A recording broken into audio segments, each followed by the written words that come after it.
السلام عليكم يا جماعة، أنا حاليا متواجد مع فريق العلا اللي مشارك معنا في بطولة فورتنايت في بطولات كأس العالم. بصراحة يعني أنا متحمس كثير، بتاخذ حوار خفيف لطيف مع الشباب عن تجهيزهم وشعورهم هم داخلين على البطولة. نرحب مبدئيا فهد، منصور، هيرو. هلا والله شباب. يعني على طول الصراحة حابب أسألكم كيف كانت ردة فعلكم لما سمعتوا أن البطولة حتكون انه هيك حتكون الجيم مودز كابتشر ذا فلاج هارد بوينت ومو نفس النظام الباتل رويال اللي متعودين عليه؟ بالبدايه اعرف ان نظام السكواد اللي هي رباعي، فعلى طول جاب بالي اني اختار افضل ثلاثه بفورتنايت بالنسبه لي اللي هم ادابتر ومنصور وهيرو، واتضح لي ان الاي اس ال يعتمد على ايم، وعشان كذا اخترت العيال وان شاء الله ان نقدر نفوز بالبطوله باذن الله يا رب. صدق كان اول ما سمعت في الخبر استغربت، يعني شيء جديد يعني. فزي ما قال فهد ان سمعنا بعض احنا الاربعه، ومع زياده البراكتس يعني تعودنا.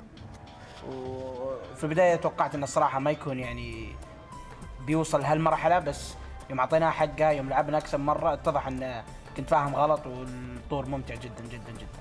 ولا من ناحيه الطور الجديد كيف دربتوا وكيف جهزتوا حالكم للبطوله؟ لانه شفنا بالتصفيات ما شاء الله عليكم يعني كنتم مدمرين الدنيا، فكيف كان التجهيز؟ طبعا احنا من اول ما لعبنا مع بعض حطينا خطه يا عيال باذن الله ان ما نرضى الا بالكاس، وان نحاول نجهز الكل ماب، وبس احنا اتوقع ان افضل تيم كل ماب. اعطينا اللعبه حقها والمابات اكثر من حقها بعد.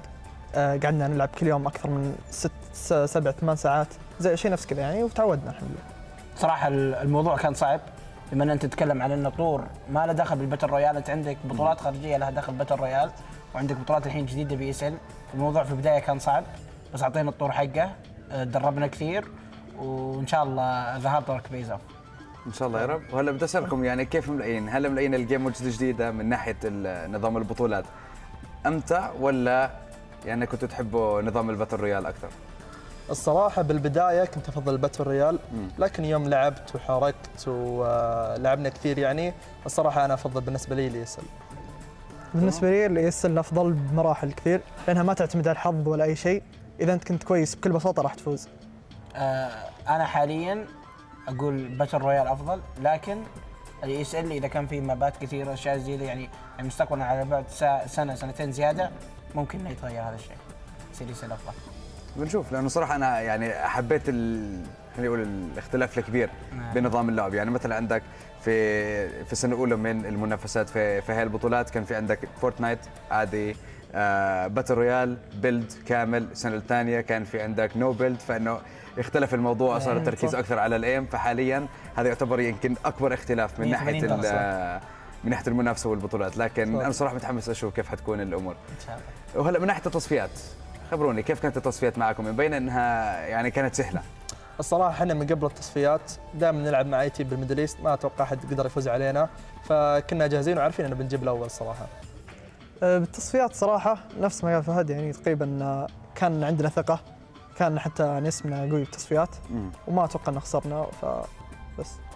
صراحه ابدا انا بالنسبه لي انا ابدا ما كان تفكيري بتصفيات الميدل ايست، كنت مفكر اي سبورت وورد كاب اللي بعده، ويعني دائما ما احط في بالي في الاشياء الاقليميه، طالع بالاشياء الانترناشونال العالميه، ويب فالحمد لله كانت سهله ومشت بعد توفيق الله باذن الله. وهلا من ناحيه توزيع الرولات على كل شخص، كيف اخترتوا الرول لكل لاعب فيكم؟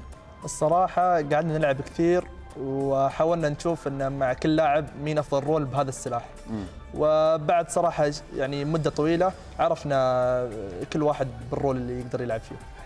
يعني من وراء التدريب وتجربه، يعني جربتوا مثلا يمكن اكثر من لاعب باكثر من رول، شفتوا ايش افضل شيء بيكون لكل اكثر من شهر. جربنا يعني رولات واجد. ادابتر عرفنا كويس بالسنايبر مثلا، فهذه ما كان يحتاج يعني، هو افضلنا بالسنايبر، فزي كذا يعني على طول يعني.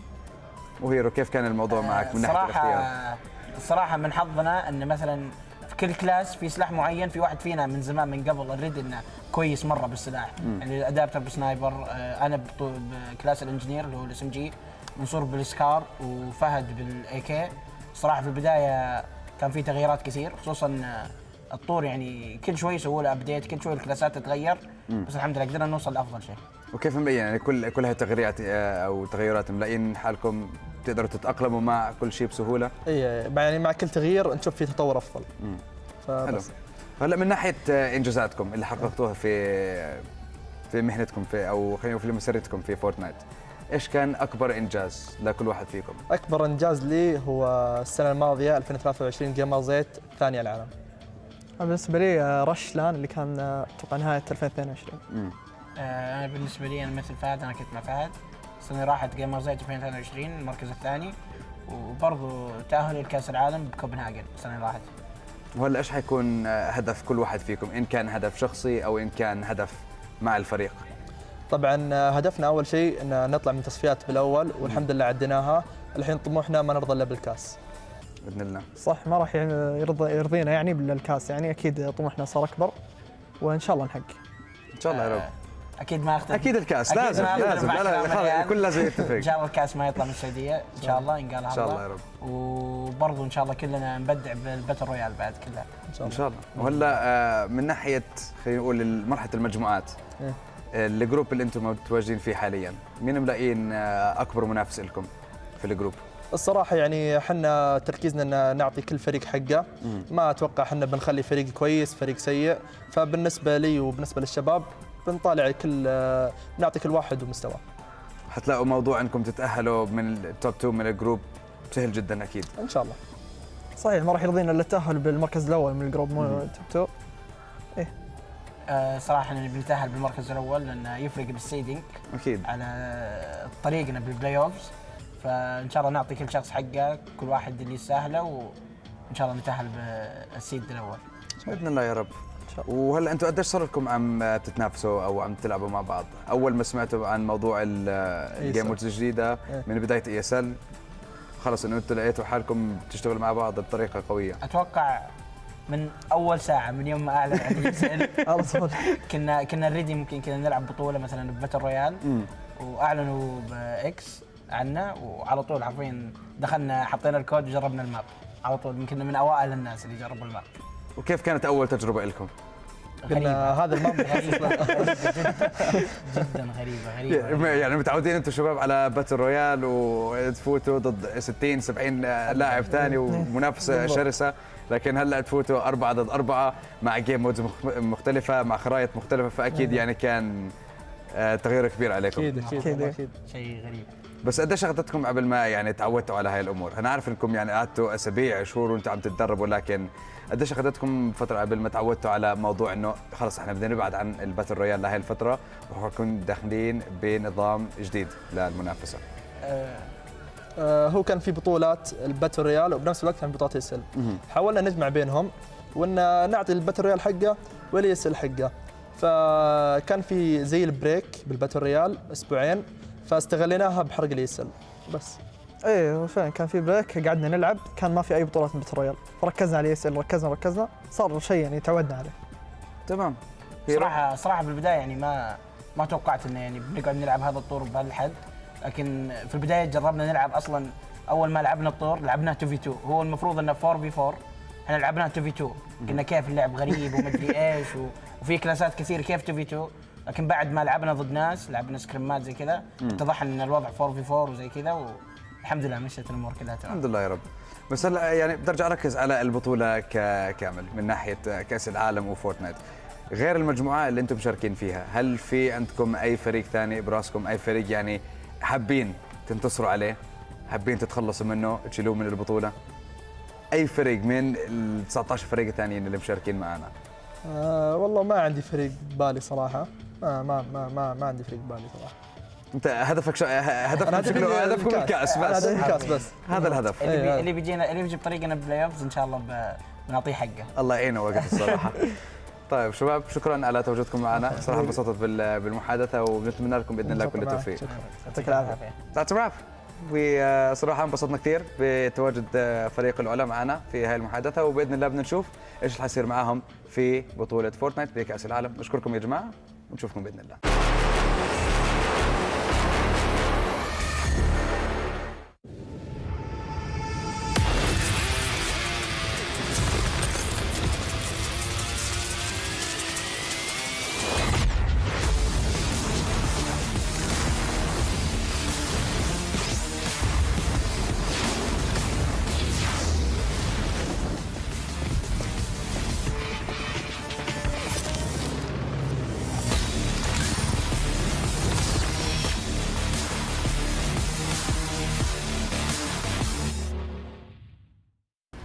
لحظات البداية عاشت معنا، كنا نحسبها وقت للتسلية بس، نحسبها بس ذكريات. عبود أعطي أختك اليد يا ولد. ابتكرنا فيها ابتكارات، وإذا بغينا قلبناها خرافات. كنا نحسبها بس لمة وصحبة وسهرات، انتبه نوب ترى نوب. لكن كنا نشوف عالم ما حد يشوفه. ليت يشغل وقته بشيء يفيده. الله عليك على اليد سود. عالم كبر وعاش فينا، عالم الحماس فيه يوصلك كل مرة لحلم أصعب بس ما يصعب عليك. بارد معك وين ما تروح.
Hey, what's up, guys? It's Bravo here at EWC, and ahead of the EWC featuring Fortnite competition, I'm lucky to have Agers and Sizz from Fnatic with us. Guys, first of all, great to have you with us. I know you guys have had a busy week boot camping in London. Talk to me, Agers, we'll start with you, just about how the week's been, how boot camp was, and how you guys are feeling coming into the tournament. Yeah, I think we're feeling really good. I mean, we've been practicing a lot throughout the last week, especially because of the boot camp, but just making sure we have everything good for the tournament because we want to win, of course. So. Yeah, of course. Sizz, what about you? I mean, yeah, the boot camp, we just played like 20, 30 scrims a day. It was really, yeah, it was a lot of scrims. Yeah. And I mean, yeah, preparation won't be our issue at all. Yeah. We've, in kind of talking with other teams and talking with even kind of the event organizers, that's the one thing we heard. People were like, Fnatic will be the most prepared team going into this event. I want to talk about kind of the past few months of this specific competition within Fortnite. Everything's, of course, completely different for the game, for the community. When you guys first heard the announcement of the modes, and everything, did you immediately know not only that you'd be playing, but it was kind of your bread and butter? How'd you guys feel?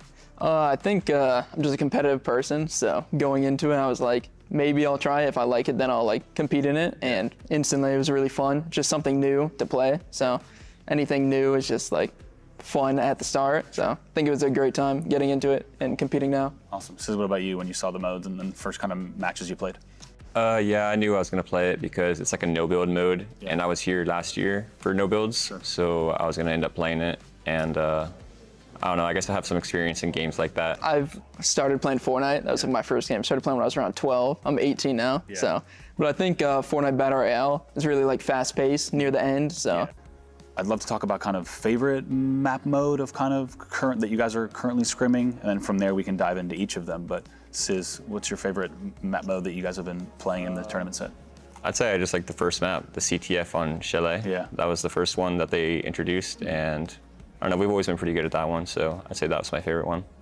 I think my favorite's Keeper, because it's a new map, and from the looks of it, it's very chaotic, but there's like a little bit of strategy you could put into it, like just playing together and like finding certain positions that are good. So I think that's a very small, like, or big skill gap in that map.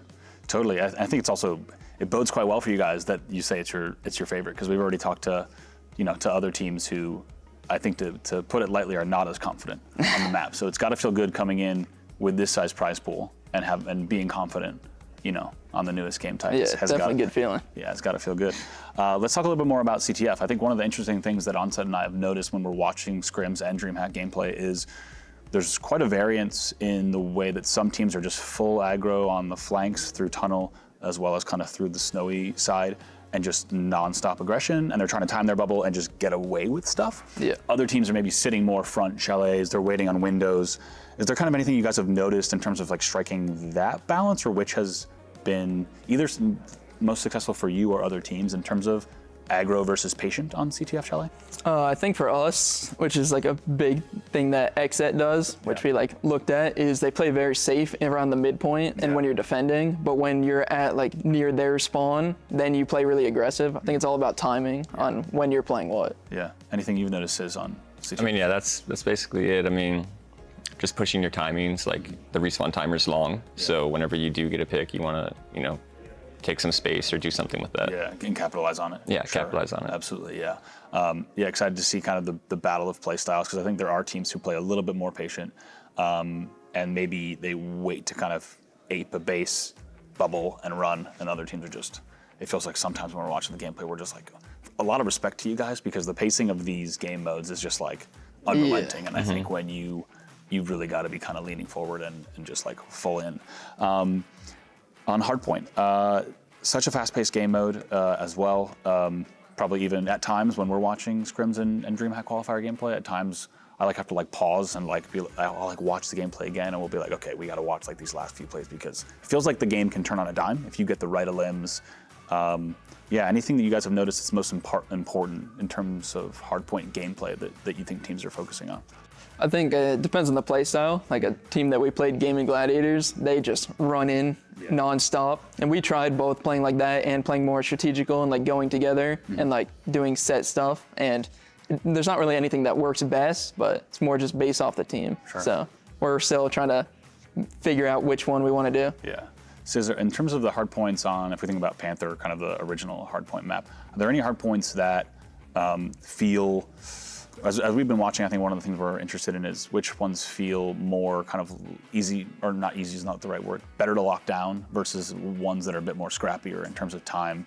On the map, are there any that when you feel like once you've got them, most teams are able to really run with the time? Well, I think it depends on the side that you're on for a lot of them. Yeah. I think the fifth point, blue side, you can hold it down. You can definitely get a full 60 points off that one. The second point is usually pretty scrappy. Yeah. At that point, there's not a lot of cover, so it can switch sides. Same with the fourth point. Yeah. And then that's it. I think, what's that? The third point is red-sided, so red side can definitely hold that one. Yeah, that's kind of what we've noticed too, and it's interesting. If a team can break that, it feels like quite a big pivotal point in the game in terms of which team might come away with it. Let's talk about Keeper. It's exciting to hear, Agers, that you're into it, because I think it really does mean a lot when you look at the fact that you're always going to see the game type, and then of course the stakes at this tournament. Anything you guys have noticed, without giving too much away, of course, anything you guys have noticed that certain teams are doing well, or important things to focus on? I think a lot of other teams just play the game because it's very chaotic. You could spawn near everyone. You just keep respawning. Yeah. It's kind of just like a death match. Everyone just keeps fighting the whole game. Yeah. So I think a lot of teams just fight and just hope they win. Yeah. But I think there's some teams like Big that we played against which try to do more little things to make stuff perfect. But I don't know. Just my favorite because a lot of people don't like it. Yeah, exactly. It's a good thing to lean into, especially if you guys have kind of taken affinity to it. Another thing we've been talking about with other teams, and Sis, I'm curious to hear your thoughts, is the amount of time that teams might kind of play traditional kind of hold gameplay, or maybe even dropping the key and kind of focusing on the limbs around it. Have you guys seen anything in scrims that has worked, or been kind of any themes or trends in the game? The only thing that I've seen in scrims that's different is some teams have the ball and they just run around. Yeah. They just run around the map and kind of rotate the whole time. Yeah, they just rotate from the spawns. So that's what I'm pretty strat that I've seen. Cool. Yeah, we're excited to. And of course, it's interesting too. Throughout the course of Halo, there's been Halo titles where it's made sense to lock down an area for oddball, and in current modern Halo titles, you kind of have to rotate due to the speed of things, and of course, it's almost always going to be spawn dictated, right? Like how the spawn works generally determines if you're rotating or trying to hold. So I think cool to know that you guys are excited about it and look forward to seeing your first matches on it for sure. Would love to quickly talk about teams kind of qualifying here as well as teams here. Coming into DreamHack, tell me kind of the thoughts going in as well as kind of matches that stick out to you guys as you qualify for here. Going through DreamHack, we thought we were going to qualify, but through the bracket, there's a lot of complaints about disqualification of a team. Yeah. So kind of made our bracket on the easier side, so people weren't too happy when we qualified and Exit didn't, as they were like the best team going into the tournament. Yeah. But I think it was like a good experience because we did what we wanted. Then we also weren't too happy with it because the teams we faced weren't as good as we wanted them to be. So I think it was a good experience. Yeah, and maybe like you said, at an event like that, there's one job, right, to qualify. Yeah. But I think it's interesting to hear you say that it maybe left the right, kind of expectation for you guys, knowing that there was going to be months of scrims ahead of, Says any matches that stick out for you guys or any even other teams? I think Exet is, of course, the big surprise from DreamHack in terms of a team that didn't qualify. Anything else that sticks out to you from DreamHack? I don't think I had Agent doing that well at DreamHack. They did really good on LAN. Yeah. And then obviously Exit didn't do very good. I don't know, one of our matches that we played, I guess our most intense match, I don't know, Stride, I think. Stride, they were a good team. And it was a close match. Cool, yeah. Do you think, we haven't talked to anyone about this yet, do you feel like, Exet's result, having to qualify through quals, and then the seed here has fired them up? Is it something that I think does everyone kind of feel that, that because of their seed and because of how everything went down, that there's even more point to prove for them? What do you think? I think that the whole thing that people say is they're just bad on LAN. I just think that they're a lot better online because it's more calm environment and they have really good strategy and players fighting wise. So I think on LAN it makes things more chaotic. Totally. So I think that's their issue. Okay, cool. Talk to me about the LAN environment. I think also there's so many factors at play here at the Esports World Cup, right? You have LAN environment being completely different than online. You've got the prize pool, which just amps everything up. A lot of, everyone has traveled quite far to be here and things like that. Are there any other teams that you're expecting either to keep an eye on, Sizz, that you're expecting to either not sure how they'll perform on LAN or expecting them to do even better than their seed? Anything that jumps out in terms of the teams here? Well, at the boot camp in London, we played a lot of EU teams that we usually wouldn't be able to play in North America. So one of the teams in EU that I thought was pretty good was Gaming Gladiators. Okay, cool. Yeah. And I don't think they were even at DreamHack, so they quad through online. They did, yeah. Yeah, so that should be a team to look out for. Okay, cool. We'll keep a close eye on them for sure. Also, what's got to help with boot camp too is just the fact, in terms of jet lag, right? The fact that Riyadh's only 2 hours off of London probably has you guys on what I would imagine is a little bit better sleep schedule than a lot of players that are. It was definitely better than the direct flight. Yeah, definitely. Yeah, without a doubt. So I think that'll bode well, just because we've, just with events that we've done over the years across different titles, people kind of don't really understand that jet lag can be such a massive factor. So I feel like the boot camp prep should hopefully have you guys feeling good as well.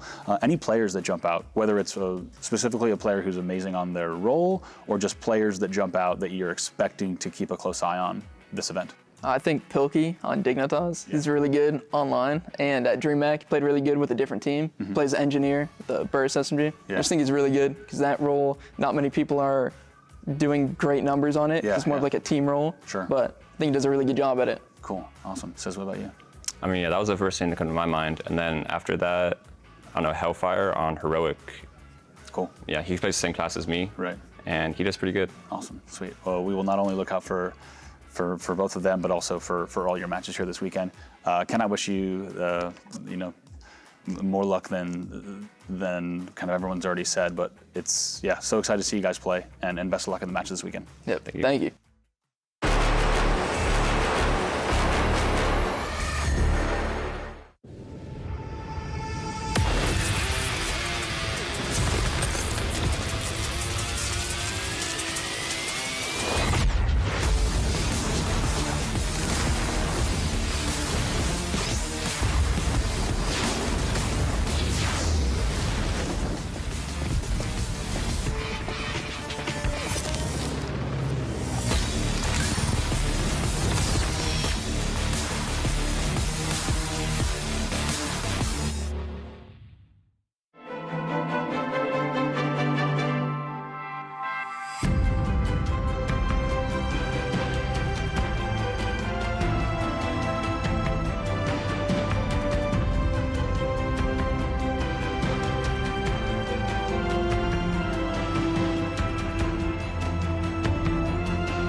New adventures bring new challenges. Even as the heat rises, dandruff and grease won't stand a chance. With new Clear Men, powered by triple formula technology. To eliminate dandruff, itch and grease, gives you 8 hours of freshness and 100% dandruff-free hair. New Clear Men, 0% dandruff, 100% confidence.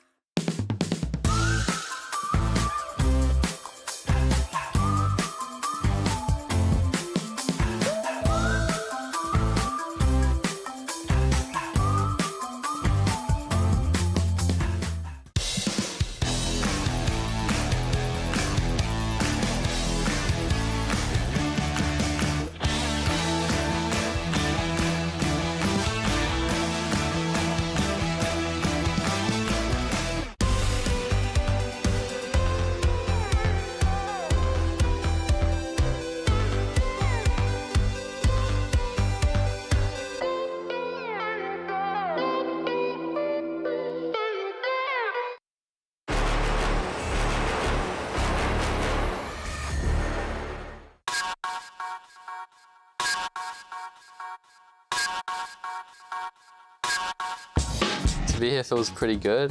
Like, obviously want to perform well, so just being here is not like everything, but it feels good to be here. The team dynamics is pretty good. We're all a bunch of like friends, I would say, so we're just enjoying playing together. And as for the team, our roles are, I'm the sniper on the team, Volks is the engineer, Worthy's the juggernaut, and then Luda's just the fill. The way we've been preparing for the tournament is just by scrimming against other teams. Because we're in Australia, it's kind of hard to find a lot of teams to scrim against, but we've just been versing Asia teams and sometimes Middle East teams. Of course, there's a lot of nerves playing, as like being from OC is pretty looked down upon, I would say, in the esports world.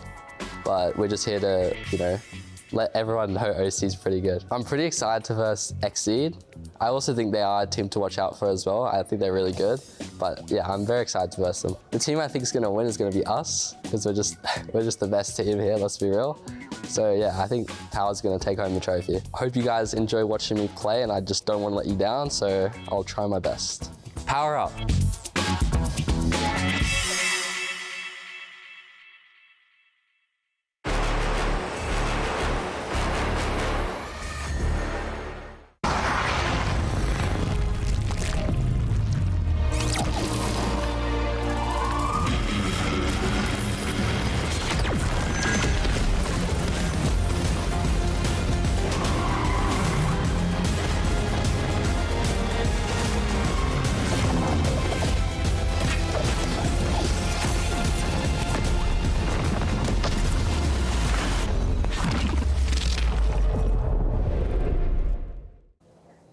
Welcome to Boulevard City. My name is Barney Banks, and this is day 2 of the Esports World Cup featuring Fortnite. So, what is the Boulevard? Well, as well as being home to the Esports World Cup, it is also a vast outdoor plaza filled with shopping, games, go-karting, and all the entertainment that you can think of. When the sun sets here, this place truly, as you can see, comes alive. So, back to the tournament at hand. We have 8 teams that will make it through to the playoffs after today's group stage, and that means we'll be one step closer to the trophy and, of course, the $1 million prize pool that comes along with it. So, when does the action start? It starts right now.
Good morning, good afternoon, or good evening, depending on where you're tuning in from. Welcome back to the Esports World Cup featuring Fortnite.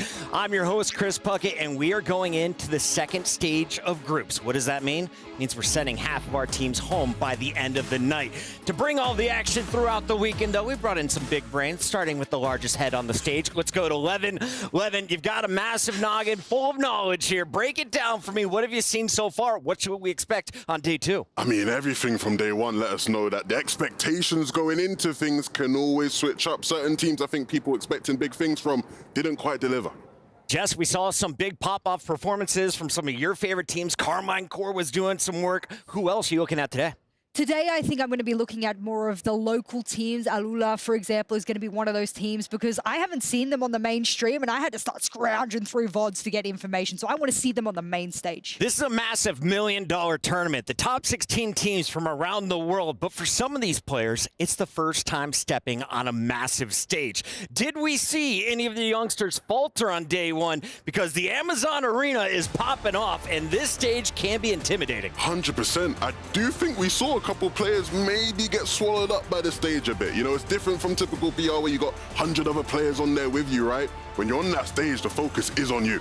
The focus today, though, is to find out which 8 teams will survive to the playoffs. Which 8 teams are we sending home? I want to start with you, Jessica, who's on elimination watch. Oh, it's the region I come from, and I've heard people don't think I'm actually from the region. This is an Australian accent. It's true. A warped one. I am from Australia, but the APAC region, of course, we can't scream very well there.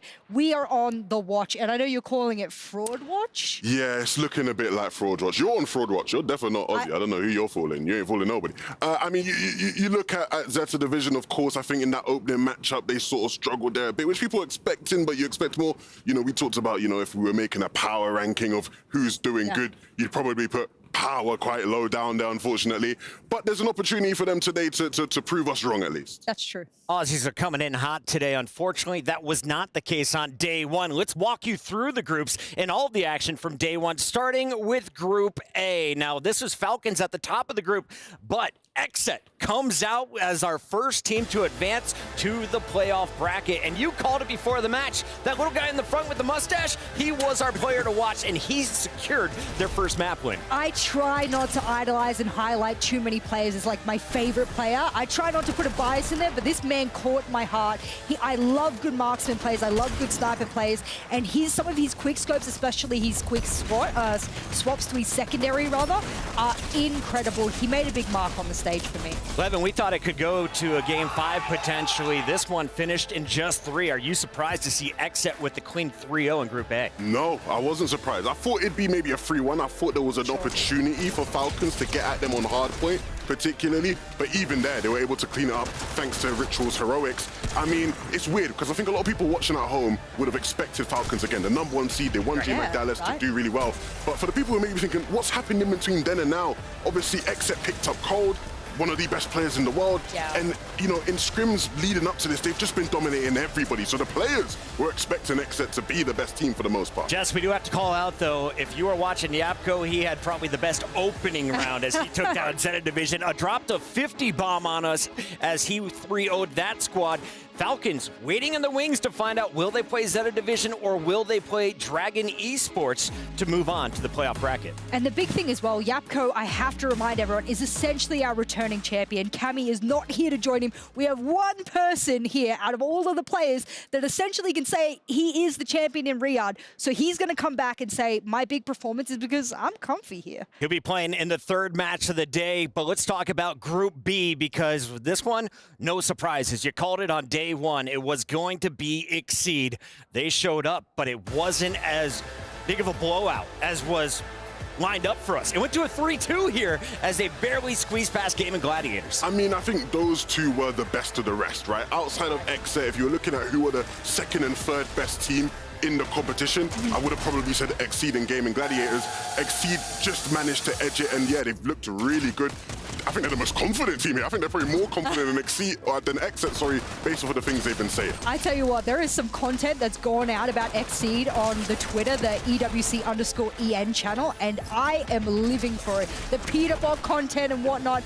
Every time I see all of these clips come out from a lot of these players, I'm like, this this roster is probably the most confident. I don't know what's more improved, Peterbot's aim from online to LAN or seeing him in his post-match interviews. The man looks like a WWE star out there, Levin. He's ready to talk smack to the best of them, and he's, of course, ready to back it up in-game. Exceed is through. They are already guaranteed $40,000. The question is it Game and Gladiators, or will we see an upset from teams like Power or Al-Ula, who are facing off to start our day?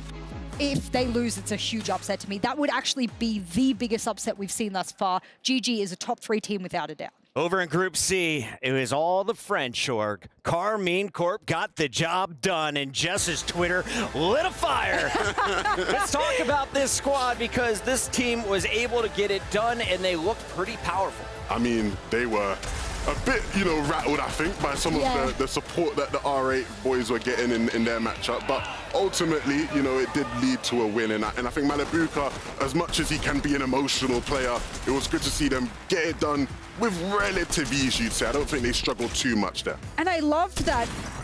It didn't seem like they came in necessarily with the best strategies, but they were able to adapt throughout the maps as they started to pace themselves through. And I think that's something a lot of these teams will have to learn going into the playoffs, is some of your set strategies are not going to work. You have to be adaptive. You have to be able to counter mid to late round.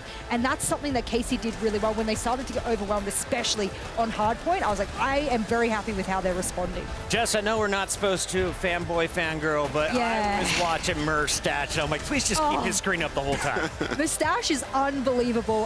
What we've got, multi-kill Malabuka, and I call Marksman Mustache because some of the shots he was hitting was unbelievable. Marksman, probably my favorite role.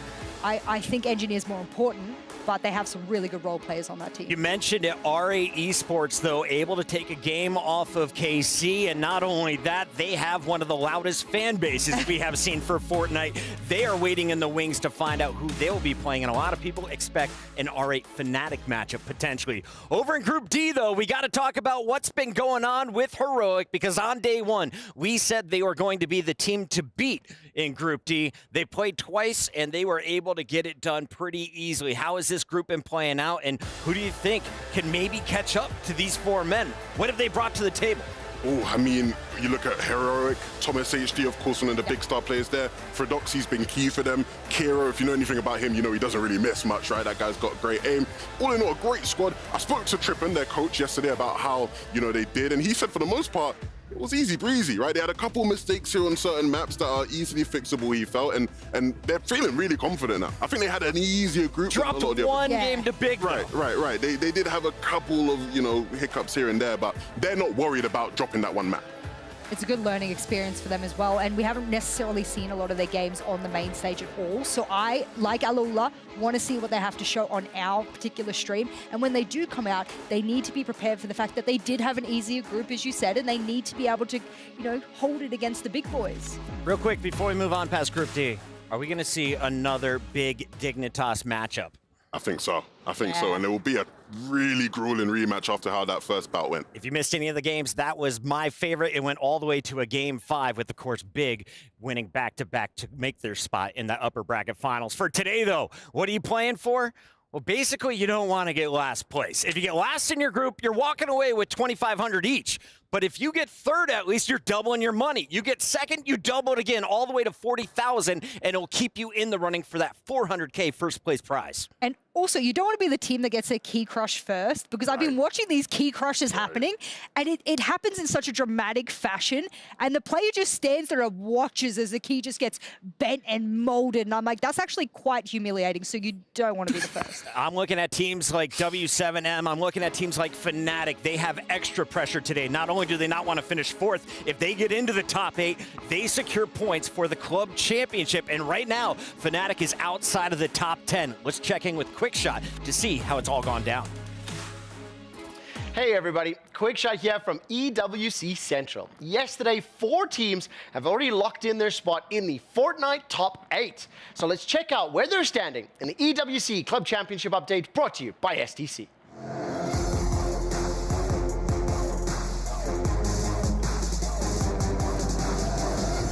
Well, in Group C, Carmine Corps have advanced to the quarterfinals and secured at least 60 championship points for the club. They are now dependent on their TFT team, since the club needs 2 top 8 finishes to become eligible for the club championship. Meanwhile, Fnatic suffered a rocky start. And while they have 3 teams and players participating this week, they're on the verge of not scoring strongly in Fortnite and TFT. Mind you, you only get points for top 8. Now, for other group winners, Xset, Heroic, and Exceed.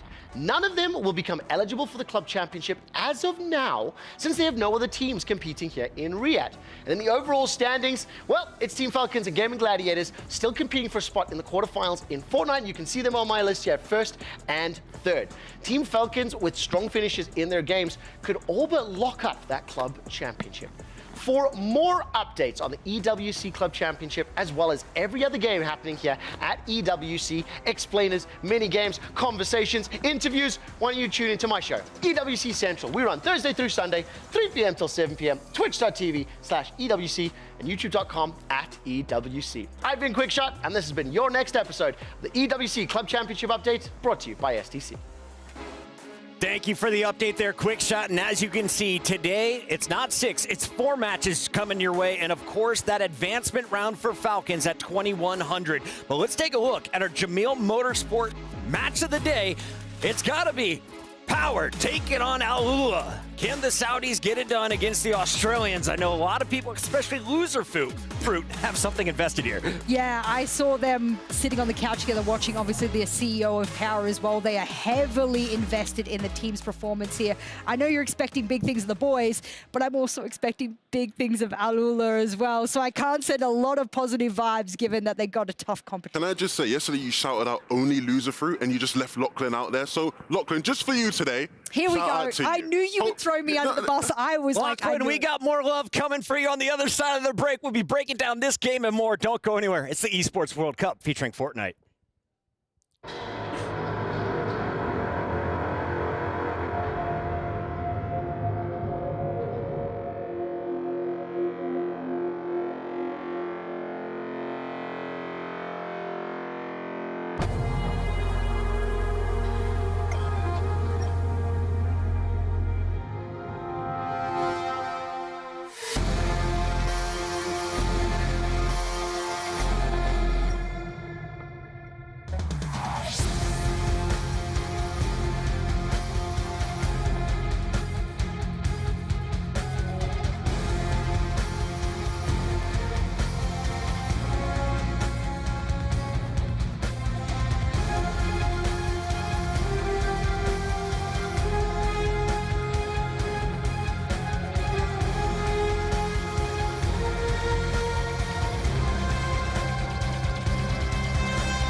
All right, we're hoping you're back from getting your glass of water because we have a huge showdown to open things up. Our first team is about to be eliminated from the tournament. We'll find out who is going to move forward. Will it be Power or is it Alula, one of our strongest Middle Eastern teams? Let's start here with Power, though, because this was a team with a lot of excitement. We knew they were coming from Australia, a place where you really can't practice a whole lot. They've been playing teams from Asia, playing teams from the Middle East, but really, it's not till you get to land that you can get that serious prep done. Yesterday, they only played 3 games, Jess. What's happening over there? I mean, you can throw it on the boys, Alex and Worthy, who do go and play the NA FNCS as well, and they get to that region. They have a lot of experience because of that, and the duo is strong. But you're right, they even said sometimes they brave the ping and go and scrim against MENA teams. So you've got to imagine that the practice quality is super low for them. Yeah, and unfortunately after yesterday, right, Alex is no longer the 15-year-old wonder kid Fortnite player that we know him as. Oh. And that's because he's 16 today, it's his birthday! It's his birthday! Happy birthday, Alex. So good on him, right? I wondered where you were going with that. I was trying to make it as dramatic as possible. No, but look, Alex, again, his birthday, he's going to be, good vibes. Wow. Hope they can pick up a dub here today as well. Well, we had a chance to catch up with the birthday boy before the matchup. Here's what he had to say. Alex ahead of their match against Al Ula. Alex, let's think about yesterday, okay? I know, tough pill to swallow, taking those losses. However, it kind of got to that CTF point, right? Opening map, 3-2. Did that just kill your momentum? Because it felt like it was a bit downhill from there. I think it didn't necessarily kill our momentum. It was like, we knew that wasn't a strong map of ours, but they obviously picked it first. And then, like, the second hard point's kind of hard, like, the teams. Red side's obviously a lot stronger than blue side. Is there any, like, statistics on that? Did anyone win from blue side yesterday? You know what? That's something I'm going to need to find out from somewhere else, but that's something I can get back to you on. But yeah, I think that one of the main things that we needed to focus on, one of the things is that Exceed, one of the strongest teams coming into this anyway, so you were probably up against a difficult opponent. But, you know, coming into, like, today, have you looked over the VODs from yesterday, ironed out those issues that you had yesterday? Like, what was the prep like yesterday? Yeah, I mean, after yesterday, we're obviously a bit disappointed after losing 3-0. But I think we knew that was going to be a tough team to beat. So now we're going into this game like a lot better. I'd say the mental on the team, the dynamics a lot better than yesterday. We got experience now playing on stage. We know what it's like, and I think we're going to perform a lot better today. Yeah, your opponents today, you got Al-Ula, like we mentioned earlier. They had a similar situation against Gaming Gladiators, actually, losing that CTF, and then kind of they didn't really manage to claw their way back either. So you're in a similar position, but you've got that on-stage experience, so that's at least something for you guys. Yeah. But one thing I want to touch on is it's your birthday today, man. It is, You man. turned 16, way to make me feel old. So this will be the best birthday present to get on that main stage and take a win, right? Exactly. I'm so keen. Nice, you're keen. I like that. Alex, thank you for joining me in this pre-match interview. Best of luck in that opening match of the day. We hope to see some fireworks on the main stage. Back to you guys. That man can now drive in America and with a parent in Australia. Let's talk about his opposition, though, hoping to throw that birthday cake to the ground. It's Al-Ula. Let's talk about Adapter, of course, known for his sniping, but Hero has been the guy so far this weekend. Absolutely. I think Hero is considered probably the star of the team, but when it comes to the X factor, who's going to make the difference if these guys are going to be able to beat some of the best teams? You would say it's Adapter, right? He was popping off yesterday. I spoke to Jacob, who's been running on, the B-Stream games, and Jacob said this guy can hit some snipes, so be on the lookout for how he's doing with the marksman role. I actually called Al-Ula my dark horse of the tournament before any of the matches began, because I thought, I mean, this is a MENA powerhouse. I think a lot of people, underestimate what these players is capable of. And we saw in an interview earlier, a couple of the players from this roster said, we put ourselves together because we understand the game mode's needs, and it's firepower, and we have that in spades. Yeah, I think a lot of the EU teams that they were scrimming against did say, this is a team that will shock a lot of people, the best team in the Middle East. Let's see what they can do. Match is ready. It's time to go to the Amazon stage to send our first team home.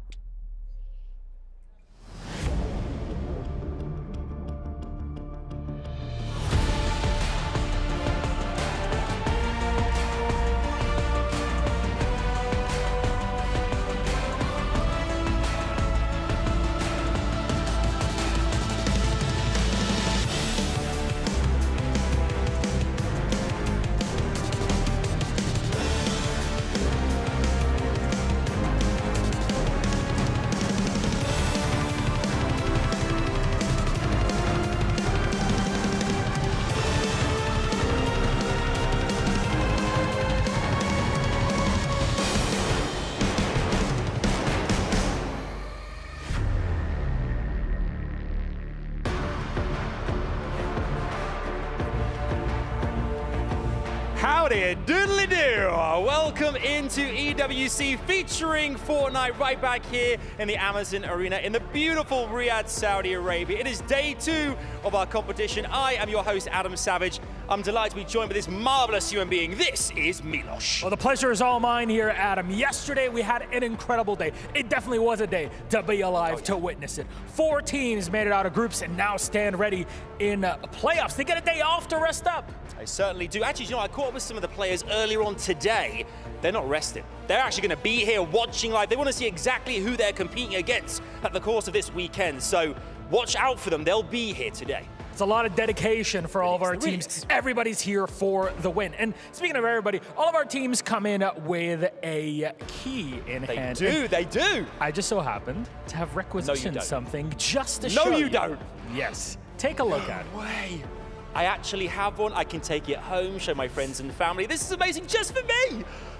that part we'll have to talk about with stage managers. However, if you show everybody at home, have a look. This is what our key looks like. Every single team has one of them. Now, what is so special about today? Yesterday we got to qualify 4 into playoffs. Today we get to crush hopes and dreams. Yes, we do. 8 out of the 16 teams are out, and at the end of the day, their key will look like this. This is what it's going to be like. We're going to crush it live in our machine in the backstage and have it all the way that it is. However, one team at the end of this tournament, come Sunday, they'll get to take their key and place it in the center of our trophy. Nothing is granted. Everything is earned. You have to earn your victory here at Fortnite. You certainly do. If you're wondering as well how heavy this is, I'd say like maybe a year-old kitten, like a baby koala bear. All my metrics are in baby animals, so just more fun that way. If you've never used the international system. It's boring. I think it's time that we meet our teams. Should we do that? Should we meet our teams? We absolutely should. All right. Let's bring them up. Power and Alola. Alola features some of the best players, not just out of Saudi Arabia, but the entirety of the Middle East and North Africa. Here in Riyadh, they are absolutely at home with the crowd cheering behind them, but can they make it that step forward into the playoffs? Indeed. Opposite them are, of course, Power. They have Alex celebrating a special day for him. Will it be a special day for the rest of the team? The question is, will they have the power? 90s cartoon reference there. Why is that? I'm 127 years old. I didn't know that they had cartoons in Pharaoh times. Harsh, but fair. Absolutely. You know what? That aside, I think we should just get on with our game. We're here to crush some hopes and dreams and keys, so let's get it on. Let's do it.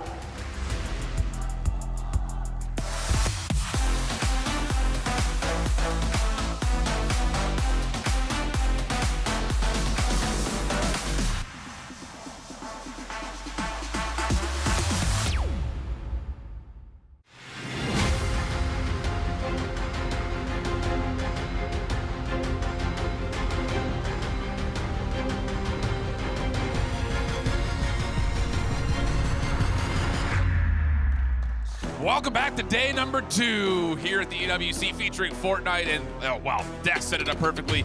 The hosts added a little extra sprinkle on top, but we're going to be seeing our first eliminated team today between Power and Alola. I'm iHoldShift. With me, I've got Dan Gaskin. This should be a really fun one. It seems like based on the first day results, these two teams should be pretty evenly matched. Yeah, smiles all around on the stage at the moment, but those smiles can very quickly turn into frowns if you start to lose matches, because as you mentioned, being eliminated and having your key crushed is such a heartbreaking experience with the amount of prize money on the line as well. Every match counts here, and to be able to just progress that a little bit further to have the chance to get into playoffs is huge. Well, we've got best of 5s all day long here, starting with our elimination round 1s. And of course, we will still qualify one more team from each group to make it into our playoff stage, which starts tomorrow. Of course, this best of 5s. If you missed yesterday, we'll be starting off with Capture the Flag every single time. Hardpoint will be map number 2, and then the new mode of Keeper will always be in map number 3. After that, it'll be Dealer's Choice. Of course, a couple of different maps that are also in the mix for our players to choose, and our first opening CTF will be on Chalet here, Dan. Both teams 0 and 3 yesterday. We didn't really get to see either of them perform at their best. They were kind of shut down by oppositions who just seemed to be one step above. But now, as you just go down a little bit, you go down a bracket, this is where you can actually find your footing and get some belief back in the game. We had a nice interview with Alex from Power. He thinks that maybe the fact they were on blue spawn in Hardpoint made a big difference. So we'll be interested to see how that goes when we do get to Hardpoint. But of course, it's going to be CTF to kick us off here. Absolutely the case. And again, for these teams that we're going to see largely this elimination round 1 across every single group, these are the teams that came in with the lower of expectations. And of course, they were playing up against some of our heavy favorites. Now, the difference between what happens in the middle of these groups is yet to be determined, and we very well may see how tight these squads are set up. So to be Power out of the blue side, Alola playing from the red, and again, CTF, everything all about what you can do to control the middle of the map here. Keep your eye on that pool position, and then which of the outside lanes you want to run through as we make the action unfold. But it's match number 1 of day number 2, Power and Alola. Let's get it going. Interestingly, both teams also lost their first CTF game 3-2 yesterday as well, so they were able to get caps on the board. So they know how to implement their strategy, they know how to get those flags back to the base, but perhaps they just couldn't get over that finish line here. So this is going to be an even matchup. Sure it'd be, without question. Fahid already finding himself a little sneakier out, trying to threaten an early pull as Power are making their move towards the middle of the map. And yeah, Fahid has been completely unnoticed to this point. Now, the problem here is that no one else from Alula are here to support him, so he's going to have to make a solo mission occur while Power are still playing through mid.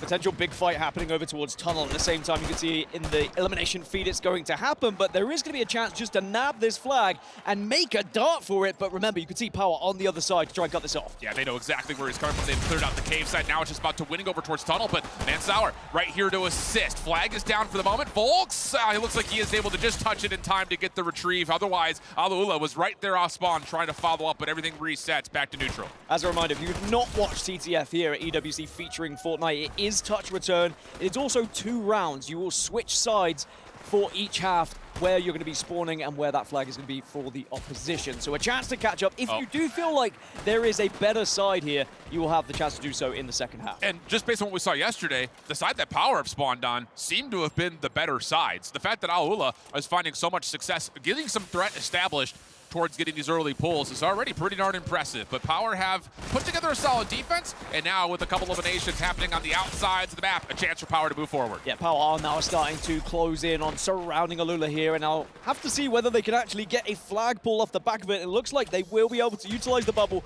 to get cover, and now Lucha gets around the corner. Oh, and Worthy just kind of sacrifices his life for the cause. Alula have to deal with him, and now all of a sudden Looter is out of there, but he loses his double sprint. Down to just 66 HP, bobbing and weaving, down to 12. Can he find a way to get this thing over the finish line? No one else is here for Alula. Do they have any nades to possibly suppress? No. Looter will have the first capture of the game. And again, we are seeing the bubble usage just perfectly executed there by Power. Get that bubble down, give you that little bit of cover you require to get the flag round the corner, down to the middle of the map, and that's when everyone else from Power then came into the equation. Great damage just to hold back Alula enough so they can get that flag far. He actually thought he had a timing on the Looter there. Comes out of the corner in Tunnel, looking to find the 1v1, does not win it.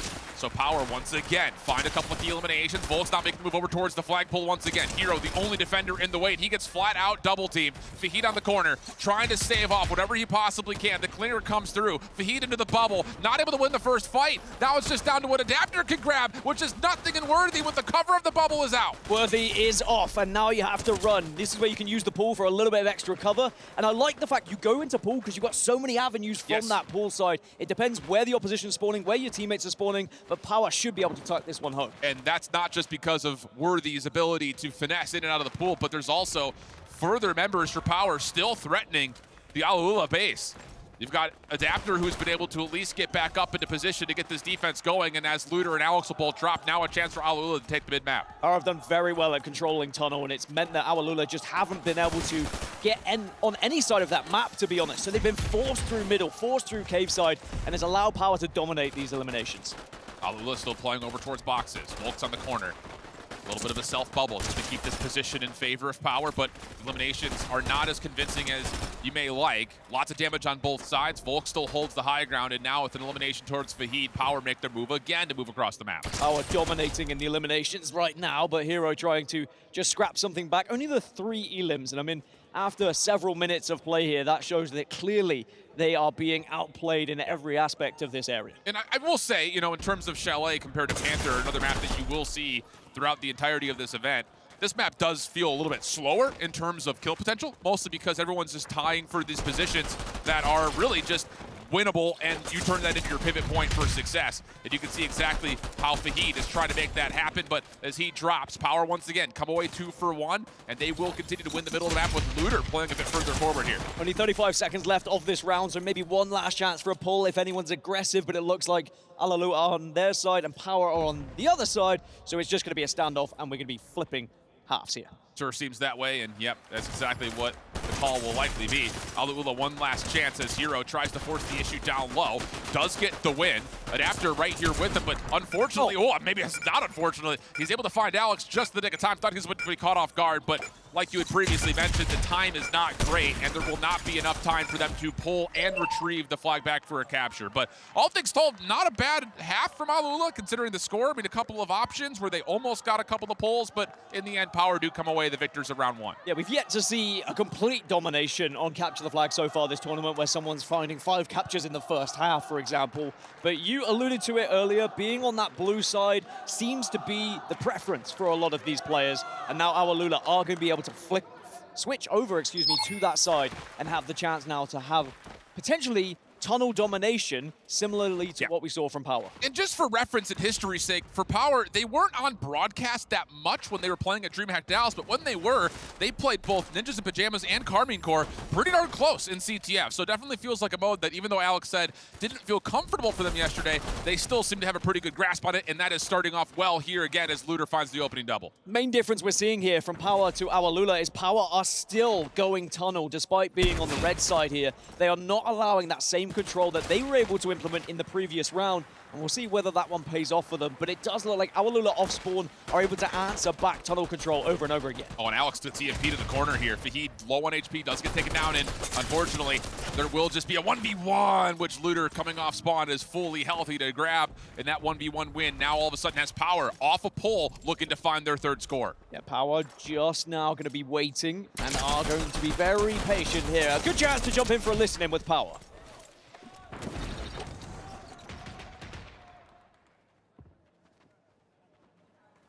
Two tunnel. Wait, never mind. Chill on the comms. 2 tunnel. Is there one Mustang? There should be one Mustang. Yeah. 1 box is down. It's just 1 tunnel. They bubbled me. Yeah, I'm looking behind you, Alex. Crack shot. Dead. One more. Connector. They invade me.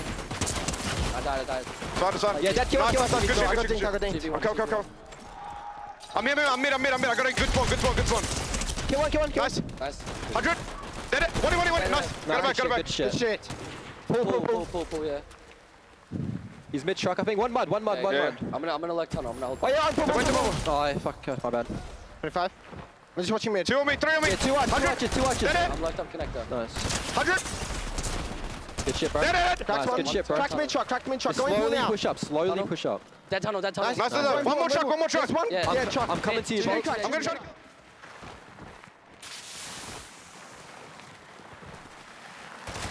Knowing, of course, their life is on the line in terms of the elimination bracket being under a fold here for the day, but still, the comms sounded good. They're picking up on what Alula are trying to do, and they're holding their lead nicely. Yeah, most importantly, holding on to that lead for sure. When you have a 2 advantage on Capture the Flag, you can just sit back a little bit. You can force your opposition to try and do something, try and get creative, but it doesn't look like our Lula have found a way through this Power defense right now. Yeah, it definitely feels like Power have taken kind of a beat back, just kind of looking to lean towards their defensive efforts, especially with only 2:20 on the clock. Whatever Alula do here, it needs to be efficient, and Hero is already establishing a threat over the backside of the truck. Gets out of the corner. Looter, EMP, does take care of the shields. Worthy, tagged down low. Looter really feeling the pressure, but here comes the pitch from Alex. Watching the cross, it's just Fahid, last one left alive on the backside of the play, and no, will not be able to find any more eliminations, and now Power can, again, move right back up the map. Looter has been so good as that anchor just at the back every single time, taking the initial damage, but also a great output of damage to make sure his teammates can clean up the pieces as they push forward. And speaking of pushing forward, Power now taking a little bit of control on the cave side. The clean grenade does come through, though. Stops the play through cave side. Alula respond with 2 eliminations of their own. Alex through, but Hero's got a beat on him. Nice shot from Alex, does connect, follows up with a pistol, trying to get the trade. Is one more, and no, it doesn't happen, at least not initially. Eventually, there is elimination that comes through from Ansauer, but it takes a lot of damage, and it takes, even more importantly, a lot of time off the clock as Alula are now dealing with their backs against the wall. Good news, Alex still isn't too old at 16. Is still hitting shots, hasn't lost the mechanical ability of some of these youngsters. Crazy, by the way, to be competing on your birthday for your share, of course, of $1 million in this tournament. And Power would love to be able to progress further into those quarterfinals, but at the moment, it's looking pretty good. 1 minute, 8 seconds left on the clock, so Alula need to do something quickly, and they need back-to-back flags. All right, you hit this perfectly, though, Dan, talking about how Looter has been such a great anchor for Power on this defense. He reads that whole play through that backside Hotel Chalet. and that's enough to at least allow an opportunity for Power to keep their defensive numbers in control, and even though there is a small moment of pull, it doesn't really turn into too much. Now we're down to the final 45. This would have to be a convoy of full for flag pulls if Alula were to pull this one back. Yeah, getting close to impossible at this point. Around 20 seconds-ish to get a flag all the way back to your base, so it is going to be a Power victory here in this first map, and I think they have deserved it, especially when you look across the board on eliminations. Alex up to 25 now at this point. And on the flip side, you're looking at around 10 to 15 for a lot of the Awalula players. So it has been very much them being outslayed here. Definitely feels that way. Volks in a little bit of trouble backside hedges. Maybe a chance here for Awalula to pull their numbers. Maybe one final pull, throw a number on the scoreboard, but it does feel like it's a little bit too far gone, especially to force any sort of an overtime. So Power are going to take map number 1. The CTF looking a lot more controlled. And I think just generally listening into their comms, it feels like they've really got a concentrated effort in the mix. Yeah, very blessed that we get the listen-ins, and look at the movement we're seeing on the main stage as well. Some dance moves, some confidence coming out of Power, which is good to see after what they would say was a disappointing performance to start things off yesterday. But now they have the chance to try and take this momentum, go into maps 2 and 3, and try and progress with a 3-0 victory. Because if they can 3-0 themselves, then I think that would give them that belief of, okay, maybe we actually do have a chance when we play GG. Yeah, and that's, again, a huge step to go from playing a team like Awalula to then all of a sudden stepping up, like Jess had said, to play up against Gaming Gladiators, who is still looking like one of our top, at least 4 teams that we have in the mix. Of course, their loss yesterday is something to consider, but still, first and foremost, it is to polish up your gameplay when you possibly can. Good start for the CTF. Now, I will say, not to get too far ahead of ourselves, as much as Alex was talking about, well, you know, did Exceed get the better side? Maybe would have played a little bit better. They did get 250 to 75 yesterday, so there is still something to be told about them needing to pick up and keep this momentum from map 1 into map number 2. Yeah, and I think they'll be playing from blue side again, judging by the color they just had in map 1. I'll wait for confirmation on there, but it might be another tricky situation for them if they believe that to be the weaker side to start on Hardpoint. But we'll get there when it does arrive as we look back at some of the highlights from map 1 here.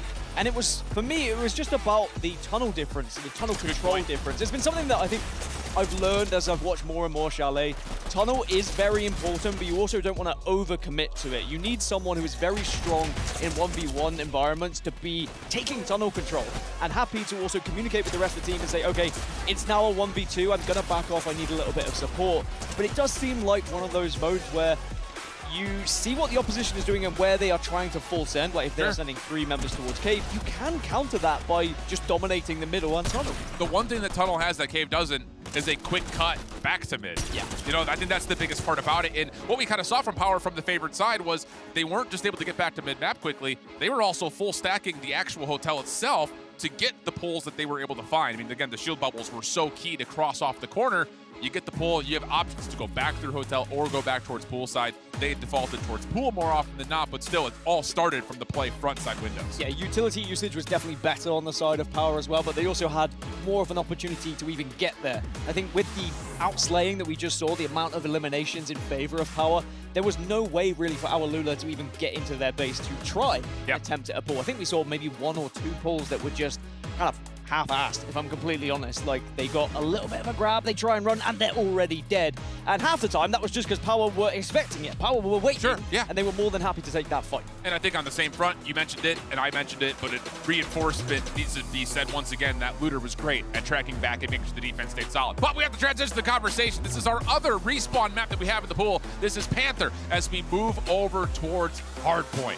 5 different hills will open up in 60-second increments. Once we get through all 5, we'll recycle, go back to Hardpoint number 1 again. If you have not seen the mode yesterday or any of the ESL Hardpoint to this point as we jump on forward. So the biggest thing, the way we like to talk about this, there are going to be certain hills that one team will spawn closer to. We'll label those as the hill that they should be defending, whereas the other team will have to try to break or attack those hills and try to get some time away from their other opponents. Yeah, we're going to have the red base on the south side and the blue base on the north side here. So Power are going to be spawning on the north side of the map, or at least it's going to be the north side of the map based on the mini-map that you will see at the bottom right-hand side of your screen, whereas Awalula will be spawning on the south. So obviously, the first hard point is all to play for, and you need to be moving very fast towards it if you want to try and get that initial time. Need the case, and here we go, jumping right off a spawn. Like we mentioned from yesterday, Power were blown out of their hard point, 250 to 75. Alula lost by a mere metric of about 100 points. But still, there is a lot to be learned, a lot to be corrected for both of these two teams as we jump on forward. No one actually playing for the time immediately, looking for the high ground position over towards the statue. Opening eliminations, good for Power, and they will jump in to earn the early time. Well, the question that Alex asked in the interview was, has anyone won Hardpoint from blue side? Well, you can answer that question yourself right now by getting a victory and changing that stat regardless. Forget about blue or red, forget about which side you are, just play what's in front of you, because we've already seen several teams, even when it looks like it's not a hardpoint you should be getting, they still are able to control it. Yeah, very good point. And I will just say, just personally, I will be watching to try to keep a little bit more track on if there is favored sides towards hardpoint, red or blue. Alula on their break, still 20 seconds to fight for here, and it's going pretty darn well for them. They'll take their first lead. Volks around the back causing some issues, and Volks will follow up with a couple. Really well done for Power, as now they have a chance to hold the middle of the map and just, again, freely rotate back to P2, which is on their backside at the moment. I think it was great that we were able to go into a listening with Power because their communication does seem to be on point. The chemistry is there. It was something I had noted actually watching their scrims back, was that they are a team who is very good at communicating, just sometimes their execution wasn't quite there. But with practice, they are improving tenfold with their execution. We come over towards this pink canopy for our second hill.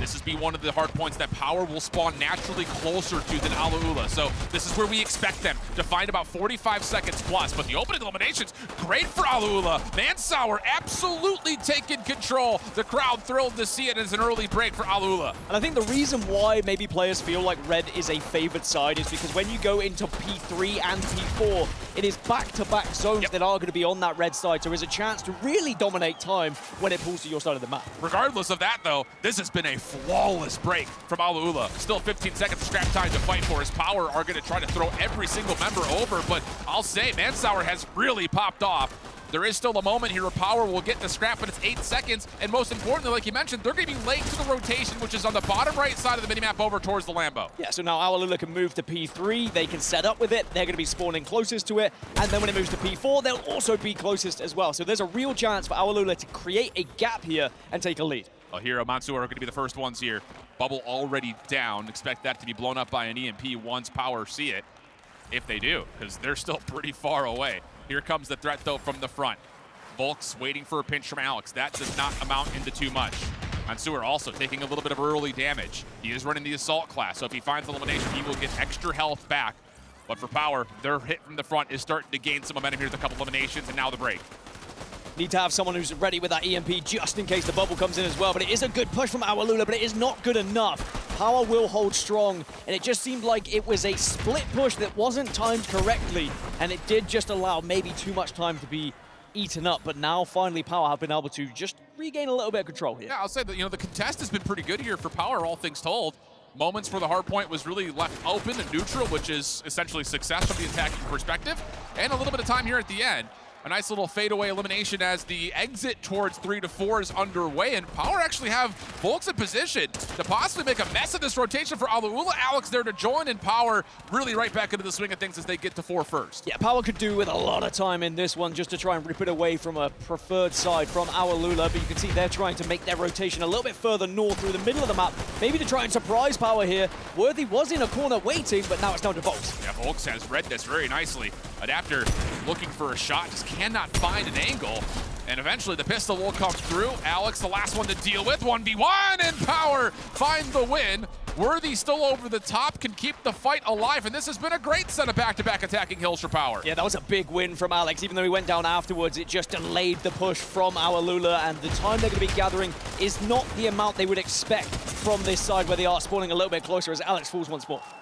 Well, Alula will get the scrap 10 seconds. They will exit this rotation in the lead. So after a couple of good moments for our attacking squads on these hills, finding good breaks, it's now just down to can that continue with our final hill in the rotation. Looter here first. You can kind of see based on the minimap that Volks and Power are also playing a little bit behind this hit. So Alula going to have to deal with multiple levels of defense here before they can touch the hill, and the first 2 elims are good. Yeah, Power were trying to take space, but Alula were just able to find a couple of players on their own, but are not able to get those initial kills to help them push in. So Power will hold strong here, and this is a great chance for them to put time on the board. You can already see they have gained the lead. It is a hill that is going to be on their spawning side, but they need to already be thinking about that P1. And that's the thing is, you've got Alex and Worthy who are playing so far up for Power. Volk's now joining them.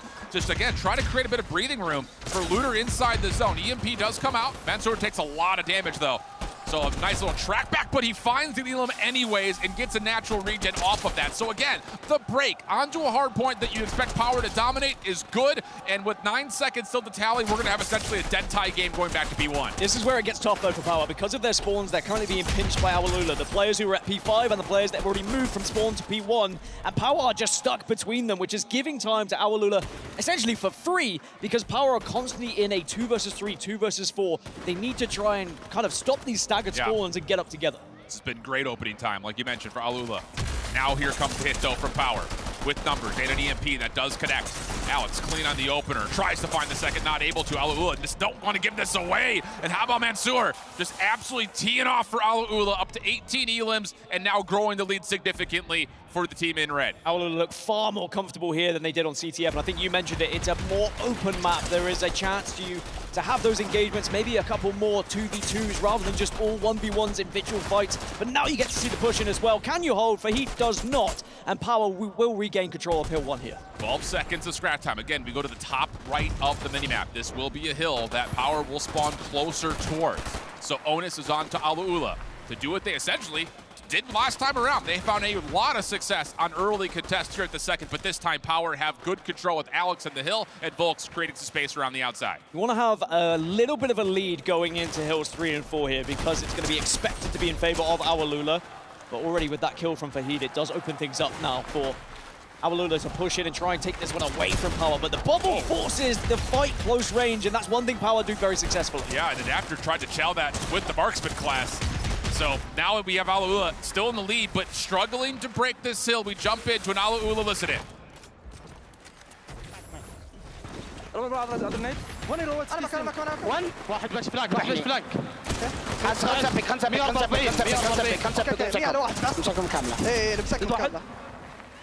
هاور خل سبق اهم اوكي انا رايح اسبق انا رايح اسبق لا تذبح لا تذبح يبون يموتون هاور يبون يموتون لا تذبح بوت نفسي حلوه اثنين سايد واحد يب راس من ورا حلوه راس من ورا واحد وايد الثاني نايس هيرو نايس دينك 50 على الثالث قاعد قطوله معه بس خويه نايس هاور اديك نمر اثنين جوك من المسبح اثنين مسبح الجقر وانا انا ماسك الجقر ثلاثة مسبح انا ماسك الجقر انت الجقر عندي انت عليه رفعت بايت التكبيره وانت الجقر راكس والناس ثلاثة في السايد ترى واحد ون اوكي يلا اثنين احمر Well, you could definitely tell, whether you speak Arabic or not, there was some panic in there. They got to read late that Power were hitting through the patio side, and the break was good for Power, now with a chance to possibly put this game out of reach. I mean, I'm not bilingual, but I think it was, they're pushing, please help. That's what it certainly felt like, because Power full sent it. Yeah. And it was a successful push as well. And it could be a game-winning push, because they took so much time from P3 there. And remember, this should be hills that favor Awalula. And now Power only 23 points away from taking this game. At the same rate, though, because this hard point does favor Awalula, they could still win here as well. 50 seconds to fight for. They only need 45 of it. Onus on to Power to find some sort of a break. Volks using the shield battery just to get a little bit further in. Adapter off the read, but doesn't win the gunfight versus Volks. Also, the follow-up from Alex is good. The break is in, and Power can still win. Power can still win in this hard point. If they don't, it will still progress to the middle of the map for a chance to maybe do something a little bit different here. But you can see Awalula are trying to get aggressive, trying to push in, and they will get the initial kills. Huge win, though, for Fahid around the back. Now creates a smooth exit across the map as well. Worthy, the one in their way. Only able to find the first. Fahid trying to turn it into a double. Not quite able to happen as Alex shuts down another rotation through mid-map. We will see this get to about 238 to 240. Power do have, like you mentioned, the closer spawn zones we head over to the new hill. Yeah, it's going to be over to P5, so Power have the spawns on their side. Looter's already in the hill with a bubble as well. They only need 10 seconds here. Make it 5. And Alex through mid-map, shutting down a lot of this rotation. Last couple of seconds are going to come through, and Power will lock it in. Smooth rotation underway for Alula, but shut down. And I will say for Power, there are a lot of different moments where they were zoning in front of the hard point, and that was win condition, especially there at the end. Blue side looked fine. I don't know what he's talking about, right? They got the victory. There we go. He answers his own question. We don't even have to look back. Has a team won on blue side? They have now.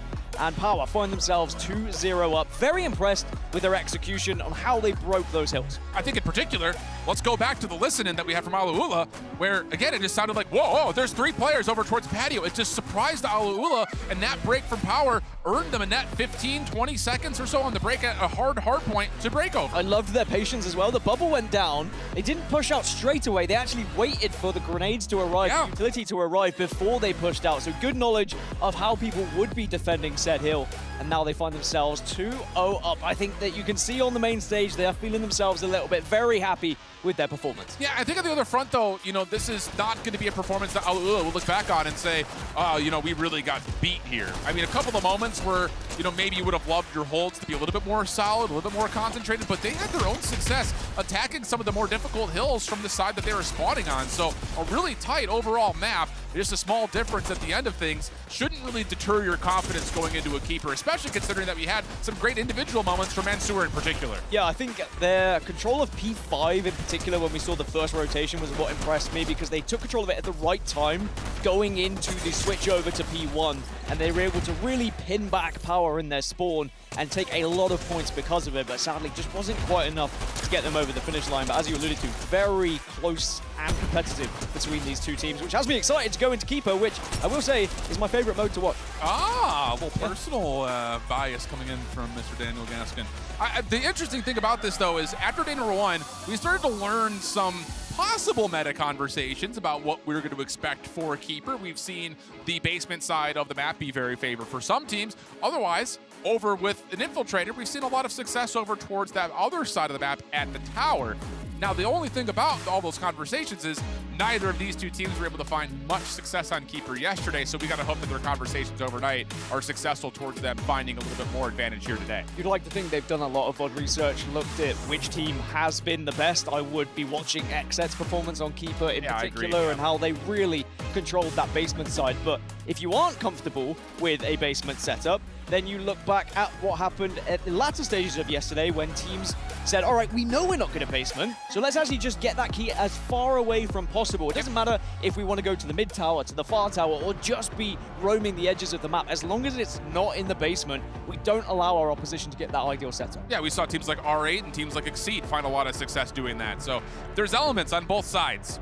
Just comes down to, is that going to come through for either of our two teams today? Because flat out, like we mentioned, it was not a very successful first attempt for either of these two squads, both of them getting 2-0'd by, again, very formidable opponents from yesterday. I don't want to weigh too much onto that as well.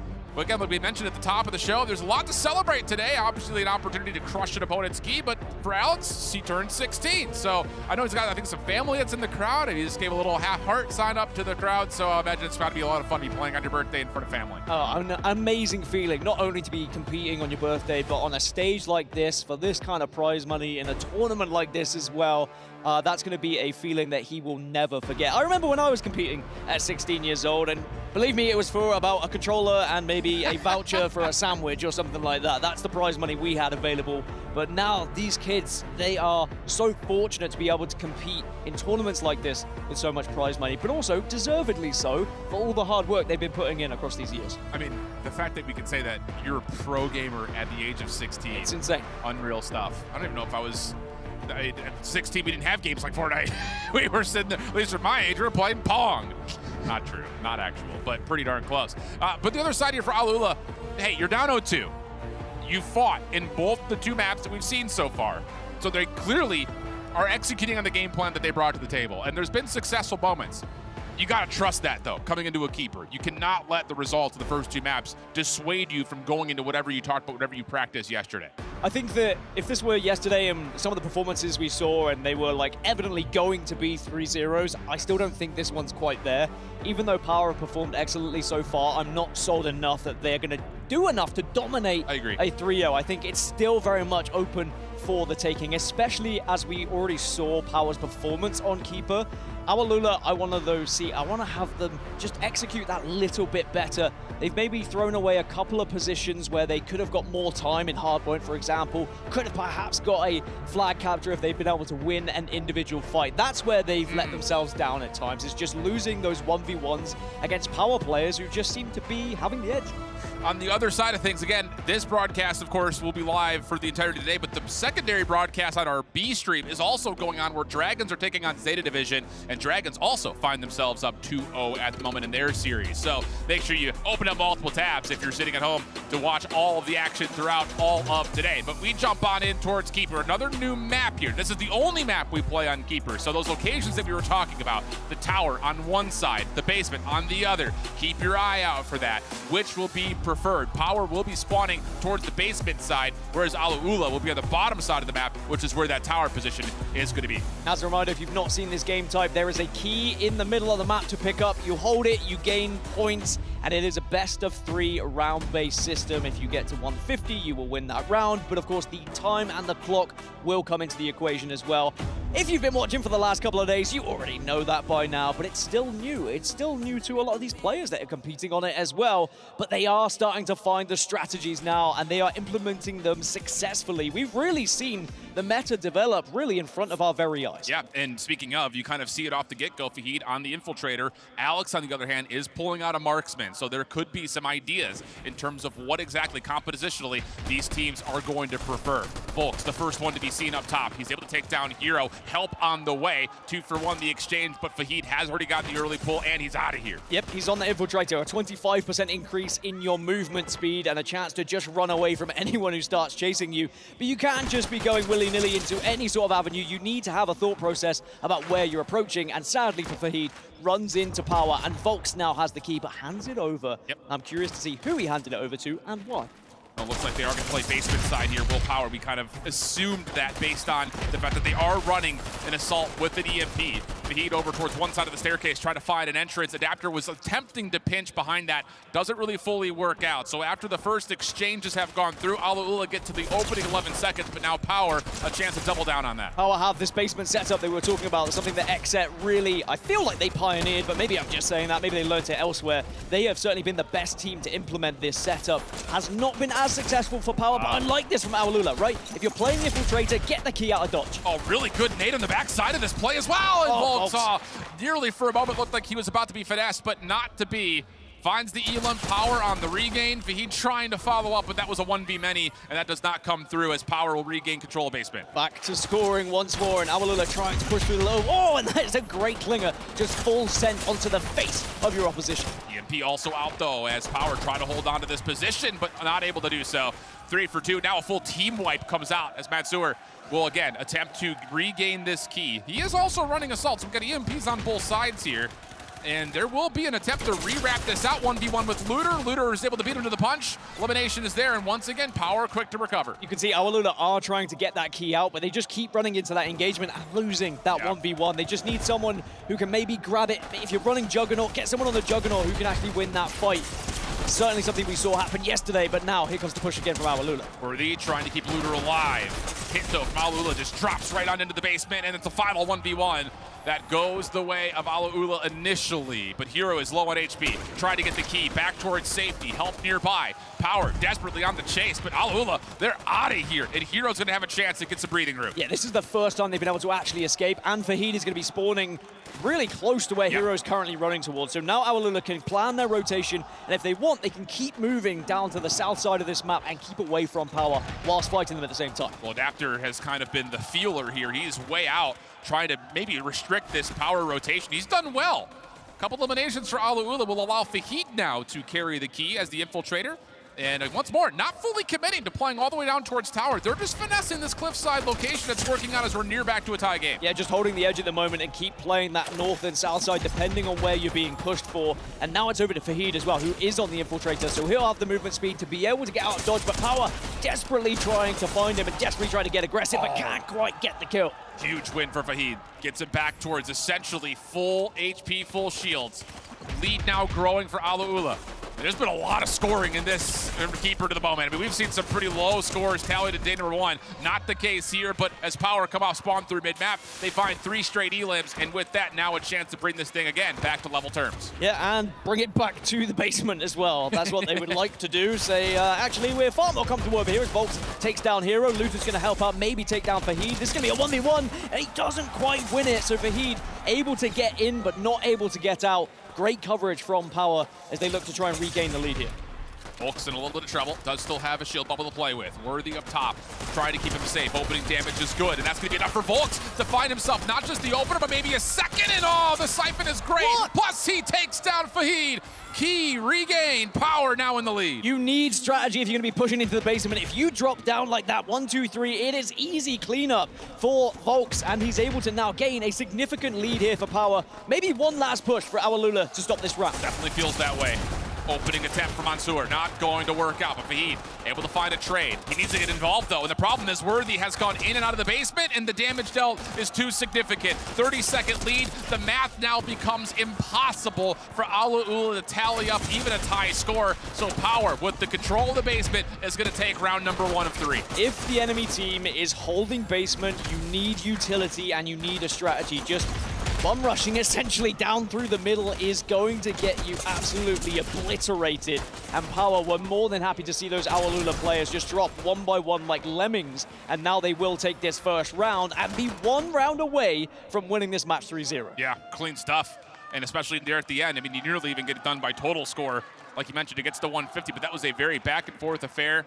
But Alex is vibing with it, looking up to the crowd. You could hear the crowd trying to inject some life into Awalula, but flat out, they need to get this key away from basement. You cannot afford to keep playing Power in that location. And they did well to keep it on cliffside. I think the mistake maybe they made was continually pulling that key north and not actually taking the gap they had to take it down south and down towards that tower side to get the key as far away as possible from basement. Well, this opening exchange, the breakoff is perfect for Power. They don't drop a single member, and Volks is right back over towards his winning ways. He'll make his move through restaurant and move straight on over towards that back basement position. Awalula trying to chase this down. They're going to get isolation, at least for a moment, and that's actually good for 3 straight elims. Looter, the last one left, he's been found by Mansour. So once again, quick recovery from Awalula, but this is not the location they want to fight in. It isn't. They want to ideally take this further south, but they are being surrounded at the moment by Power, just looking to try and contain them. It's good from Power to not allow them to escape, but Fahid maybe might be able to find a route here and just keep going, I'd say. Get as far as you can, because you know your team's going to be spawning somewhere close by. Oh, these eliminations are great for Awalula. 3 straight in the feed, but not preferring to re-rotate this all the way around. I think with the conviction that they've been able to find in the elements, they're just going to stay here. And I guess why not? I mean, you've got a pretty solid read on where Power are spawning at the moment as well, so the eliminations keep on coming and they don't stop coming as Awalula gets us over 30 seconds worth of difference. I think maybe their worry was the Power spawn that could happen on the south, which actually did happen. So a good decision from them to hold their position where they currently were in residence, but now that is going to open up Power. If they get a setup here, it really could be detrimental towards Awalula. But Power, they need to break this setup, so let's jump into a listen and see what the comms are like. There's one there, bro. 50, 130, 130. I need help, there's 3 on me. Guys, come back. 100 dead end! 50 wide, 1 folks. One of them's wides. EMP? Yeah, EMP. 30 wide, bro. 20. Yeah, 51, Alex, push up right, push up right. 100, dead end! Nice. Dead end! Nice! I'm gonna go I'm coming right side, No one has it. Someone, oh, wait, grab it, bro. I need play fuse, I'm going to use. Nah, bro, I got shot in the back. Yeah, I'm playing with you guys. There's 2 coming down. 1 coming in. We need to run this way. EMP. We need to run that kid, Behind. I tried to slide through and just got stuck. I'm lurking mid, it's shot. 2 looking towards you, Alex. Yeah, on me. I'm here. Nice. Really important moment in there. You can kind of hear for Power. They got surprised, but Awalula hit, and the only effort they had was, I'm going to join you guys in basement. 1 EMP took all of the shields away, and the follow from Awalula was perfect. Fahid quick to take the key and run away with it. Well, Awalula learned they couldn't just drop in like lemmings. It had to be more strategic, and that EMP was perfect. And now not only did they get those eliminations, but now they get the key away from basement 1 more and force the engagement here with Power. Yeah, problem is the rotation for Fahid actually runs runs into a kind of a split spawn situation for Power. So they're right back into control. A large lead in play for Alula. And they actually, I think, have comeback mechanic right now. Yeah, they must have been down major because they're earning 2 points per second. So Power are going to dig into this deficit very, very rapidly. Pressure on for Alula to try to stop this quick. Yeah, as a reminder, if you go behind by 100, you are able to gain 2 points per second that you're holding this key. And Power are catching up very quickly. Now, of course, it is not in place, but that was such a big catch-up for them. Yeah, it's only to a certain amount. You're not going to have it the entire time you're carrying the key.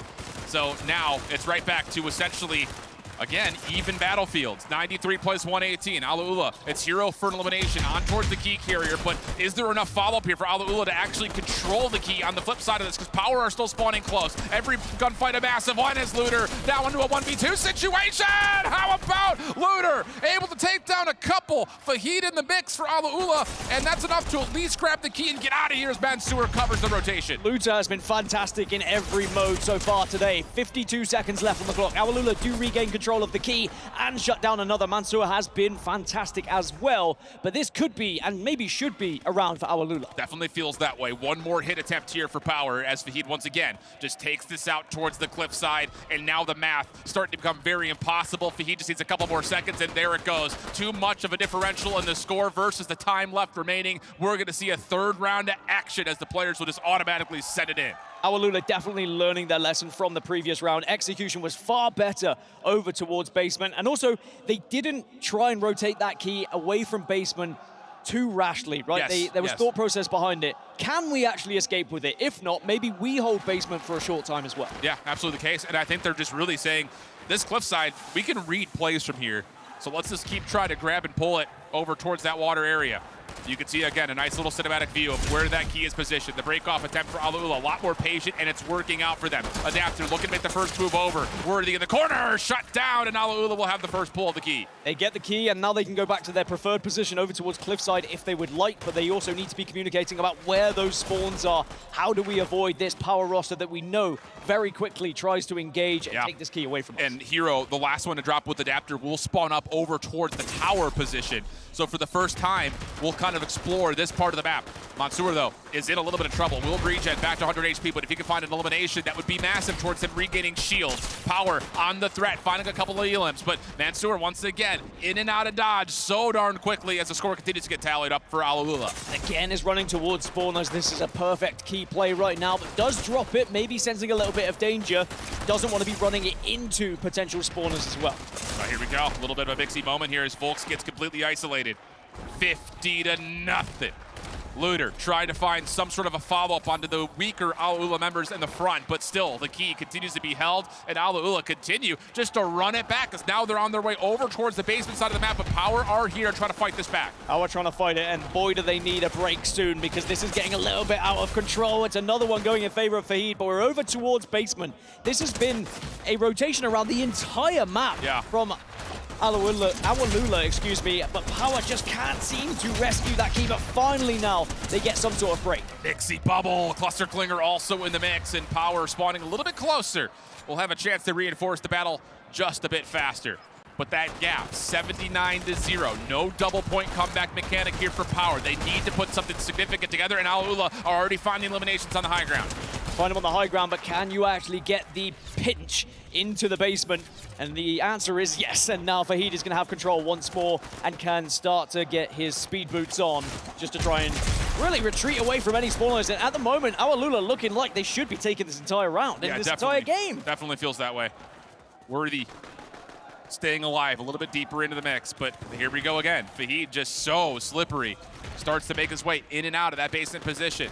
Mansour holding on towards the basement entrance. Fahid also just kind of looking to see what possibly may be under threat, but this gap is becoming significant. They're going to get plus 100 points. So for Power, you need to find some sort of a retrieve of this key, and you need to do it now. I do like what Alula are doing. They are trying to gain a position and map presence by having one player a little bit further up so that if the key does have to run, you're not running towards someone, but Power do get the break, and Power will potentially have a chance to set up over towards basement here, and will have the catch-up mechanic in place. So there is a chance for real points on board as Volks holds the key, the bubble goes down, and they will be able to hold off the push. A little bit of a sloppy moment right there from Alula. A lot of individual plays coming out, and now Power have every single member focused up.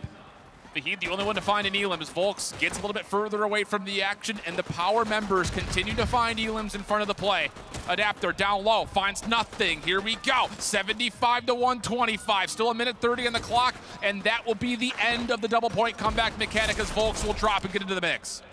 Mansoor gets one though, and that's the opening they needed. And there is a lot of weak players over towards Power, shieldless players, but they still find the eliminations. Mansoor and Fahid go down.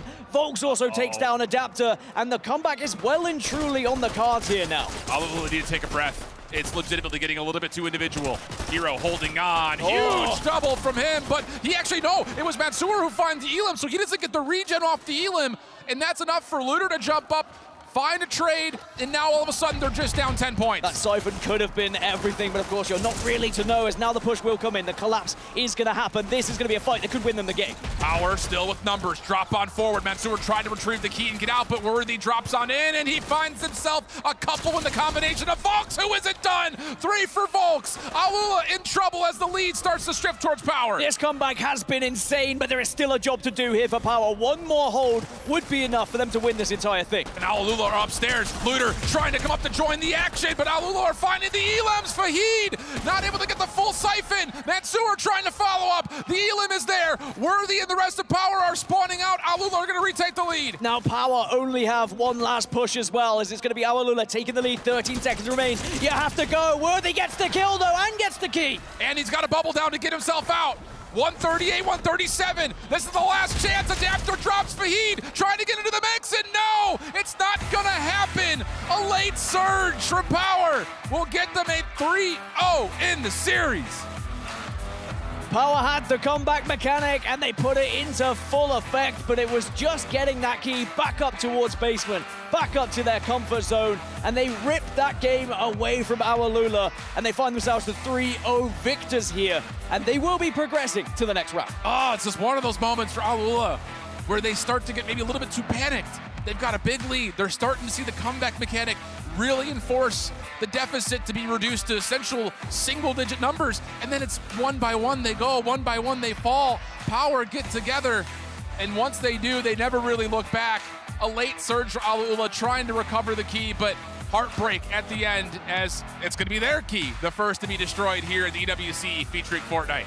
The first team to be eliminated on the main stage, their key will be crushed. And of course, a happy birthday to Alex. Quite the birthday present to have a 3-0 victory on the main stage. We can dissect, of course, what happened in that game, but ultimately you have to look at the smiles on one side, the jubilation on one side of the stage, to the disappointment of the exit from this tournament on the other side of the stage. There's always highs and lows to any esport. Yes. And sadly, Alula are going to have to live with the decision, in my opinion, to hold on to that key and allow that 100-point lead, because I do think there is something there. Maybe you don't go 100 points ahead, and you just drop that key and say, we're going to play and just take the fights for now. It's such a tough decision. It really is, because then you're leaving it up to Essential the chance of we can evenly trade from here on out. It almost kind of feels like the same macro decision we see in things like Capture the Flag of we're up by 1. Let's just play defense.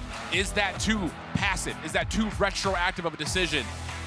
Hard to say, as Alula, we're also got to keep in mind with the lead that they built, they're only 30 seconds away from winning off of score. So again, that decision becomes super difficult to make, but one that I'm sure will echo in the minds for days to come, as MENA's #1 team out of their qualifier has faced defeat, being eliminated by Power. You can see there another shot from the birthday boy of how happy he's going to be with the victory as well, but sadly for Alula, they'll be exiting the tournament. But for Power, they now need to turn their attention towards the Gaming Gladiators, which, as we've alluded to, is going to be an entirely different beast here, Shift. Oh, without question. And I think the thing about it for Gaming Gladiators is that this is a squad that put up a really good fight versus Exceed and have already showed that they could do the same things to Alula. But we're on stage with Power with the final reactions.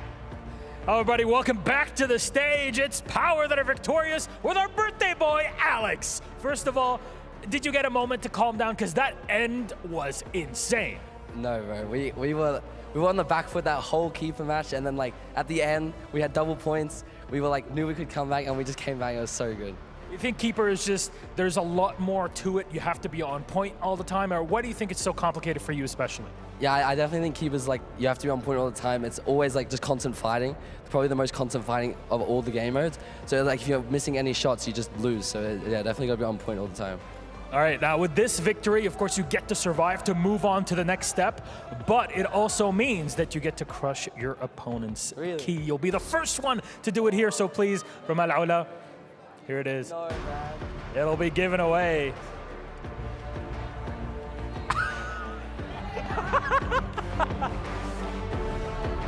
Well done, gentlemen. Please, thanks so much for joining us here. Oh, there it is. Give it up, Al-Ula, our losers of this game, but Power, Alex, it's a great thing to win here on your birthday, but this is just one of the 2 games you need to win to survive. What's the next step? Next step, 3-0 GG. I'm definitely looking forward to it. There you go. Thank you very much. Congratulations again. We'll get to crushing those keys in just a moment. But for now, back to the studio. Thank you so much, Milos, and congratulations to Power. You mentioned it. It wasn't just loser fruit. They needed the entire squad today, and the birthday boy gets a 3-0. The first of 2, he says, are coming his way. Yeah, I don't know about that second one, but let's focus on this one. This one was good. Enjoy it while it lasts. I mean, a great performance is all things considered. Yeah, they definitely stepped up. I really have to say here that Power obviously put in some work between, and I want to make it clear, I am very happy to be wrong. I predicted Al-Ula. I like coming onto desks and saying a team has outperformed themselves, has gotten better since their last performance, and that is what Power have done. I think we saw that begin here on that CTF, right? Such a hot start. They come out in the first half 2-0. A different approach to CTF than what we saw from them against Falcons, right? Yes. Against Falcons, we saw them sort of trying to pair up together on different lanes of the map. They were getting exposed a lot that way. This time round, a very different approach and a successful one for them. Do you think the Flood is the better strategy? What did you see from them that we hope to see against Game and Gladiators? Because if you watched GG yesterday, this is a squad that is just constantly running your way. Right, it's interesting, right? Because that CTF approach will be, I wonder how it does against GG, because GG capture the fact it's their strongest point, and they're a lot slower of a team, right? They can get really patient with it. They like to lock down different parts of the map. I think it could work for them, though, if they can catch people out, use the numbers advantage. I agree as well, because against Al-Ula here, what they decided to do was Al-Ula wanted a lot of mid control. That's the power point of the map when you're thinking about CTF. And Power said, well, okay, hold mid. I'm going to go hold your flag instead. And that really threw Al-Ula off. Taking a look here at game number 2, the snipe started connecting for Alex. You saw Looter popping off as well. Who do you feel had the biggest impact when it came to Hardpoint in particular? Ooh, I mean, that's a tough one. I feel like Alex was going crazy for the most part. Like Alex, you know what I'll say about Hardpoint, right? Obviously, you know, Keeper was the one where they felt, you know, they were on the back foot. But Hardpoint, I felt like Al-Ula just never got going, right? We expected Adapter and Hero to be the stars for that team, especially on a map like Hardpoint, and they just couldn't really keep up. It was really Mansour that was carrying them through in a lot of those Hardpoints. And I really feel like Power used the environment way better. This is what I mean by, like, they night and day, they look different to how they did in their last performance. They put in the work, they understand the maps better, and they manipulated the environment around themselves way better. Here we have some of the highlights from Keeper, and Al-Ula was looking way stronger in that second round. I didn't see any way that they were going to lose it, and then all of a sudden, Power gets into the basement, and the basement bros able to mount that comeback. The team shots incredibly strong when working together down low. Yeah, the commentators highlighted it well, right? They were doing their best exit impression, right, with some of the basement holds we were seeing. Not quite as clean, and I think Al-Ula took advantage of that for the most part. Again, that one just didn't go how I expected. I didn't expect Power to pick up on Keeper, and yeah, maybe you'd say a bit of a choke there from Al-Ula towards the end. The best team in the Middle East is officially out. Al-Ula sent packing, much to the dismay of the fans. Power, they were in the crowd, they were getting fired up, and the birthday boy put on a show for us. What a performance to open the day, because even if they lose from here on out, you doubled up your money, Jess. Are you happy, though, with $20,000, or do they need to make it into that playoff? I think Alex said it on day number 1 in one of his interviews. He said, we're happy to just be here. So that's great. So for them to put a little bit of an extra win on there as well is going to be huge. And I think if we keep going in the future years as well, we can see them boys come back, because Oceania has that qualifier to work with. So they're hot favorites for that region. Unfortunately, Fahid and crew are sent packing, and they are not eligible for our PlayStation MVP, but who is? What's his name? All 4 members of Power. Which one is going to end up on our trophy? That looks like an Alex to me. What do you think here, Levin? Yeah, man, the birthday boy stepped up. A lot of people have been bigging him up as, you know, one of the stars here in the competition and someone who can represent OC really well. And he's done that so far today, man. The guy was going crazy as we sort of expected. The marksman having such a huge impact. Those opening snipes, dropping the shields, dropping the health. And then, of course, he's always got teammates with him to clean it up. But it was some of the solo chows that we were most impressed with. Jess, as you are looking forward to watching more Alex moving on, because they will go to the next round. What do you want to see from the man? Do you need more communication? Do you need more headshots? What are we looking at? More utility usage from Alex would be nice. I haven't seen a lot of the lineups from him. I think a lot of people forget that his particular role does come. You can see at the bottom of his screen now, he does have that dynamite to work with. I think if he's lacking anything, I saw the teamwork, I saw the marksmanship, but I do think that utility usage could be a little stronger from him. I think when it comes to like timing their team pushes as well, right? There's like an element of, cool, we want to fight together, but when are you fighting together? And what areas of the map are you trying to claim and take? And that's something that I think they will need if there's any hope against GG. I also heard a little of their listen-ins. By the way, shout out production for always giving us listen-ins. Yes. Alex and co had quite, I would say, rushed and worried comms, so I would like to see them, you know, calm that down a little bit moving forward. In America, we call that hype. Chaos. Okay. We love it. Bring that energy. That's what we want to see. We got to update you on the group. Take a look at where they're at. Power's job is not done. They still have to fight off against Game Gladiators, a team that is in the top 5 of the club championship standings. So you know GG will be bringing their A game. Alex thinks he can get a 3-0. Let's be realistic here, Levin.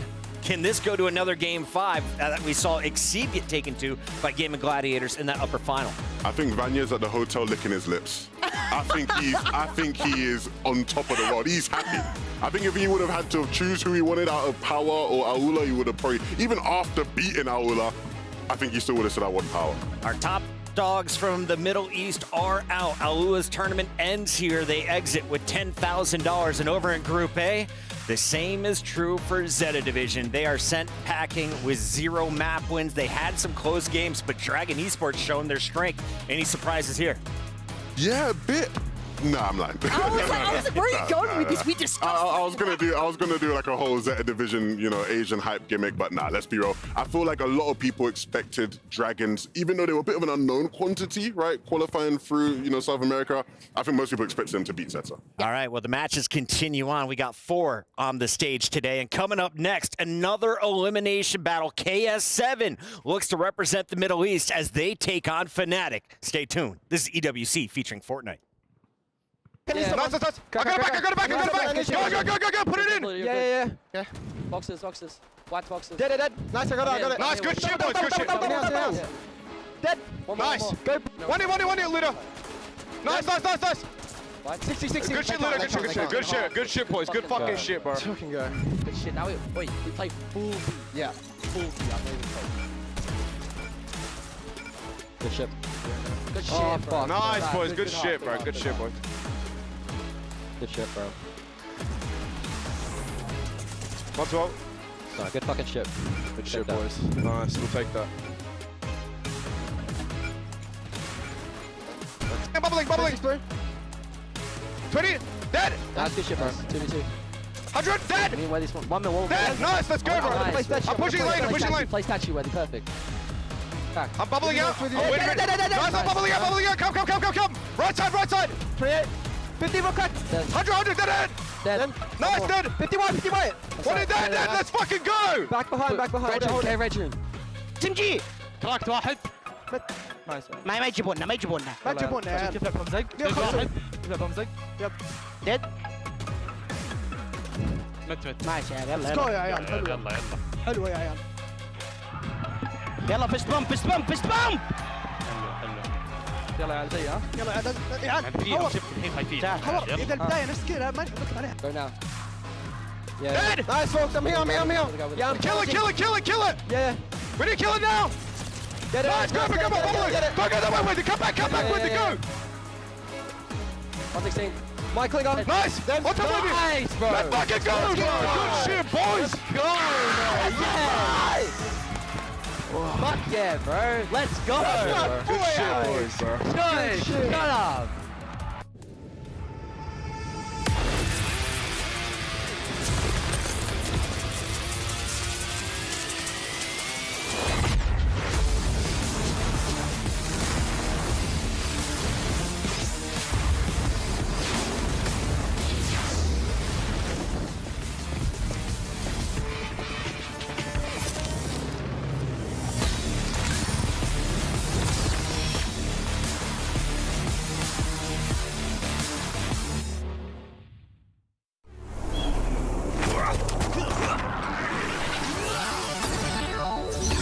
Ready, set, go.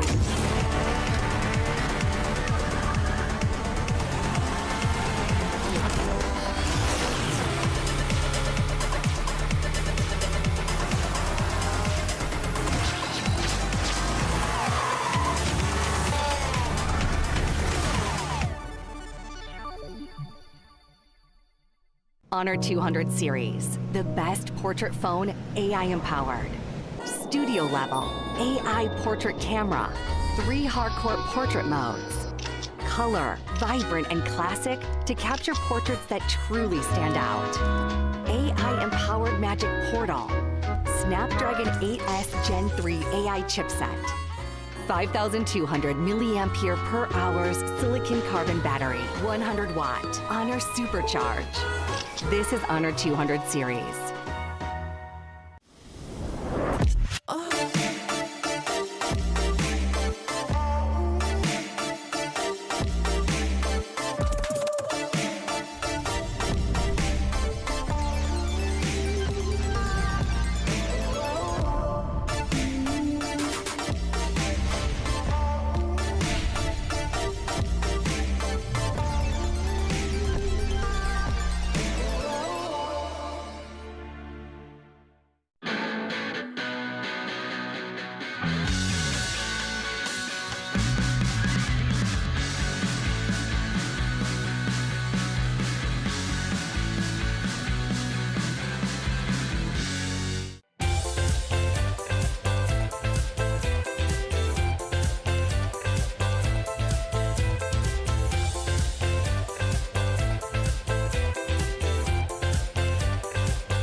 The second match of the day is ready to go. We've already sent 2 teams packing.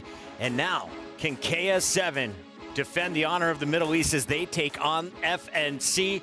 Fnatic crew, they're going to be cheering them on, but this is going to be a tough fight. Fnatic yesterday, though, looking a little bit rocky. We've got Levin, we've got Jesco here. I'm Chris Puckett, your host for the day. And I wanted to start with you, Levin. Did you see this matchup when you first saw the bracket? Were you expecting this to be the fight for 3? Yes, I was. And I think I was a bit unpopular in that because I think a lot of people expected Fnatic to best R8. I was on the other side where I thought R8 would be slightly better than them. And to be honest, after watching Fnatic, I'm actually a bit concerned in general. Not maybe for this matchup as much, but I don't think they'll be happy about day 1. You got to take a look at our rosters here, and let's start here with KS7, Cal Gamer, Kiri. We got Salva and Koti, and I know a lot of eyes are going to be on Koti on land this weekend, Jesco, but who do you want to see from this team today? I mean, it's the man holding the little triangle in the middle there.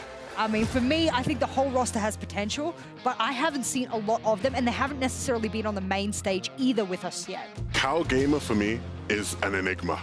He's like the... Explain, you gotta explain. Come on, you can't just say It's quite silly, but like he's just got so much aura. I can't, you know, last year at the Global Championships, right, he had the whole matchup against King online, you know, and they had like the whole one-on-one interview, and he was just like right in front of King, like, I'm gonna smoke you, like, we're gonna beat you. We've watched them, they're not that good. Like, he's so confident. Like, you see like his social media, like on Twitter, he doesn't like tweet anything other than just like tournament results, he'll just be like, first place, FNCS, first place, FNCS. Like, it's, I don't know. He's got something about him, and I like it. I like that, too. He's got Peter Bot swagger, but a little bit more swaggy, I was told. Before we get into this matchup, though, we caught up with the coach or a member of KS7. Let's find out who's on the other side of the interview. Welcome to backstage at the Amazon Arena, where I'm joined by one of the KS7 players. It is, of course, Lorenzo. How you doing, man? I'm doing good, thanks. Well, yesterday, it was tough, wasn't it? Carmine Court, they kind of had your number, but tell me how that match went from your perspective. I mean, they are obviously the best team in the group, so they're very good. We played decent in the few match, like in Capture the Flag, we almost won, but at the end, we played too passive, and that's cost us the first map.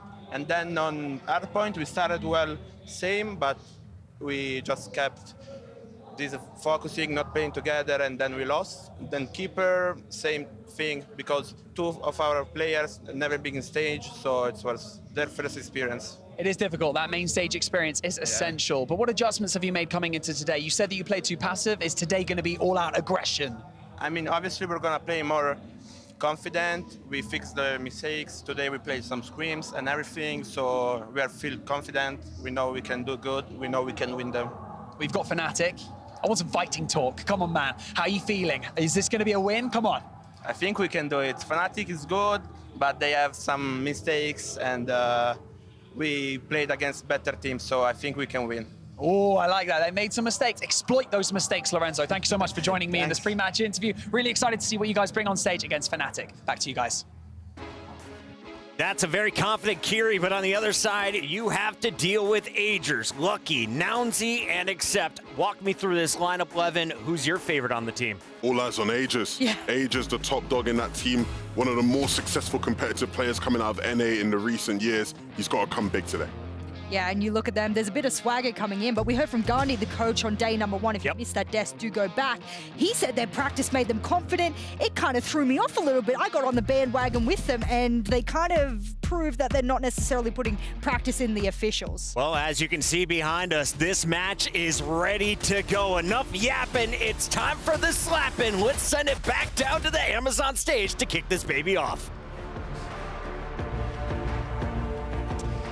My guy, welcome back into the Amazon Arena stage here. Milos, I've got a bone to pick with you, my friend. What did I do? You promised that I could be there to crush the key, and I wasn't, and I'm devastated. All right, 2 things. First of all, you're on the next one, so you'll get to do it yourself with the players.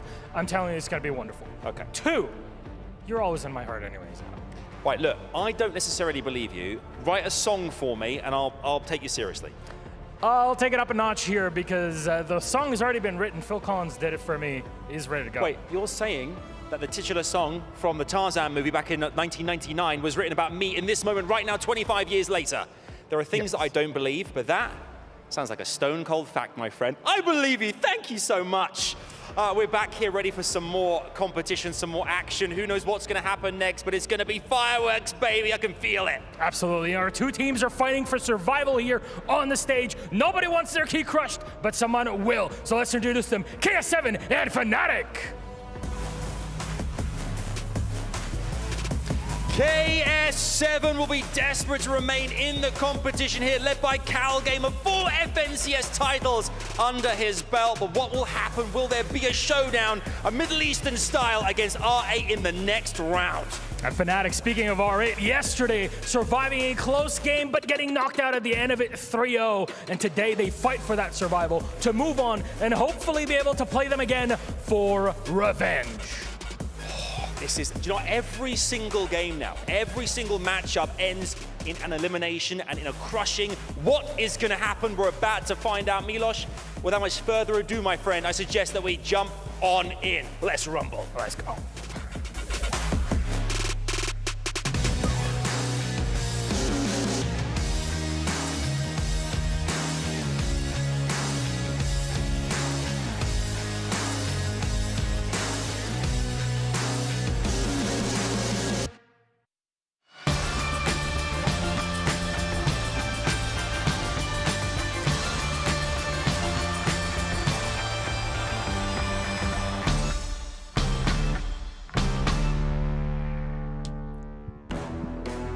Welcome back to the main stage, everybody, and today, it's a little bit of a day of jeopardy for some of these teams. As you can see right now on our main stage, Fnatic and KS7 lining up to take each other on.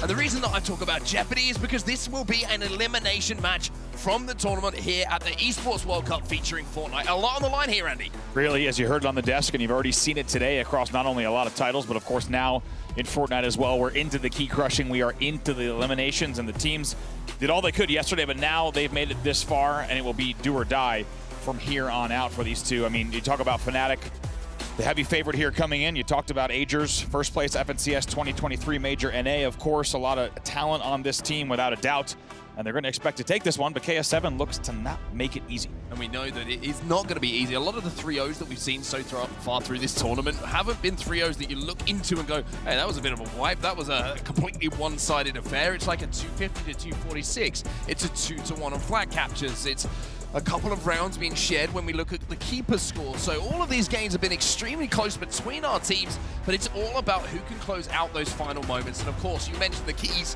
where you can see them both right in front of the stage for both of those teams, and they will want to keep those in one piece. They really will, and I mean, what just a symbolic moment here when you see these keys on each side of the stage. I think when we're watching esports events, we always feel like there's a lot on the line for these players, and all coming from different backgrounds, different places, different stories. But when you have the key on that inner edge of the stage, it just feels like there's an added, the ante is upped just a bit, where you have this visceral kind of tangible I think representation of the dreams, the hopes of these teams, and the fact that they can literally be crushed on site is quite wild as we get ready to reload into map. Well, map number 1 is going to be CTF on Chalet. It's something that we've seen quite a lot of as a map 1 pick throughout this tournament. We've talked about how a lot of teams have their majority of their reps when it comes to game type, when it comes to map here on Chalet and CTF. So the opening strat is something we are always keen to keep an eye on. We've seen flags be capped within 60 seconds, it feels like. Yeah, even remember our first flag of the game that you and I saw on the main stage. That was the Falcons flag. Just in case you missed it yesterday, everyone watching at home and in the arena, that was a flag cap that went in within 53 seconds of gameplay. And then on the other side of that, when we saw the Falcons XX series, we just saw draw after stalemate after 0-0. So it's fascinating to watch the differences between these teams, the differences in play styles. If you can set an infiltrator in behind enemy lines on a flank route, even though it's not easy with this lane-based map, you can sneak in, you can get the sneaky flagpoles, and you can bring it back home. We'll have to see if either team is going to be looking for that, or maybe just looking for a little bit of mid-map control here. Well, here we go then, everybody. You can see we are moments away from getting this map underway. And just to make it a little bit more spicy for you, KS7 and Fnatic, just a reminder that if you do stay in the tournament, you're more than likely to double your money as you go through round by round. So if that wasn't enough of a motivator for you, as well as the fact that you want to be the team, of course, who stays here in Riyadh competing over the next couple of days, then certainly you're in the wrong place. But for now, we're going to watch this opening break as we jump on with Kiri. As you say, tunnel pusher coming in. You really don't want to be the team. You've traveled quite far here, right? For a lot of these teams, KS7 maybe a little bit nearer for them. However, if you think about the distance that these teams have traveled, opening damage coming in here is a nice little push coming in. It's actually going to be several players on Fnatic falling. It's a good KS7 push for the open. Certainly is. You might be in a position actually to get this flag moving as well. However, you've got to deal with this man in the window right now and deal with them. They can't quite tell, but did manage to get a touch on that flag, and has he bought enough time? It looks like they might have just about done, so Fnatic will send that flag back home, and it's all thanks to the man on your screen right now. A beautiful shot with that sniper rifle to cut down that flag runner. Pretty bold play from KS7 off the opening, right? I think a lot of people would have expected Fnatic to be the ones with the early aggression and the early lead. However, look at this from Fnatic. All stack, 3-stacker on the back rock. Rarely do you see this. They are all inning this push here. Bubble down as well. If they get this kill inside of the bubble, then you get the feeling they're going to get that flag moving as well. Except it's already away with it, and Sizz lucky. Well, he's going to be dropped off here so that he's got that speed boost. He's going to be able to move it even quicker. Fnatic managed to pick up one in the kill feed as well. That's an elimination that's going to make things a little bit easier, but elsewhere you can see there is a flag away from their base. So this is not going to be a simple job. We're now going to see the fight duel for both of the flag carriers inside of that bubble. Fnatic will win it, and even though they can take it down to the line, the flag will go home first. Very nice job there from Sizz. It was not easy, right? As you said, a momentary flag standoff with both flags being away there. Agers needed to win that battle. He does. They also win it on the second bubble. Not only a bubble on the pull, but they win it on the second bubble to bring that one back. Sizz gets taken down right at the stand, but not before the flag goes in. In about 2 minutes of play, Fnatic already leading 1-0. Talbot can't quite connect as yet with that sniper rifle. We know how a lot of responsibility is on those marksman players on this linear map here. Just to hit those bodies, hit those heads, it just completely changes the context of where that push is going to have success. Except trying to, again, once again, just create a little bit of an opening, but it's all about the 50-yard line right now. Fnatic have a couple of players respawning, having been taken down, and Except is going to join them as well. He is the other side of things right now, inside of the tunnel. He has been spotted out here by KS7 and will be shut down. So important to do that, to make sure that flanker just goes accounted for. Yeah, really nice job there from Cody and team, just to make sure they get back, take down Agers, and shut down that push, and now have a little bit of moment to reset. Salva picks up another one, not easy.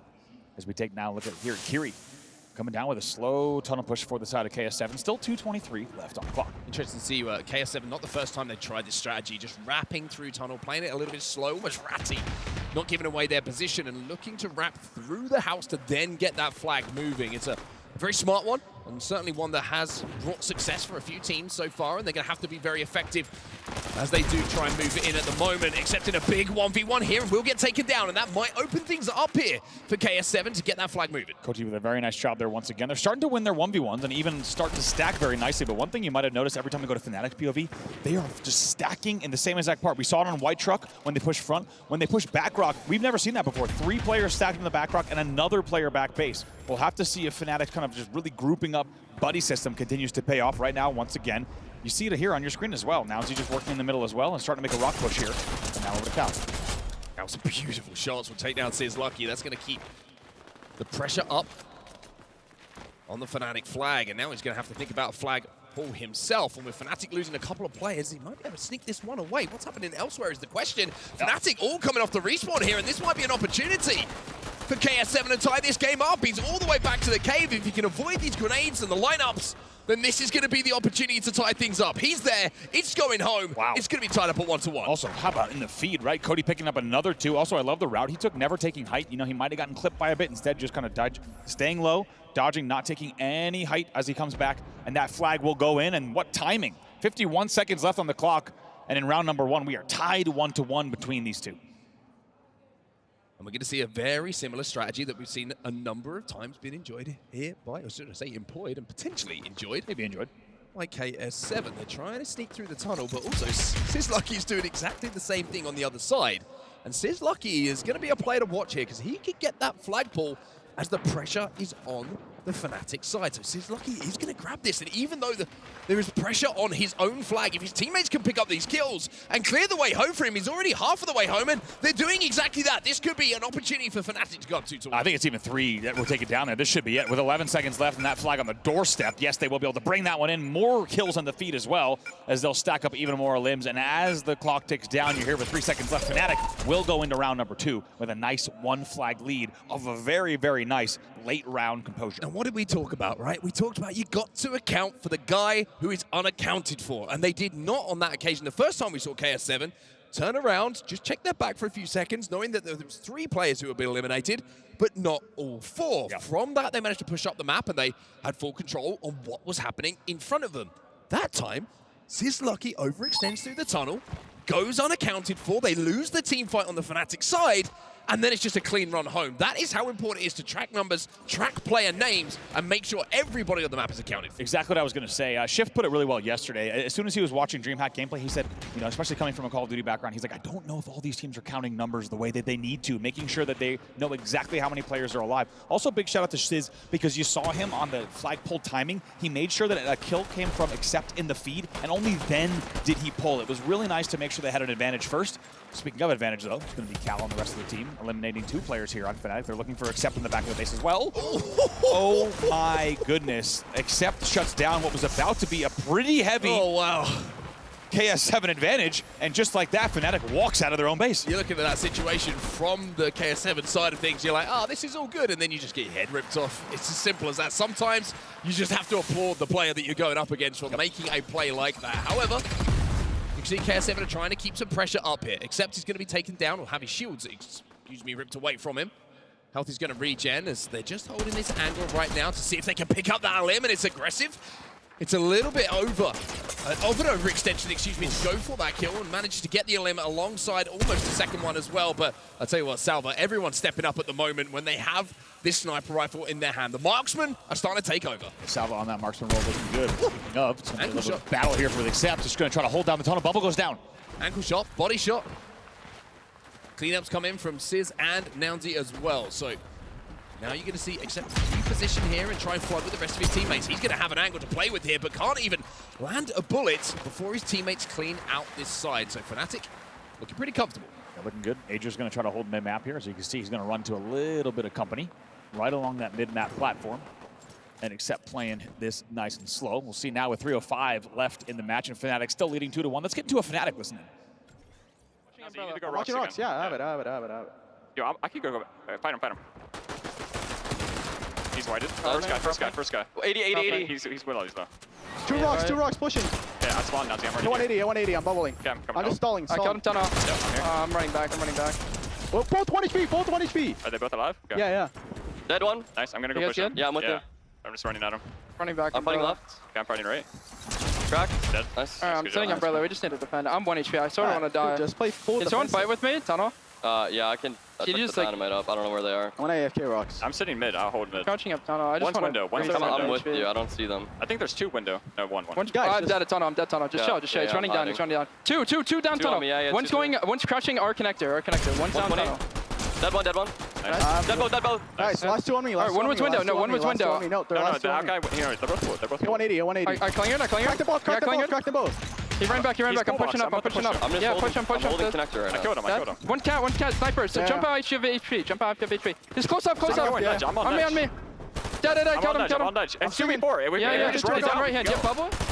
Fnatic's communication gives a great insight into how they're trying to approach things here, but most importantly for Fnatic, and speaking of approaches, they have all of KS7 trapped in the back of the base right now, and they want to get that flag moving. Yeah, look at this stack there. Salva hits a nice body shot, and there's also a lot of damage comes in as well. Bubble is down, but I think, yes, Salva and Kiri are going to together wipe. It's really good defensive stand coming out of KS7.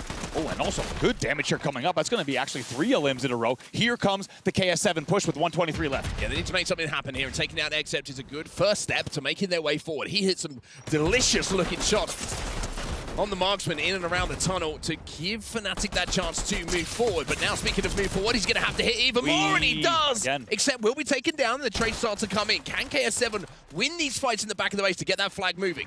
Big from Nounsy. Look at how Nounsy combines with Sizz there. A double elim in the feed for them, and it just feels like each time when you think I'm now on both sides, someone is going to pull. Someone pulls something out. Beautiful stuff there from Nounsy and Sizz, combining on the scoreboard to make sure they get the elims they needed. Kiri, though, working together here.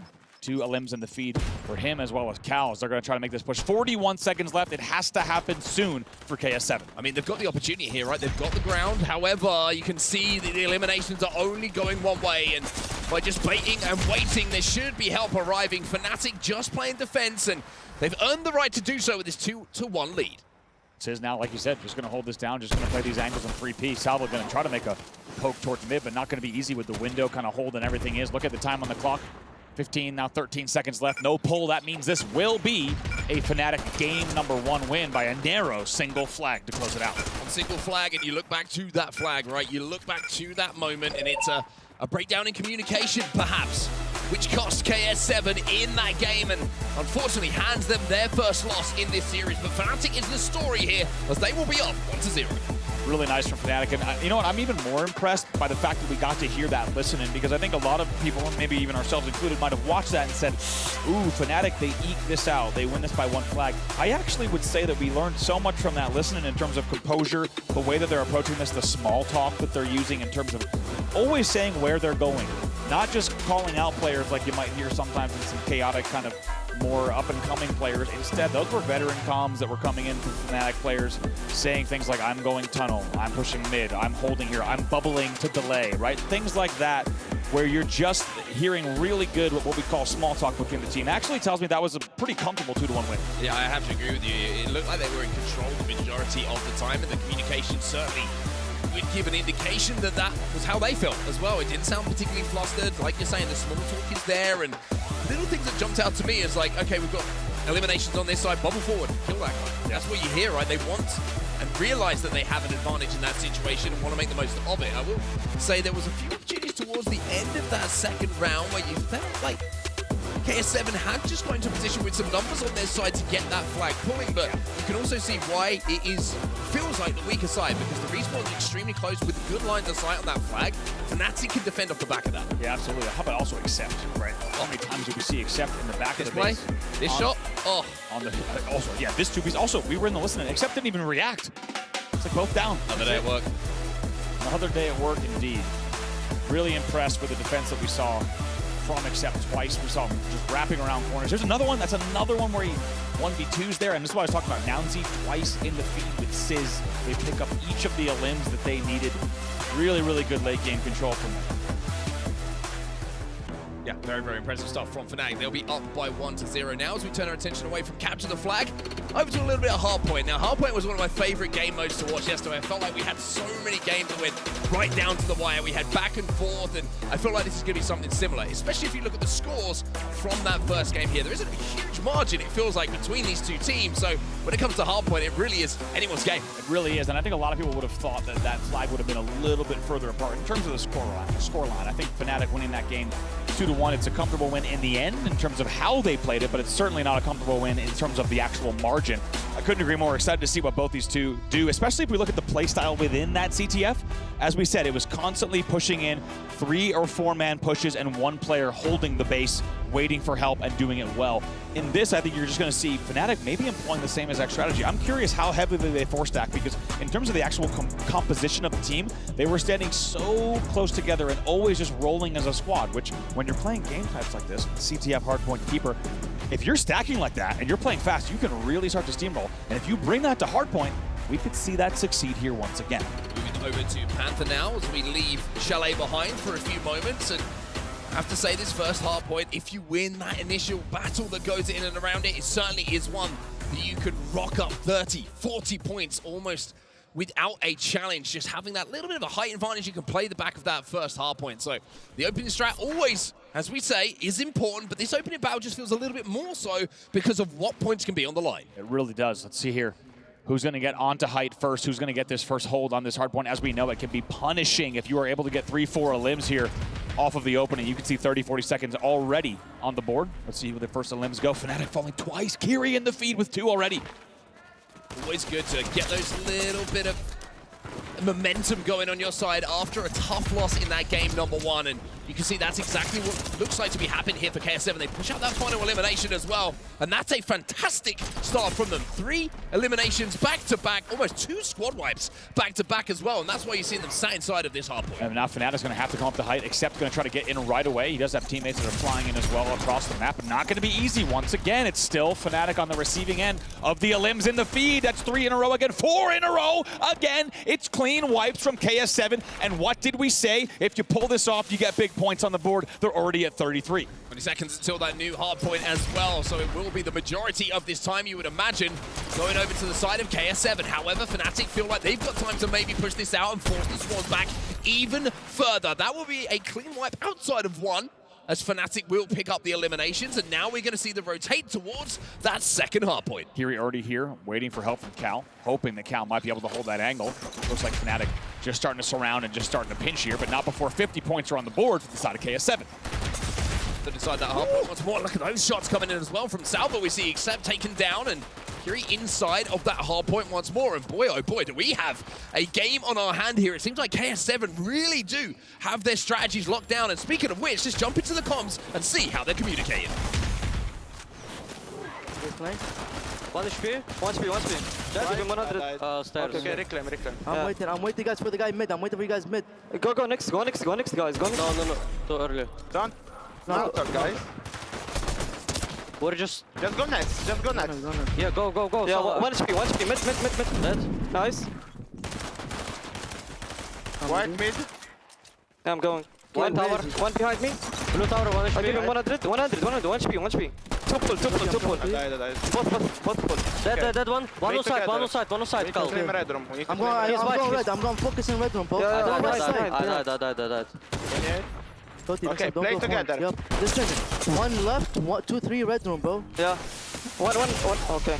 100. Don't pick. Yeah. Come right side. Dead. Oh, pull 1. Left. Pull flanking. Be careful. Dead. Nice. Go. 1 HP. 2 1 HP. One spot behind. 2 are close. Dead. Go. We're flank. Yep, flank. 1 HP. Dead 1. Dead 2. One.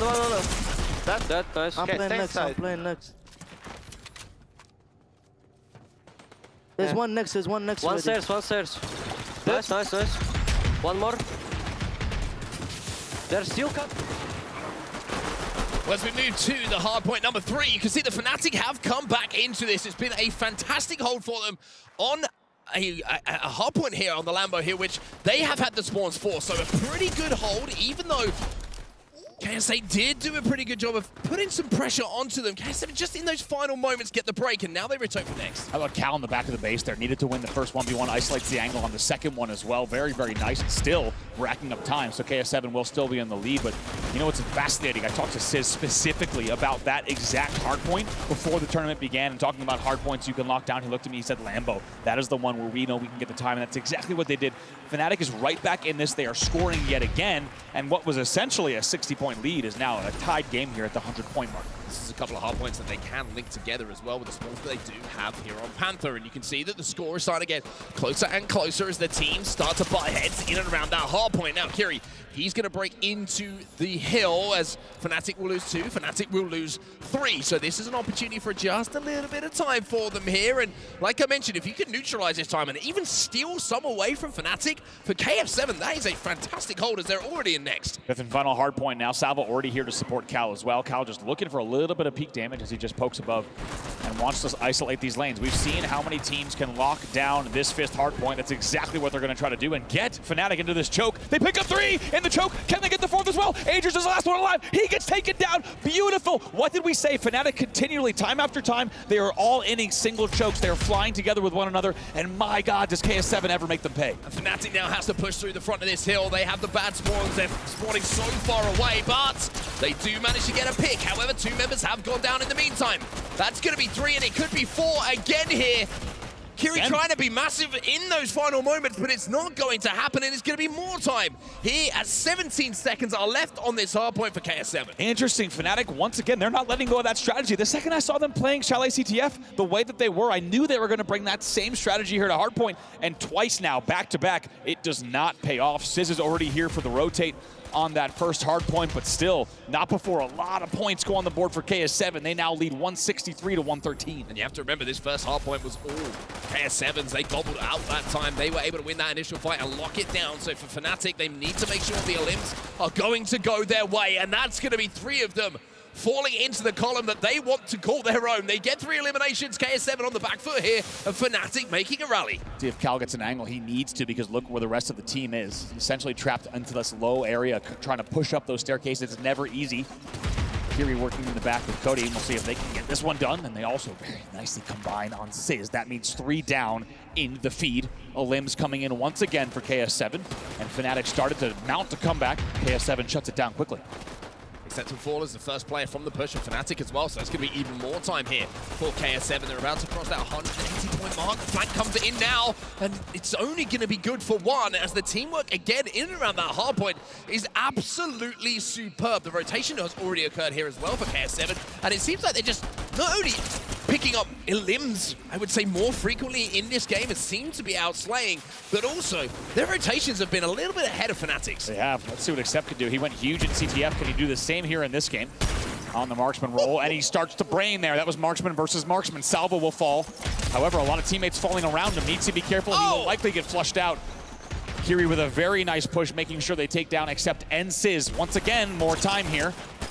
Two players here pushing in from the left side. Ager's taken down. Now's taken down. Once again, it will be more time for KS7. That EMP was so good as well. You can see the Fnatic wanted to bubble in so they could contest and then wait for the help to arrive off the back of it. But KS7 with the EMP managed to just take it out almost immediately and make those players essentially a lot more vulnerable than they wanted to be. They're going to give up this time here. KS7 will not be able to win on this hard point, but Fnatic are backing on a perfect Lambo hill here to send it a little bit deeper in this game. They really are. They've done it once. They've held that Lambo so perfectly. It felt like during the entirety of the KS7 listening that they were just frustrated. You actually kept hearing KS7 players saying, 1 week, okay, got taken down, and just felt like they were just completely shut down, both in-game and verbally, even during the listen, and Sizz trying to hold back Hardwood. Cal's making the push. Here it is. 2v2. Just has the shield advantage, but doesn't have the peak advantage, and certainly didn't have the jump, and it's going to be KS7 who step inside of this hard point. The bubble is going down as Fnatic are trying to make a desperate play to keep KS7 away from claiming this game as their own. It's 246 points on the board to Fnatic's 165 and rising. Salva just taking his time to wait for this push. Great shot coming in from Accept again to hit the body and slow things down. Slowing it down, but also Cody trying to make the push happen. Let's see if they can pinch him back hard. Cody starting to make the push here. Bubble is down as well. Tries to step in, but will need more limbs. There it is. Going to find two, and that will be Fnatic essentially all falling at the wrong time, and that means the game will close out here. In the side of KS7, they get that last second break, manage to flush the player out of the hill. And we've got a series on our hand now. We're tied up at 1-1. We do. Talk about Fnatic going full aggro. What felt like the whole game, just really trying to fly right into the face of KS7, and off of the opening rip, it did not pay off. There was a really nice Lambo hold, which we expected to get, given the spawns. However, in the end, it's KS7 just shutting that one down in the end. They shut down the second Lambo hold, but more importantly, held down so much time. Really, if you think about Hardpoint 1, Hardpoint 5, each time we went to each of those, a lot of time on the board for them, and Fnatic was flying through the same chokes. And when you have things like splash damage coming into play and really nice bubbles as well as EMPs coming in from KS7, it was impossible to get through, and they got so much time through those hard points. I want to give a shout out to KS7 as well on the fourth hill, the fourth hard point that we did see, because that's a Fnatic hard point. When you look at the spawns on the map, you look at the access that they do have, and they got essentially neutralized, it felt like, for time on that hill. It was a split down the middle, and if you are the team who is attacking one of those hard points instead of defending it, to come out of those situations is, with essentially an even footing, is a win on your side, right? Fnatic get the majority of the Lambo hill, but to bounce back from that, neutralize that second one before you move to your more favorable ones, it's a good feeling. And it really started with Cal. We saw the 1v1. I think it was Cal and Nounsy at first that were in the back, and Cal just slowly gets the peak, he gets the 3P, and he also gets the help that he needed to lock that down. And couldn't agree more. A lot of good time here. Look at this also. Once again, from height, Agers tries to get to height. They immediately turn around. It's really good team shotting from them the entire time, and it feels like because they got each entry frag, they were always able to get the next few. This is when Accept was trying to get away. So did for a second. If you'll remember, that was from Accept's point of view on Salva. Absolutely beautiful brainer. But Salva with some nice sniping of his own. As I say, both the marksmen really did have moments where they shined in that game. It was this final Lambo hill there where you saw Fnatic essentially gave themselves a slim chance, but a chance. They knew that the game would be ending on that previous hard point and decided to rotate early for that Lambo hill and think, well, hey, we managed to lock it down before, and not only if we lock down this Lambo hill do we get the time, we also have a pretty easy, strong rotate towards that next hard point as well. It was a smart plan. Unfortunately, just in the final moments, I love what I see from KS7 in those pushes they're putting together. It's not a desperate push. It's time. It's get four of us together, flush out the hill, fight around the hill before we go for that final player inside of it. And I got to say, a little bit of composure being shown in those late moments is what brings you so much success. It really is, and I also think they did so well to get themselves that early cushion, and it's so hard to come back from. When you're talking about any territory-based game type, whether it's whether it's a Call of Duty game type, whether it's a Halo game type, when you're talking about these 4v4 bread and butter territory-bastake game types, when you get those early leads, so you can also say the same thing about CTF, or you could say the same thing about Keeper, which we're about to see. When you get those point leads, you can just take a little bit more time. It buys you the time cushion to make a better coordinated play, and that's exactly what they will look to do again here. But Fnatic has to be feeling a little bit surprised. A really comfortable CTF win in the end in terms of the way that they handled it, but they get upset big on Hardpoint. We'll see what Keeper is going to be the go-ahead game as the two teams are tied 1-1 in the series. Keeper's certainly kept us guessing so far in this tournament, not just on who's going to be the strongest team, who has the best records, but where those holds are going to be coming in as well. We've seen those tower holds, the cliffside holds as well, and of course we spent a lot of time in the basement. We sure did.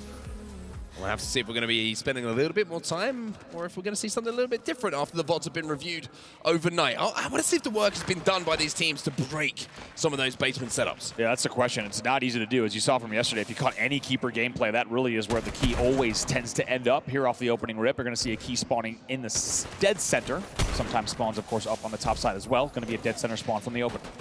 The attempt was put into place there to try and bubble forward and maybe think about getting that key back, but instead it's going to be based off of the eliminations that do come in, and it's going to be the man on your screen who's going to run away with it. Cal's got that key on his back, and it will be 3 players from Fnatic who were eliminated in that opening rush. So early time here, going to the side of KS7. KS7, early points on the board here. Fnatic now just feeling the pressure. Salva comes through as well. However, Agers and Accept do combine for a few limbs of their own. This will now open things up for them. Salva, though, once again, I'm loving the Salva versus Accept marksman battle. It has been thrilling to watch this. Oh boy, almost does it. Sizz comes flying in as well. but it's been an amazing marksman battle between those two.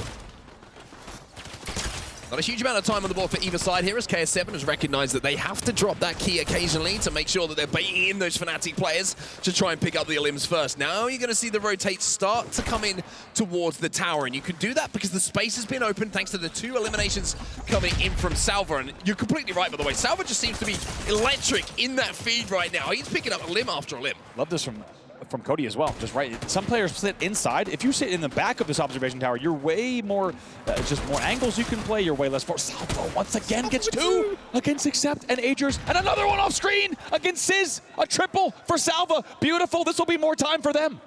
Game is very easy when you're just sitting there and your teammates are picking up those eliminations. Accept has seen what Salva's bringing to the party, and now he has to step up here for Fnatic. Not going to be able to do so himself, but his teammates are starting to pick up a couple of limbs. But in the meantime, look at the score. Salva 66-7. Salva has almost double the limbs that Fnatic had time moments ago. Unbelievable stat line to open things up. Fnatic now finally scoring once again on board with Kiri, trying to sneak through. Just waiting for a little bit of help to arrive before they start putting that push together. Shot's going to come in. Elimination's going to be picked up. Cow is going to slide away here to make the rest of Fnatic work a little bit harder for those eliminations, and by doing so, keeps himself alive. Now he can re-engage as well. And that's going to force Fnatic to fall, and that key will be down as well. Such a smart break there, Andy. Really nice. Look at Cal on the head glitch, like you said, just slowly waiting for his teammates to push down on staircase side, and they're able to take that out. Really nice push from them. And now 72-38. They'll keep scoring once again. Fnatic starts to just match the eliminations that have been picked up by KS7 in the last few moments. The elimination starting to equal out a little bit, and that's why you're seeing that score just get a little bit closer than it was a few moments ago. Trades in and around that tree. Fnatic trying to push out Cal here, and with the way that he started that game, it's no surprise to see them sending 2 members to deal with him. Yeah, it's absolutely just in the feed non-stop. It felt like all those openings now, and a little bit of a transitional setup here, except also popping off with the snipe as well, and now that will be, look at the feed. Agers and Accept combining for a whole lot. Cal is going to try to poke here, along with Salvo, but it's not easy. It's a 2v4 at the moment. He's going to get bodied on the cross, which is going to slow down this push a little bit. A couple of dynos being saved. And now they're going to be used as well. That initial damage is so important. I love what I'm seeing here from KS7, by the way. Even though Fnatic have brought this game extremely close, I will say the use of utility on that push is something I've been looking for, and they saved those dynamites to flush a few players out. And Cal, absolutely, couldn't agree more. Cal finally going to get that key out of there. Kiri's going to come to help as well. Now they're going to rotate back a little bit around the area affectionately known as Hagrid's Hut. But the key will now leave the staircase, courtyard, and observation tower. They will hold, and now comfortably seated in the hut. You and I have argued about what's underneath that tarp. I can't even remember what my first pick was. I think I said it was a workbench. Yeah, it's got to be a stove. It's got to be a stove. It's a workbench. Anyway, push is now going to come in as KS7 again, all of this time going to their pockets. 116 points and rising, and even though we saw a little bit of a comeback in that mid-game from Fnatic, it's KS7 with this hold in and around Hagrid's Hut, who are making the most. There's Cow in the feed once more, and I tell you what, all of a sudden, Fnatic bodies are falling once more. This is what we saw initially that got this game underway from KS7. And look at this, Cody's already trying to push up and put some pressure on the respawners. Really nice there from Kiri. And guess what? Cal's going to go right up the steps, and maybe we're going to see a basement hold. I think everyone's thinking it. He's bringing it dangerously close to the basement. We haven't been down there yet. Go to the basement. I don't know if we need to go to the basement. It's been fine without the basement this round. It might be the first time we haven't gone to the basement. Don't jinx it. 19 seconds left. You're going to be taken down, and that will be round number 1 done and dusted. KS7 will get that one on the board, and I've got to say that was a very, very impressive round for a number of reasons, right? The reason that I liked it the most is because... Go on. No, you go. Oh, you're excited? I am. Okay. Tune in, everyone. It was a variety of holds. Yes, right? and no basement holds. And no basement holds. No basement holds. If you were watching yesterday and you said, you know what, I'm sick of this basement, don't worry. We've got new variety for you here in Keeper. No basement hold. Instead, it's a dominant KS7 victory. Mostly going to be courtyard, staircase, observation tower, and even a cheeky cliffside Hagrid's Hut hold as they close that one out very comfortably. Sizz off the bubble grab. Going to try to get away. Agers also combining alongside Accept to pick up another one. Cal, though. Cow in the feed again, but there's the answer back from Cody. He's going to find 2 himself, and most importantly, going to get away with that key on his back. Bounty trying to cut down the middle map at the moment. Salva's trying to buy a little bit of time and make him work hard for it, and still manages to body him as he goes forward. But there's 2 for Fnatic. The elimination starting to stack up as We're going to see a little bit of time as KS7 are rotating away once more.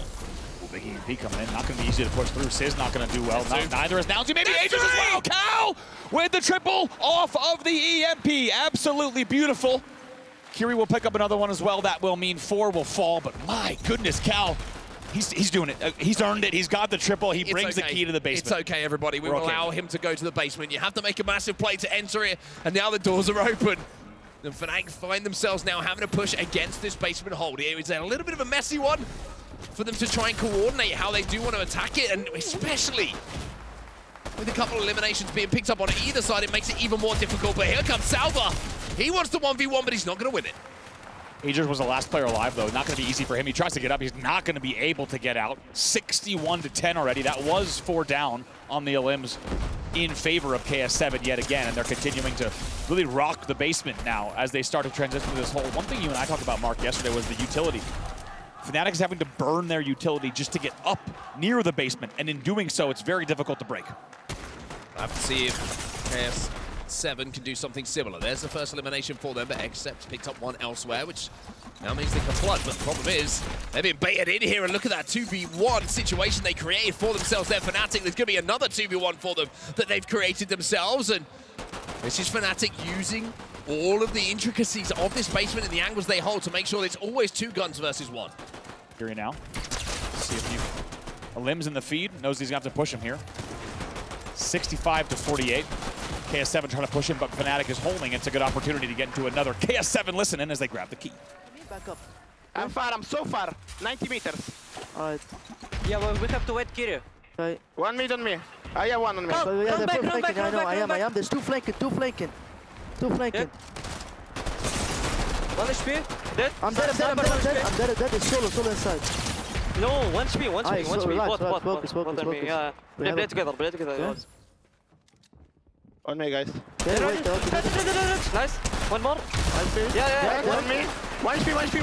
Right. Dead. That's good. Ball. He's cracked. Oh no. No, it's fine. 1 on me. He's on me. 1 spawn mid. 1 HP. 2 on me. 49 right. I'm coming. Dead ball. 1 HP. Kiri, there's 1 behind you, okay? Yeah. Take the ball. On me, guys. Yes, On me. Yeah, yes, 2 on me.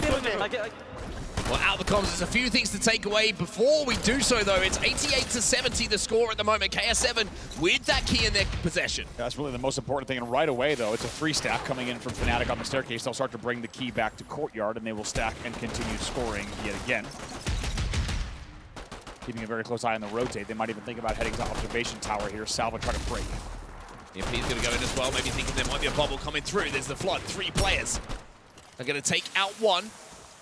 However, Fnatic do manage to, thanks to Nowzy, get that elimination, which allows him a little bit of space on the map. It's going to be 2 for him as well. It's going to be 3, except is taken down in the feed, and that's going to be the only player for Fnatic who does fall in this push. So a break coming in almost single-handedly, it felt, from the gun of Nowzy. Now he has that key back in his possession, and Fnatic have a chance to turn this lead over. Very, very nicely done here. Cody with a defensive bubble as well, just to hold the angle and try to see if he can live to fight another day. He's actually going to just try to fly right in right now. Fnatic have managed to go into a lead here. And this hold is looking very, very strong for them. 25 seconds left in this round. You have to wonder if KS7 are going to have enough time to get up the map and get that key out of the hands of Nowzy here. If they are, then it will be going down to the last second, but it looks like the maths is starting to add up in the favor of Fnatic here. They will tie this game up here at 1 round apiece. Yeah, Nowzy's just going to go for a little victory lap here as you see 6 seconds left on the clock, and of course, for quite some time, it's been their round, and that will force us to a game-deciding round number 3 in Keeper. And of course, that's also going to be the go-ahead game. The team that wins this one will go up in the series 2-1 as well. Everything on the line here in this 3rd round of Keeper. One thing that really stood out to me at the end of that round was the break that came in from Fnatic and the strength of the hold as well. It was 1 or 2 team wipes they managed to put back-to-back. Especially when the pressure was on, and maybe you look at the KS7 side there, and there's a few players just pushing on their own, trying to get ahead of the pace, and that's the opportunity that you cannot present to a team who is playing catch-up in the game. You think that you've almost won it before you have, and then before you know it, the seconds start to tick away, the limbs start to stack up against you, and it's like, oh, we've got one more push instead of 2 or 3. Yeah, very good team shot here coming in just moments ago from Fnatic that you saw on screen, but Salva and co are just trying to hold the outside. Sizz is still being a little bit of a nuisance here on this rock, as you see, just trying to hold this angle. It's a difficult grab on the cliffside. He has a lot of limbs you need to track down there. Sizz and Nounsy combining to pick up a few more in the back. And a very different opening for both these teams as they get used to that third round. Key opening. He's lucky going to slide away with that key. It's going to be Fnatic and be able to have somewhat of a transitional setup here in and around the cliff side. A little push coming in behind it, but his teammates are going to be there to support him. But Cow is blinded. There's one, there's two! And there's the damage being cleaned up and the key stolen away. He's looking back for more. Doubles back, and Cow, after picking up the initial 2, he'll find another one as well. Gotta say, except though, before that was over, did pick up 2 somehow. I have no idea how within the bubble, except managed to do that much damage. Luckily, there was a third. Cal picks up the third, and that will allow them to rotate the key. And I dare say it, they're bringing it dangerously close to a part of the map which is mostly underground. Now he's trying to walk in there. Fnatic beautifully done in the feed. They'll pick up 3 LMs straight, and this will now be time for them. They do trail by 15. That was Dynamite primed and ready. Nounsy in and around that bubble is going to make him a difficult kill and difficult elimination, and 21 eliminations is what he has managed to stack up himself. But Salva, he's already on 30, and there's going to be the 31st for him. Game tied up though, as Fnatic still have that key in that possession. Even though the limbs are great, you've got to get that objective under control. Ooh, awkward bubble fight there. Kiri's going to win that one over Agers. Agers tries to edge it out, but in the end does get taken down. Cal also grabbing one, which should mean more time here, maybe even a lead change for KS7. Fnatic now playing catch up as KS7 are going to run away with that key in their hand. Let's jump into the comms and see how they plan to break. Fight in, then we last resort. Fight in, last resort. Barrels. Dead. Help ball. We can't last resort. Yeah. Crack them. Punch me, 70 white. I'm getting close. He left me, says. There's 2 there. There's 2 there. I need help. Done. I'm waiting.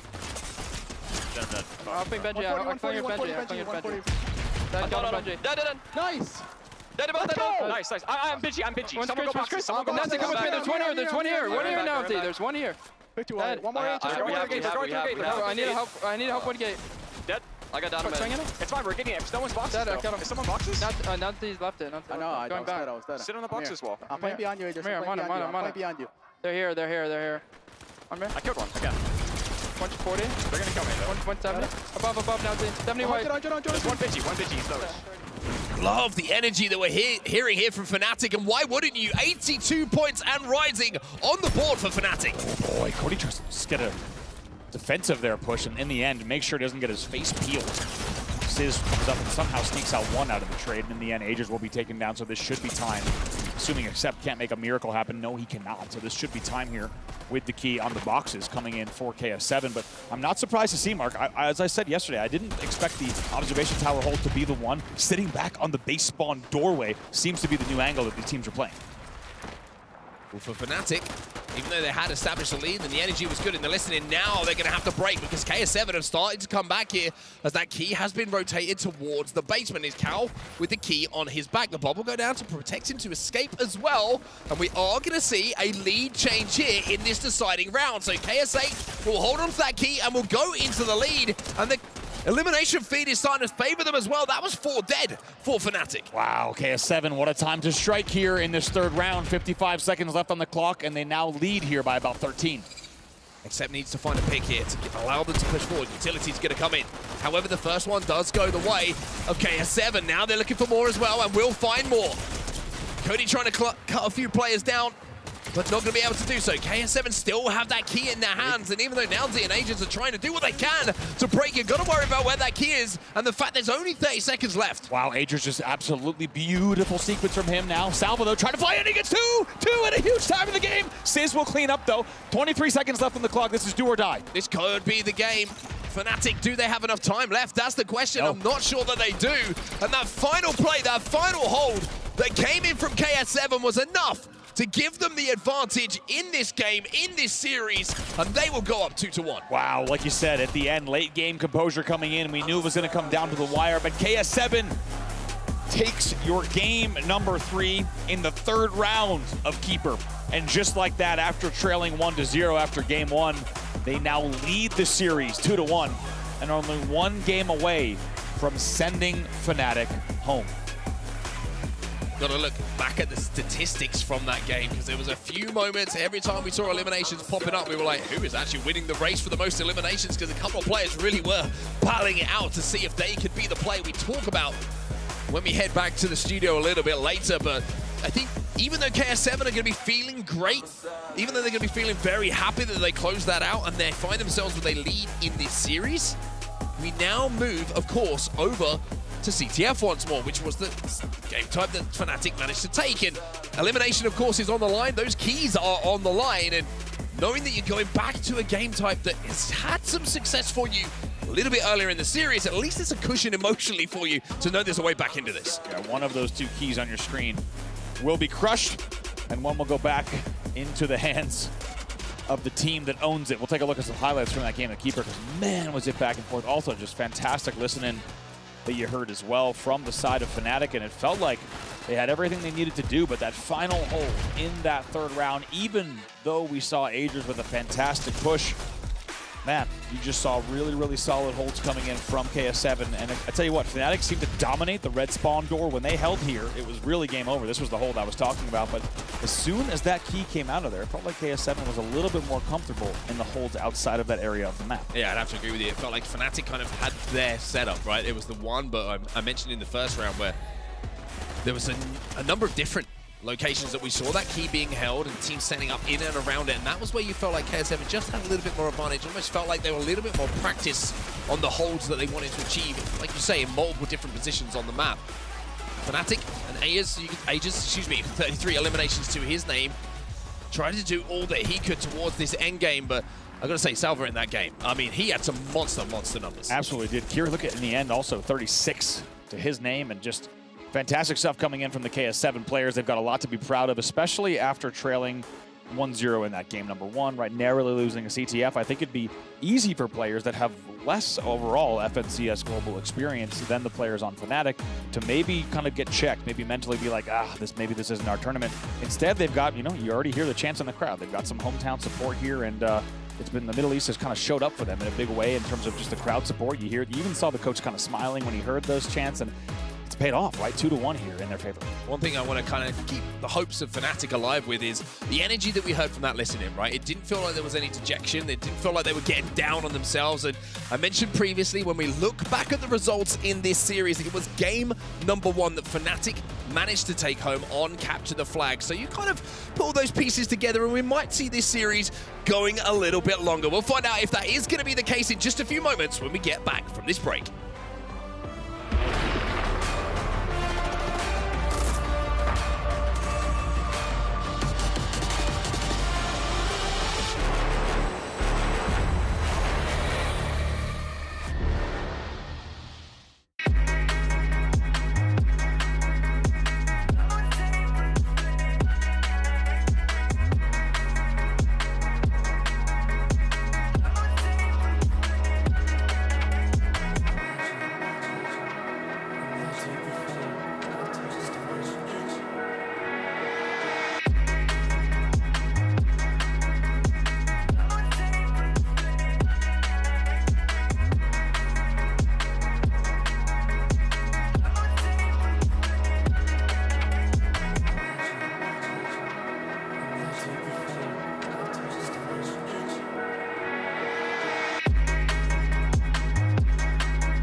Welcome back to the Esports World Cup featuring Fortnite, and we are into a beautiful, beautiful part of this series between Fnatic and KS7. And the reason you're wondering why is this so beautiful is because this is an elimination game, and we are finding ourselves in game number 4. Fnatic, unfortunately, came out on the wrong side of that previous game of keeper KS7, showing some life with back-to-back victories now to send us to this point. I'll tell you what, we're here on the Amazon stage. Only fitting that the Amazon Prime producers would have written this story this exact way, right? Fnatic, the favorites here in the series overall, coming in, of course, with that 6th seed.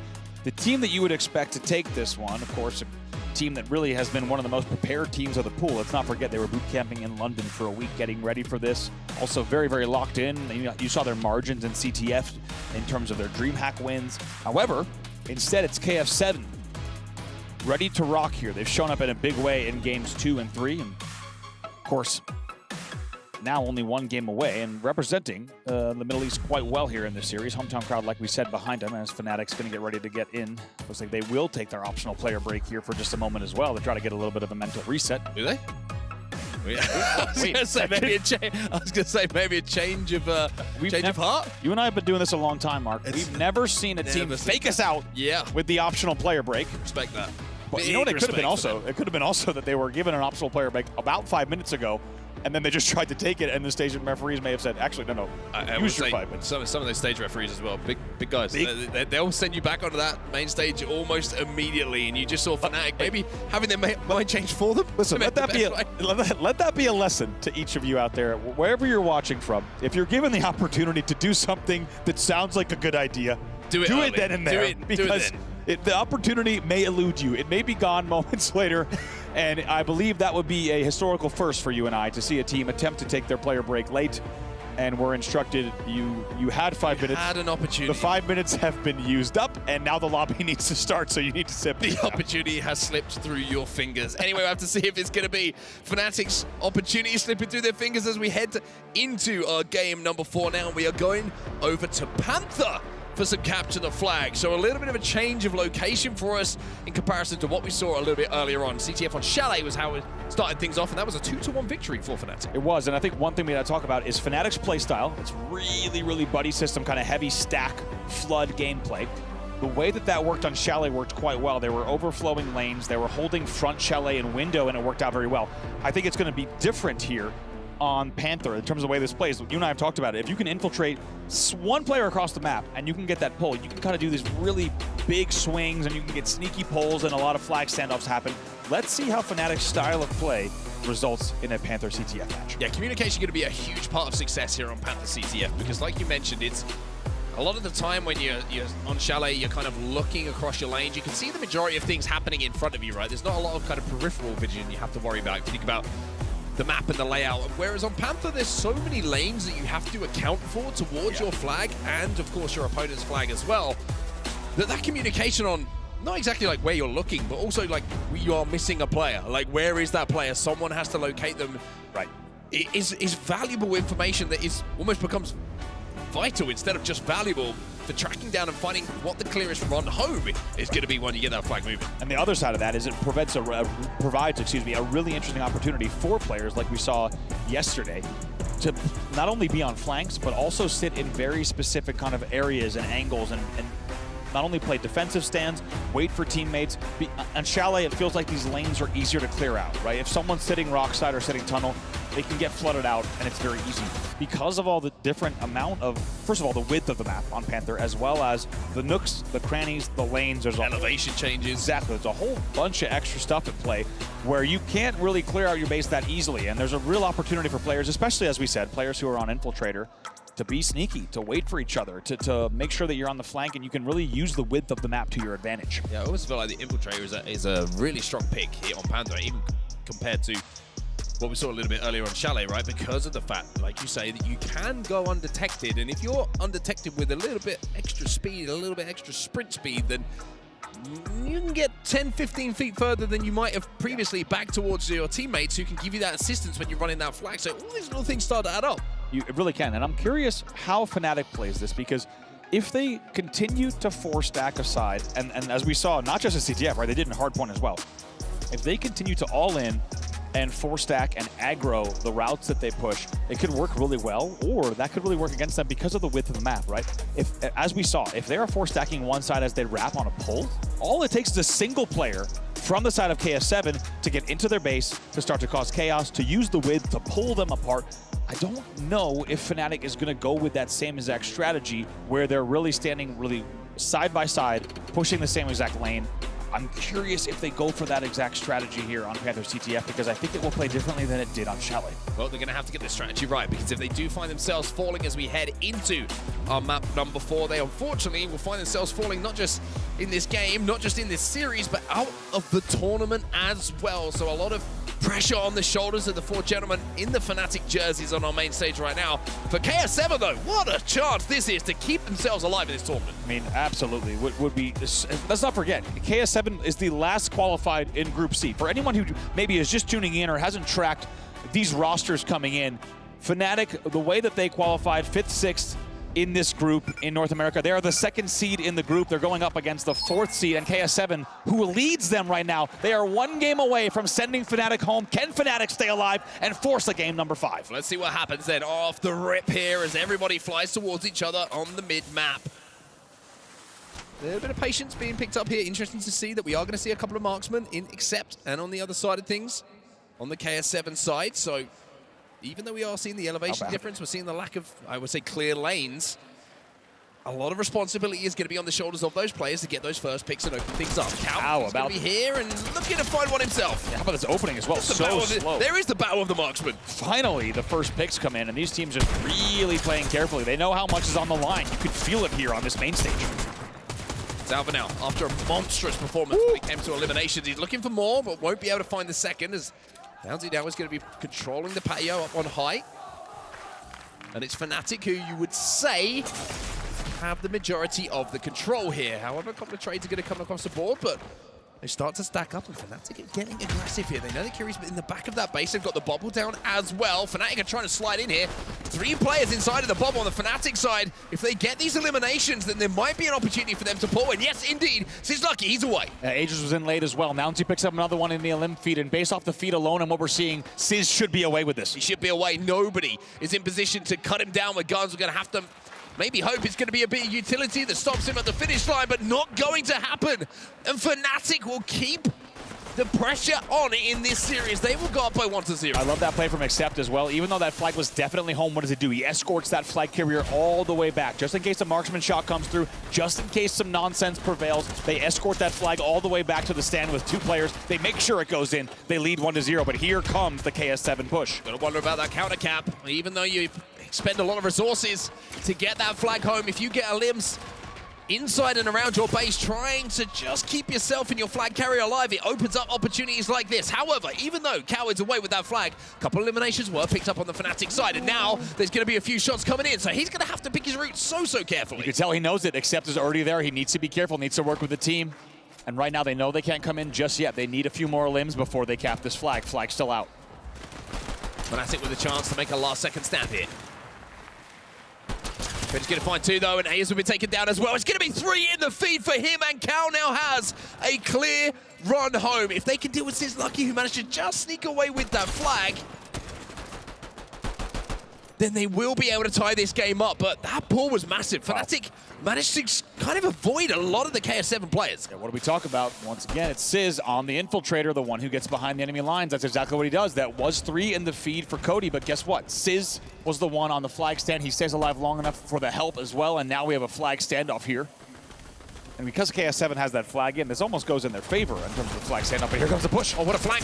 What a flank. Damage being done, but doesn't get 2. The flank is good, but it's not perfect, as Cal will drop that flag for a second and put it home. 1-1, it's KS7 who win the battle of the returns. What a push from Salva. Even though in terms of the first person, it didn't look that impressive, he got the opening damage. Like I said, he got the flank. It totally caught Fnatic off guard, and that paves the way now for Cody to be bringing back another flag as well. And it's through 3 more in the feed coming in for KS7. This one should go home as well. It's going to be a double cap. It's back-to-back, and nothing feels better than that in a CTF game type to get the return, to cap, and then immediately do it again. KS7, they have an advantage, and they turn this game on their head. Absolutely beautifully done here. 90 seconds left on the clock, and the question is, What can Fnatic do in this first round? Can they get one more? It's not going to be easy. Not a lot of time to play with. I mean, that's going to take the wind out of you if you're Fnatic, right? You work so hard to get that first one on the board, having just lost that previous game as well.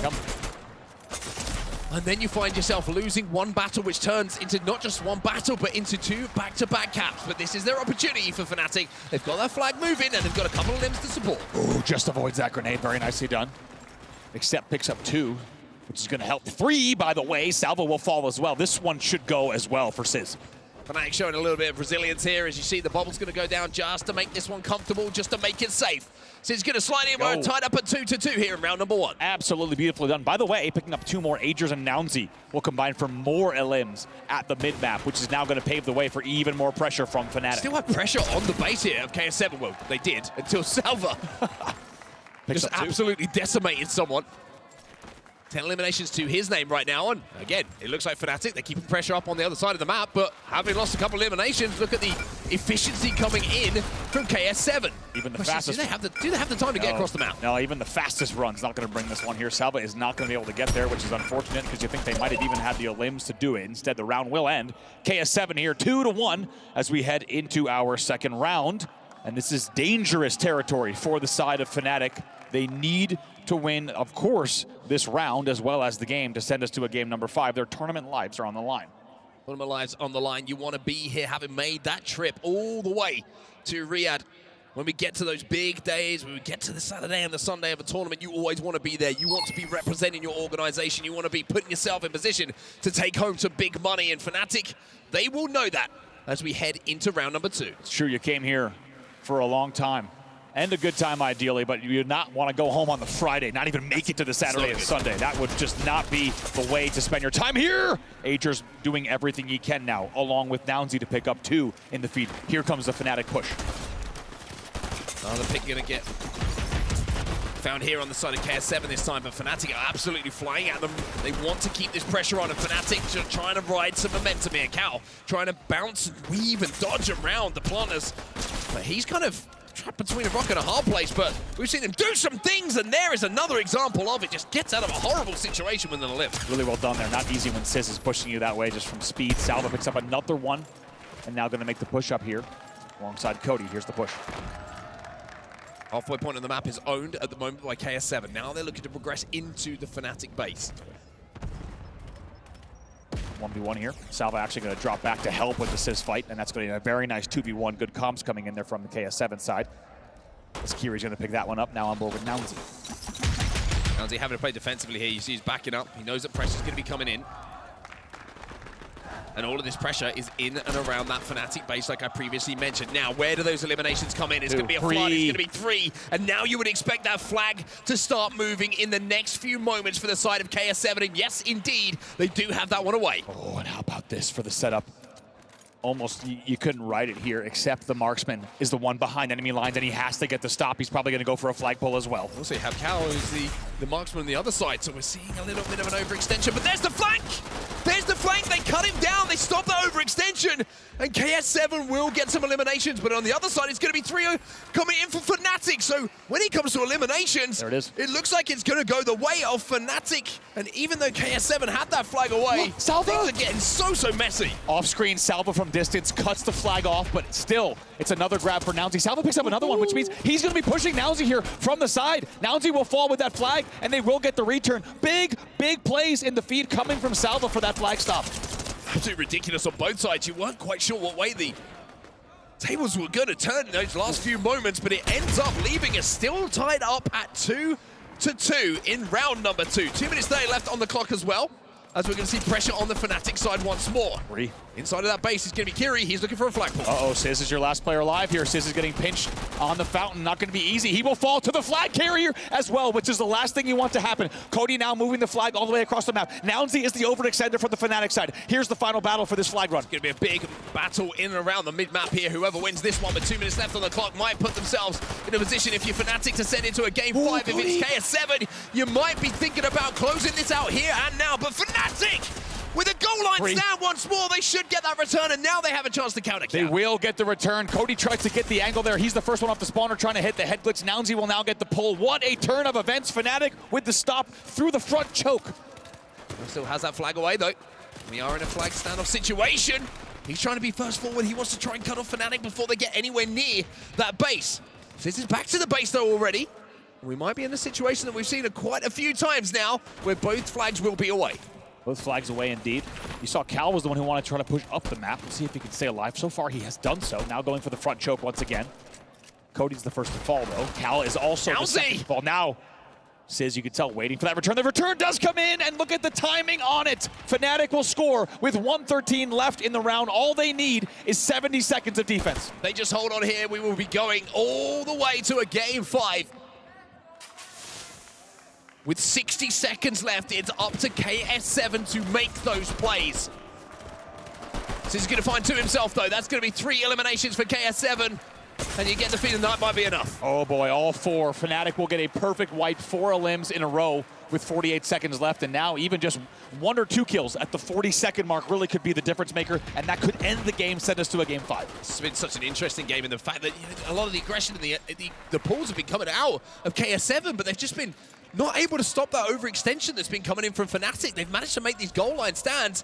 And now they have a chance to maybe put that right in these last few moments. Cal has that flag in his hand, and KS7 with 23 seconds left, maybe have a chance to cap, but they have to do it now, and they do. Look at the dynamite there from Salva. Huge dynamite coming in that will get the flag. They're going to get the 3 as well. They're going to get 3. They're going to get the 3, and Cal is going to run this one home with just a few seconds left. They will get that flag home, and we are tied up at 3-3. They cannot believe it. They absolutely cannot believe it on the side of Fnatic. Unbelievable run. Salva with the dynamite and a follow-up kill as well. They will get the return as Cal is running the flag back. It is unbelievably timed from KS7.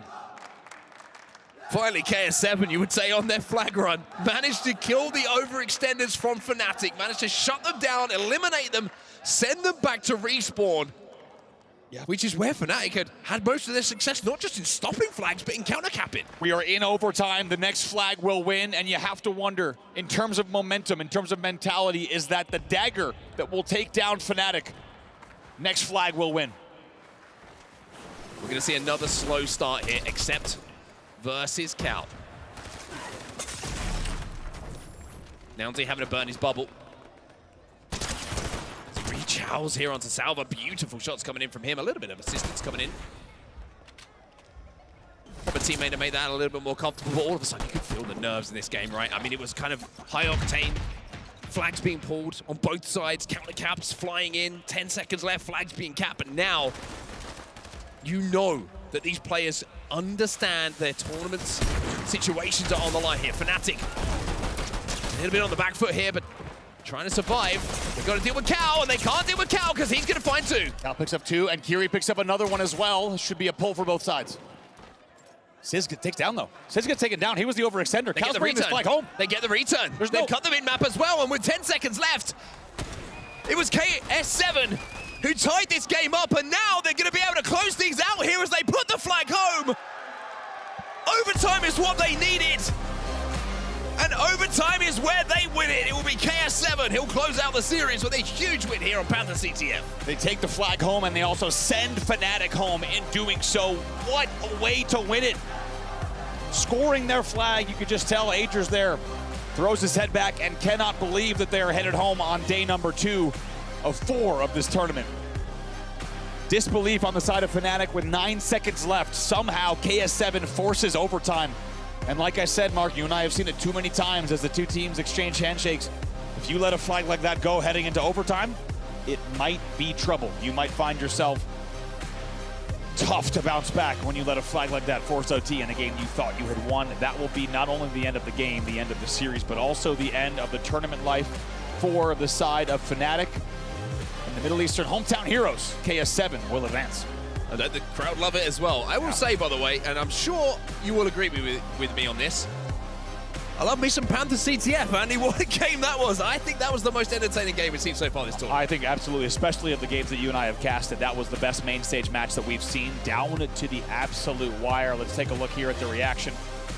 Coming in from some highlights there. You also see Gandhi, the coach of Fnatic. If I'm not mistaken, that was exactly after he got told he could no longer take his break. I'm pretty sure I remember that moment. And you could just tell the intensity on both sides of the stage. Fnatic cannot believe it, and KS7, if you told them from the bottom of the group, there's Agers there. once again, as we said, in disbelief from the result, and smiles on the face of KS7. They've done it. They have advanced here, and they will send Fnatic home. How many games have we seen so far in this tournament that have all gone down to the wire? We'll have to see if we're going to see some more of those as we head through our tournament. Let's jump down to the main stage, though. Let's hear from our winners. I am delighted to be joined on the main stage here by Cal Gamer. A lot of fans out here in the audience as well. Cal, how are you feeling playing in front of the home crowd here? I feel definitely better that I'm playing in front of people that I know and not in a different country. Yeah.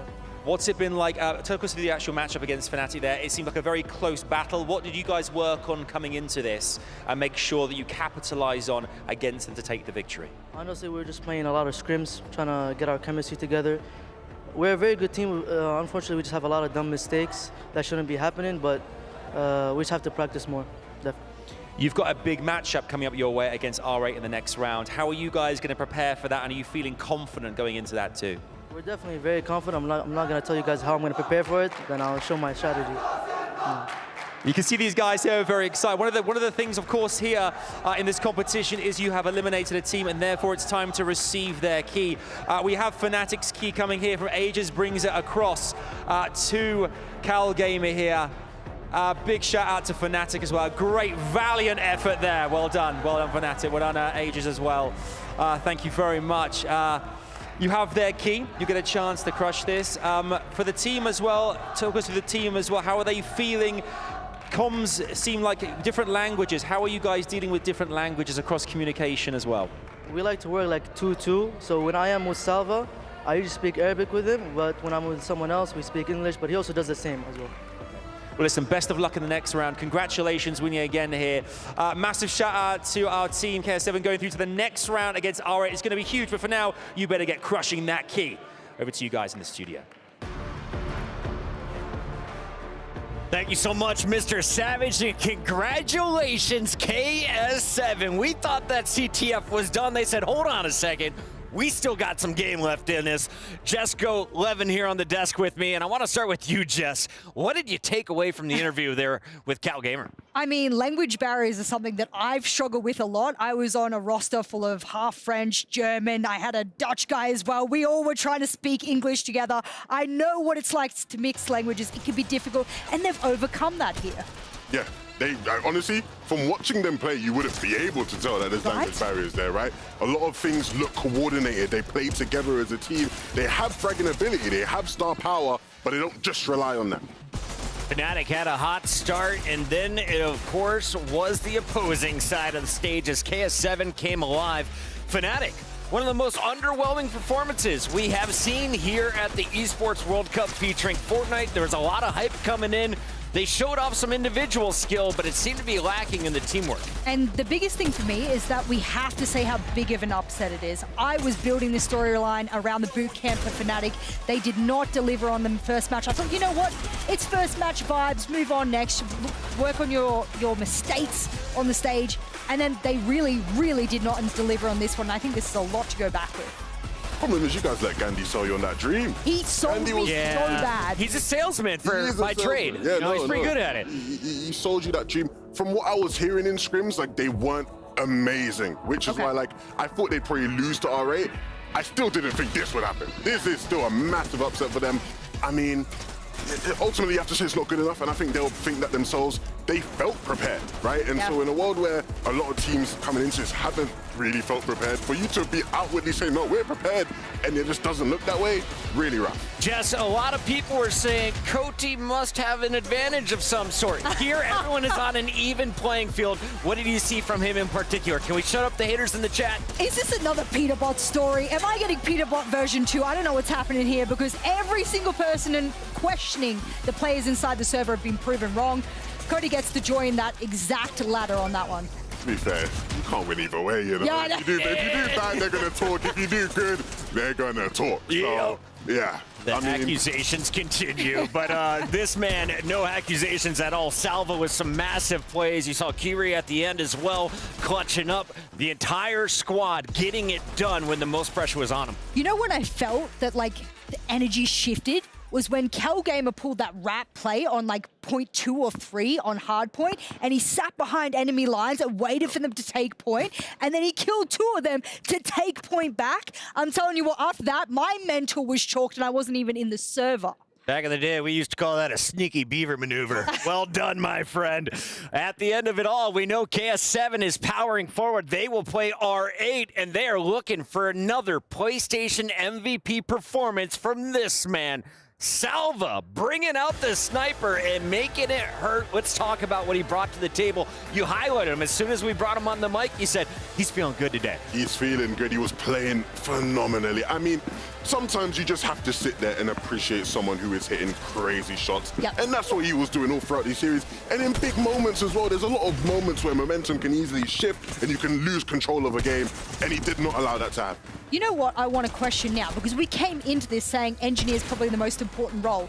I actually think engineer might not be the most impactful role. Dare I say that a great marksman, outside of keeper, let's remove it from keeper, CTF, Hardpoint, I'm kind of vying with marksman being the most important role there. Yeah, no, I think when you look at how, like, teams have been impacted, for the most part, yeah, it's going to be your marksman. A lot of the time it's going to be your jug as well, right? Those are the big name players you expect to carry the team through.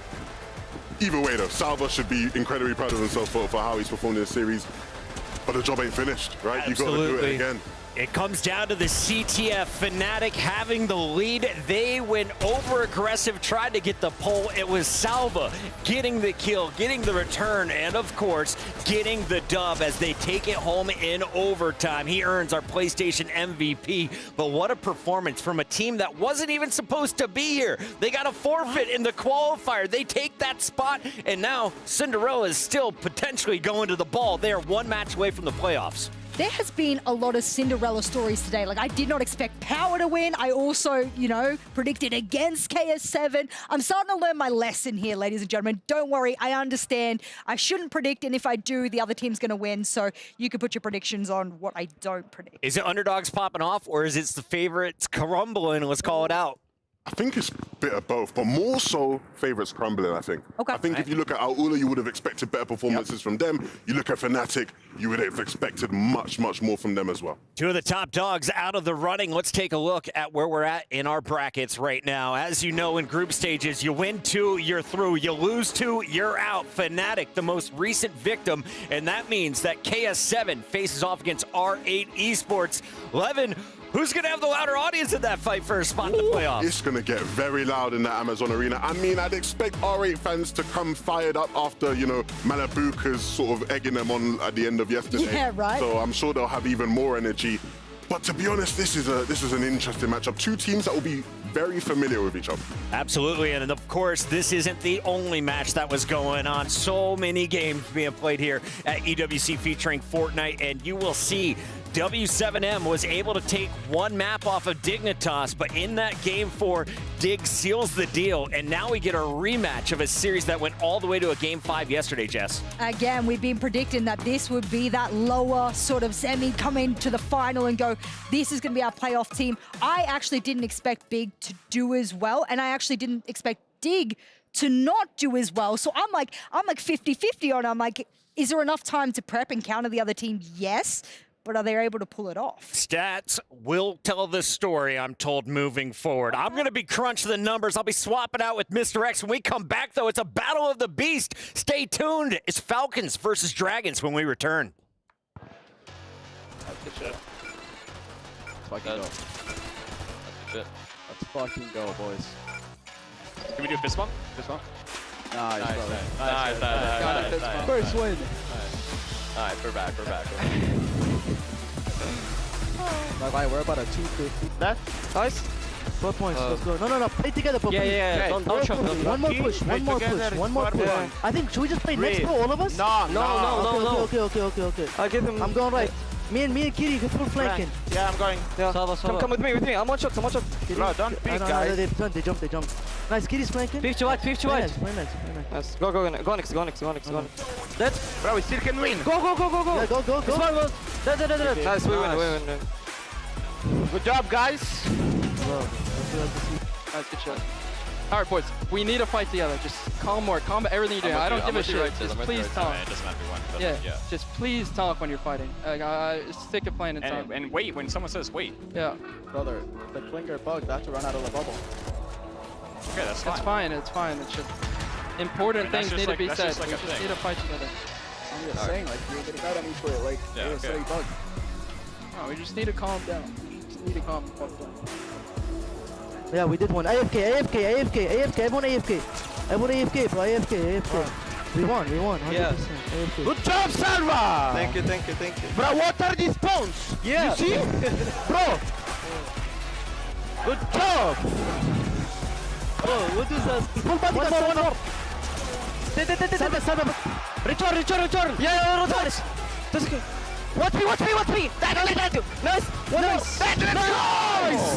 Nice! What do we do? Salva. Good job!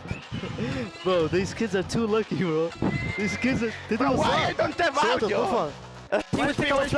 That's 1 hour flag. Kill him. I killed. No, 1 HP. Help me, please, bro. Please, no, just run with me. Okay, with you. Go. Run, Cody, no, come to me. I kill. Don't. Oh my God, bro. 5K, just like that in the back. Go, that's your goal!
Ready, set, go.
Welcome back here to the Esports World Cup featuring Fortnite.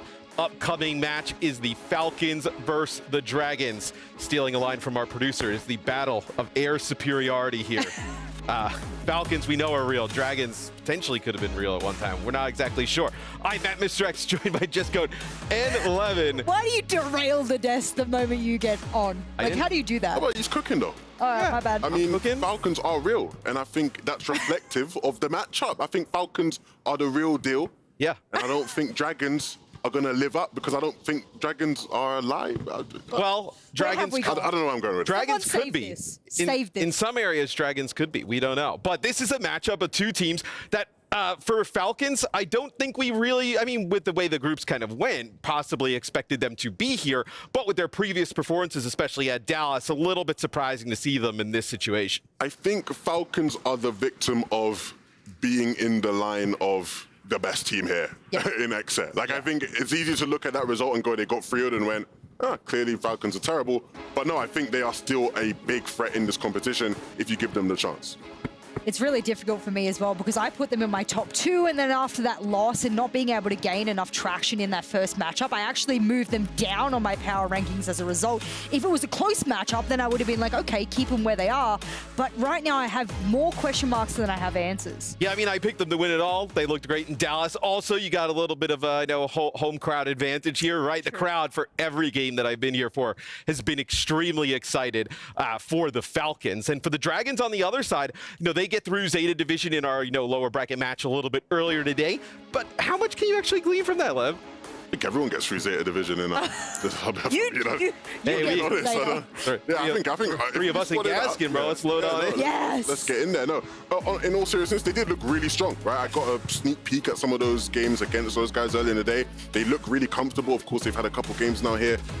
On the big stage though, right? Are you going to be able to perform and live up to the hype? That's a whole different ballgame. I just don't want iTroll to troll. That's it. It's very simple in my book. Yeah, I also think for a team like Dragons, the longer an event goes, like, as a full Argentinian team, you don't really know the practice they're getting before they come here. Right. To come here being able to practice against some of the teams from all different regions, and also to play against XSET, which, was a reasonably close game at times. They probably get way more out of that than Falcons, playing against XSET, right? Yeah, and that was one of the biggest problems with Dragons coming in. Nobody could really prep for them because there just wasn't VODs there. They hadn't scrimmed against many people. It was always sort of like, let's expect them to be good and go into it with our best foot forward. And that's how XSET sort of approach it. That's how Falcons will have to approach it as well. I also think there's a part with Dragons where you probably feel like you're playing a little bit with house money here. Like, we got one match to qualify out of the groups, like make some more money. You just got to get by Falcons. Where, we talk about Falcons with like kind of that like home field advantage here, obviously being a team, Saudi organization. Yeah. But that also could work against them. Right now they're in an arena, everybody's cheering for them. You drop that map 1, you're in trouble. Yeah, I think getting in their own heads, emotional players exist in every single game, and that is the unfortunate factor. Yapko, I'm calling him the defending champion since he was back from last year as well. Tayson has a lot of expectation. And of course, they're already expected to make top 8. Like, them not making top 8 would be like a huge, huge upset. So this match for them should be a given. And us talking about it as like maybe it's not if they don't put their best foot forward is kind of bad. Yeah. I think the big thing, right, I spoke to Yapko last night and he felt really good about his performance, right? We gave him MVP because he was popping off completely.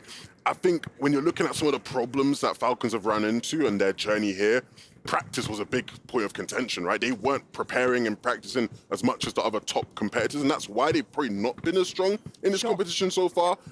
But even with that being said, they have to beat Dragons. But we've also spoken to teams that have gotten a lot of practice, and we've seen them not really kind of, step up and perform.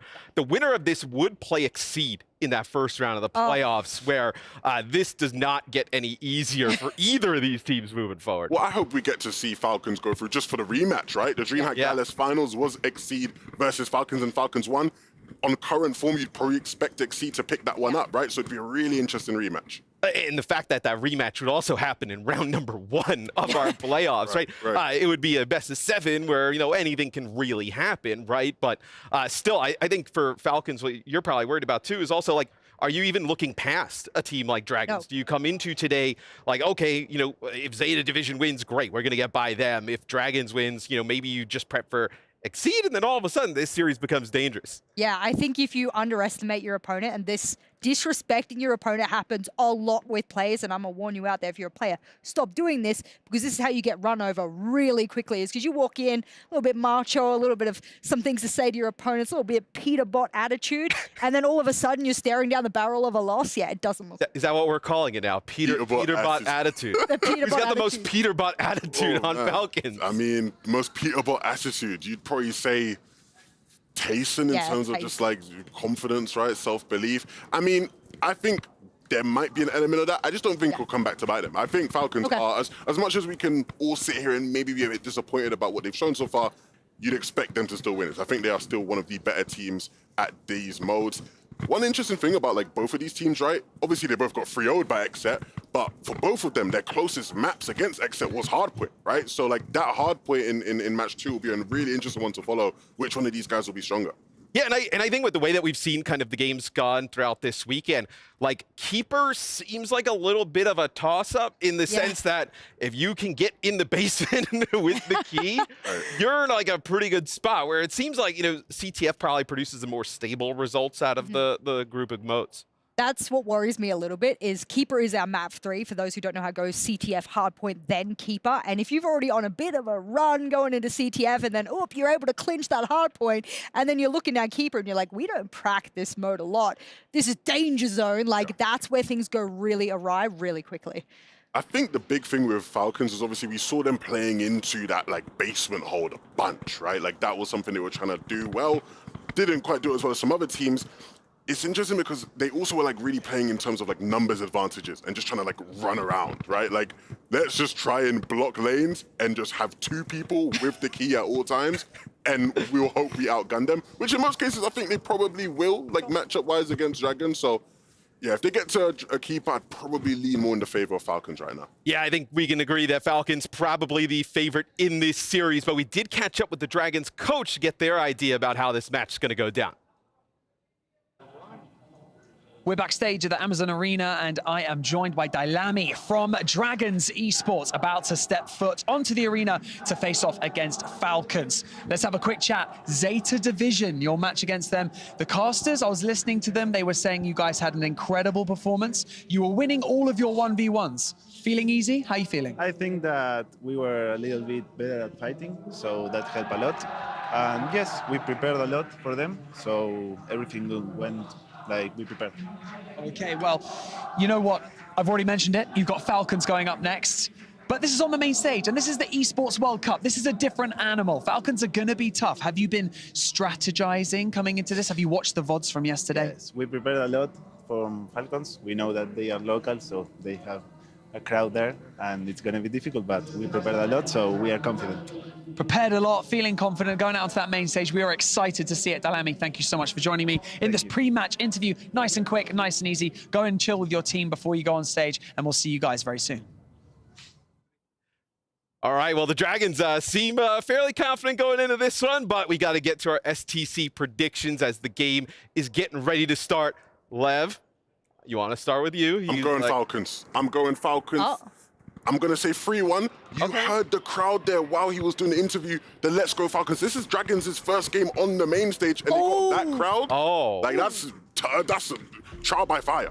Ooh, you know what? For that exact reason, I'm actually going 3-0. I actually think Dragons won't get a map because that mental game. Right. You're subtracting a map. I am subtracting a map that I had originally. Like the mental, the crowd on stage, that is huge. I like this. You know, you convinced Lev. Lev's too nice. He was like, you know, he's like, we're going to go with a gentleman's sweep. It's going to be a 3-1, but maybe, no, doesn't seem likely. We got the Falcons versus the Dragons kicking off for a spot in the playoffs right now. My guy. We're back here on the stage, and you know what?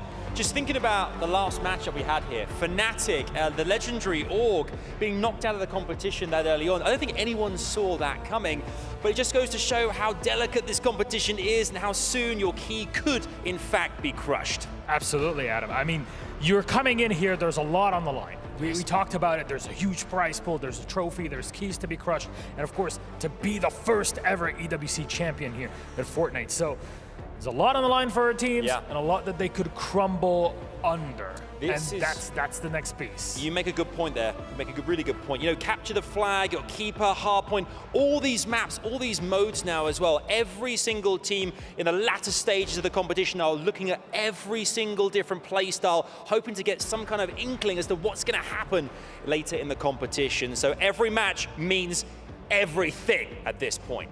I think, you know what, let's just meet our teams. I'm just ready to rock. I can't wait to get this party started. Let's get it rolling then. Please welcome our teams, Team Falcons and Dragons Esports.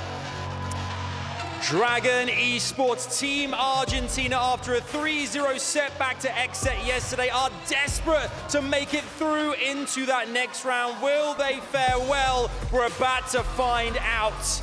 And their opponents, Team Falcons, they've also been on the receiving end of a 3-0 against XSET. Can they reset for today? Because that game was too close to call, and today is all about survival. The Death set it up. This team, you expect it to go deep, but they're going to have to push past and make it to playoffs. This is in actual fact the battle of the winged beasts, but which Titan will come out on top? Milos, I think we do what we always do, which is find out. Let's get it on. Let's do it.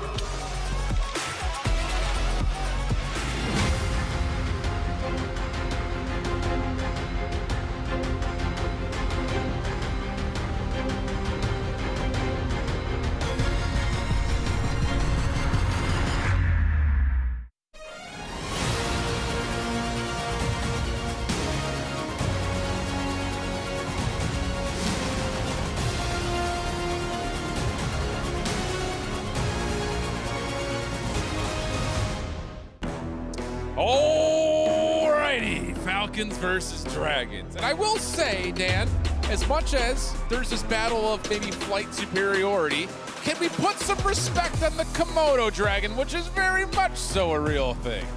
In any Falcon versus Dragon fight, I still back a dragon. You know, even a land dragon. I like that. As you say, because dragons are just bigger, better, scarier. But the Falcons do swoop in when you least expect it. Now, this is a very interesting matchup. As everyone's alluding to, both these teams have been 3-0'd by XSET. Yes. And we were looking at the stats. Interestingly, the scoreline was exactly the same across the board from both of these teams. 244 to 250 on Hardpoint, 0-2 on Keeper, and 0-1 on CTF. Yep. Neither of these teams could take a map off of XSET, but they did come close. Yeah, all three maps tremendously tight. And that's, I think, maybe the most impressive thing about what this Dragons Esports team has to offer. Like we were kind of talking about, the Deaths had mentioned this very, very proudly, is the fact that, hey, this Dragons team came in with, again, giant question marks about them. Kind of like R8 in that regard of, what are they going to be able to provide? Not a lot of VOD on them. Not a lot for us to go back and watch. It's just the simple historic results they were able to put together in their region, where we very much so have a known quantity in what Team Falcons bring. They're your DreamHack Dallas champions. They look good, really not dropping more than a couple of maps. So it wasn't just the fact that they won. They technically dominated at DreamHack, but the little bit of a falter after their first match versus XSET definitely has us thinking this match very well could go the distance. I think something is evident that we've learned so far in this tournament is XSET seem to be one of the most well-drilled and well-practiced teams coming into the tournament. And I think maybe Falcons falling into that same trap we've seen so many times in esports of you win a tournament and then you expect to be able to go into the next to continue with that same kind of dominance, and maybe you don't put in as much time as perhaps you should,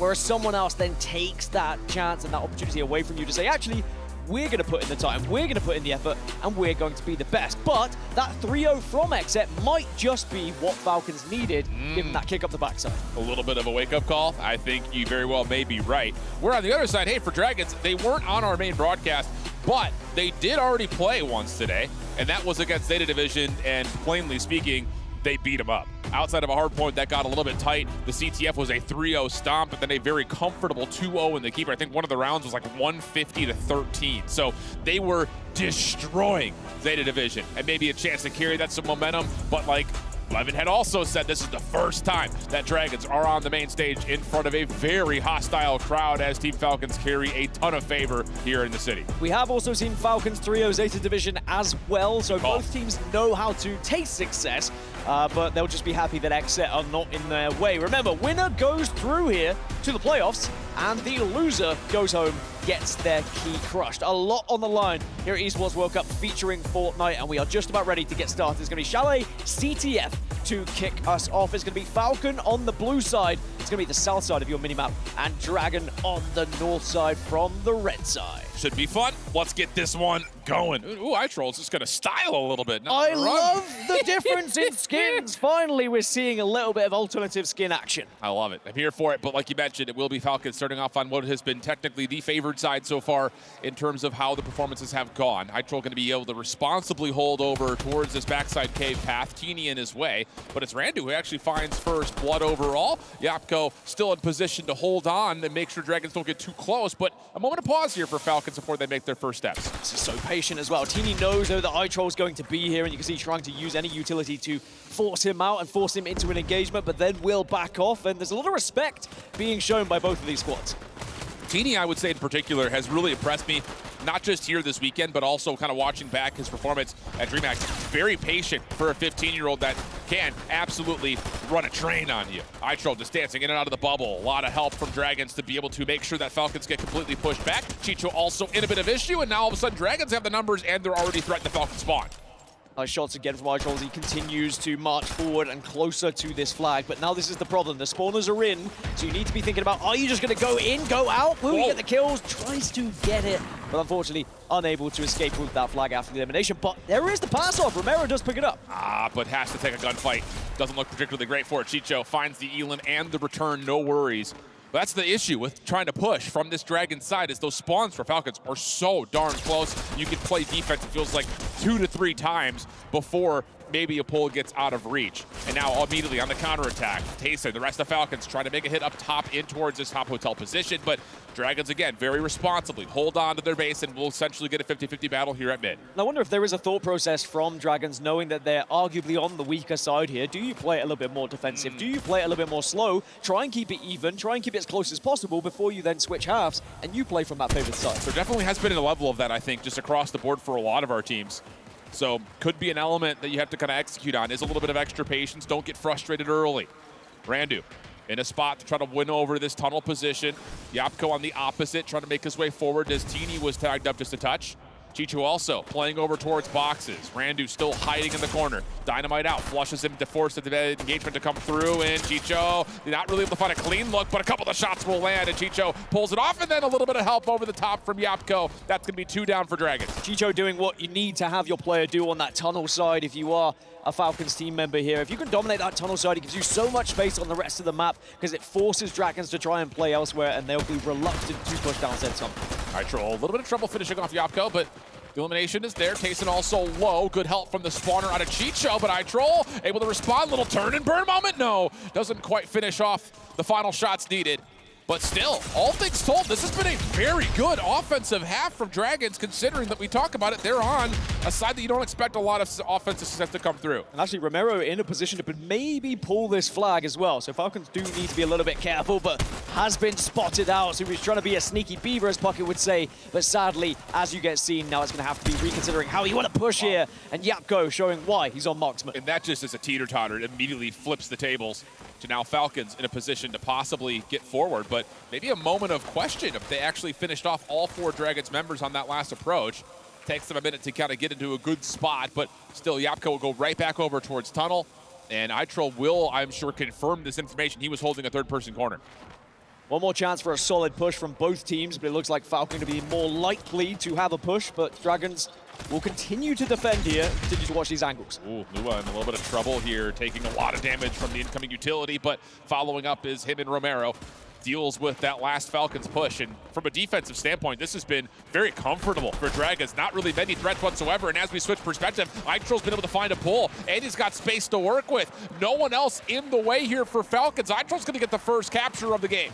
Out of nowhere it seems, but there's going to be the chaining effect, making sure someone can pick up the flag if you go down. Now, will there be a counter-cap opportunity here for Team Falcons? Well, Randu's still very healthy, but good patience from Yapko. Falcons still putting the threat underway. Deep shield bubble comes out. Chicho trying to find the pull, not able to fully grab it. Teeny, Yapko all fall, and Dragons a clean feed with 35 seconds still to fight for. Dragons just plucking a flag when Team Falcons least expected it there, and now they look like they're going to go into the lead at the half here, despite being arguably on the weaker side. There's going to be maybe one last chance for a quick pull here if you're able to get there, but more than likely we're going to be heading into the second half at 1-0 And despite the fact that Yapko has had success with the sniper rifle, 7 kills to his name, 7 eliminations to his name, I am wondering whether you want to see maybe some slightly different positions going into the second half. Yeah, and now more importantly is the fact that, like we talked about, you've got to find success on the more difficult side here if you're Dragons, or pardon me, if you're Falcons, because Dragons really, again, controlled the tempo of the entirety of the first round. They had a lot of good offensive looks, a couple of pulls, one that kind of caught us by surprise,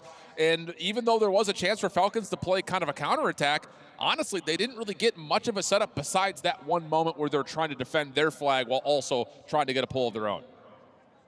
Well, one thing we know is that Team Falcons cannot afford to be the defensive side now here on red, and they're going to have to try and find a way to break through setups. Dragons can continue playing the way they were before, just sitting back a little bit, absorbing that pressure, and then trying to find a flank to get that flag. Well, here we go. Quick action from Falcons over towards cave side.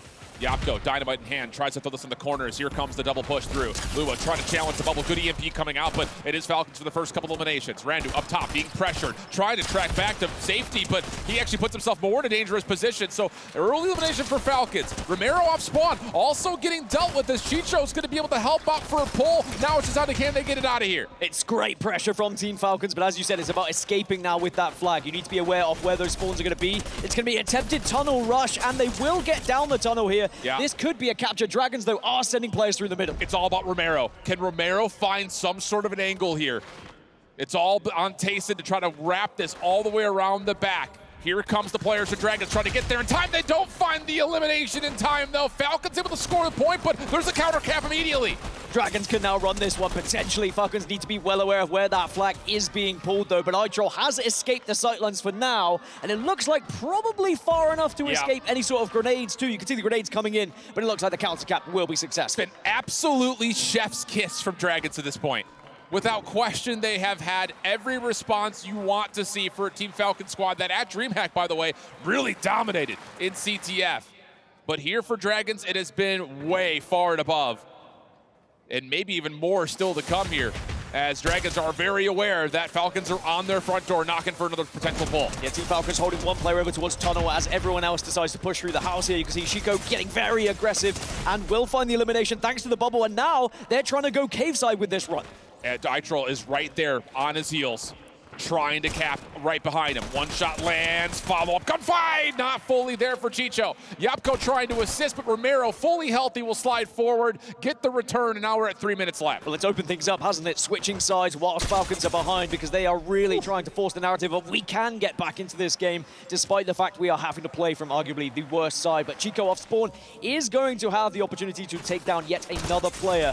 And now Falcons can just fall back a little bit to try and wait for their remaining spawners. Careful here, though. If you're Dragons, those are 2 individual eliminations that come out, and that means a staggered setup here for the defense.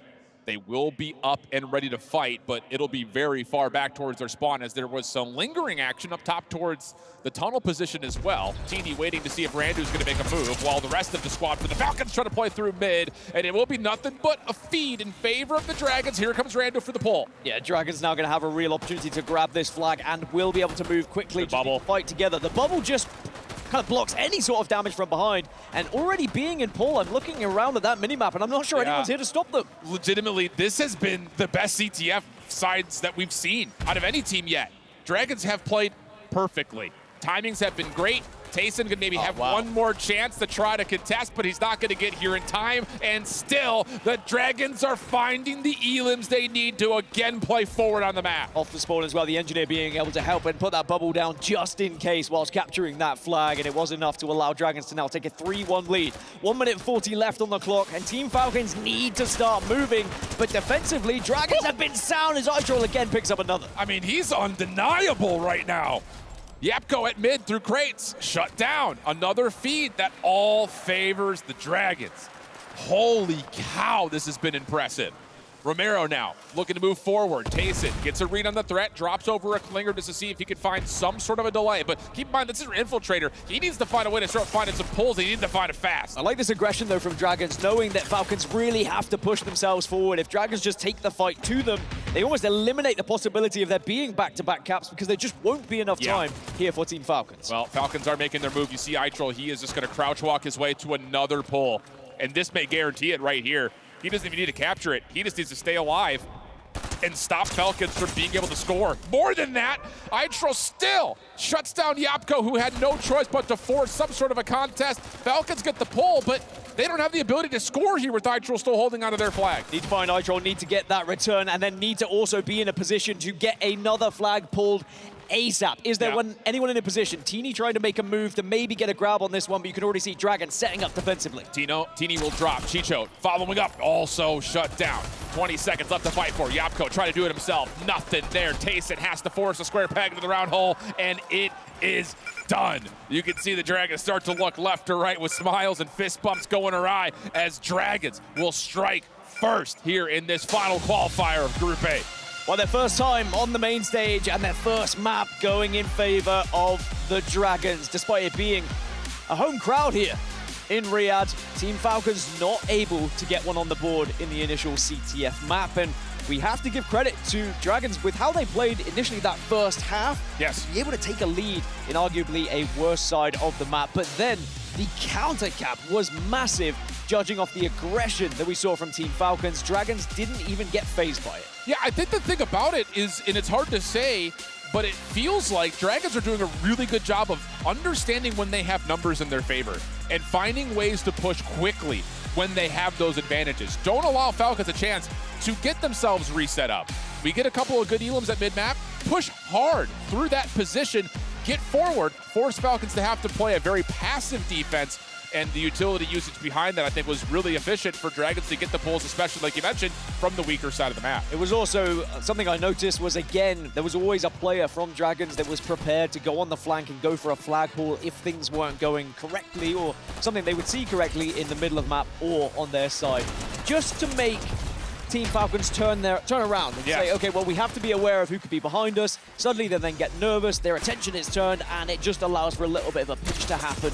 And Dragons, I think they'll be delighted with finding a victory here. And I think the other important thing, and we're actually seeing this a lot in the replay package, how many individual 1v1s on the exterior routes went the way of the Dragons? Because if that goes the opposite direction, you know, shoes on the other foot. Now, Falcons have some good map control, but this 1v1 with iTroll is just like, dude, he had no business winning that. A 2v1 situation, he still finds an elimination to slow down Falcons considerably on these approaches. But how many times do we find ourselves having that conversation here in this mode, right? Yeah. Those 1v1s are huge, and even if you have the strategy, even if you have the tactics, sometimes just that individual skill can be what sets you apart. But judging by the accolades from Team Falcons and what they've been able to achieve, not only in this mode, but in also FNCS, I am surprised that we are seeing this, and I think they're going to have to step their game up going into map 2.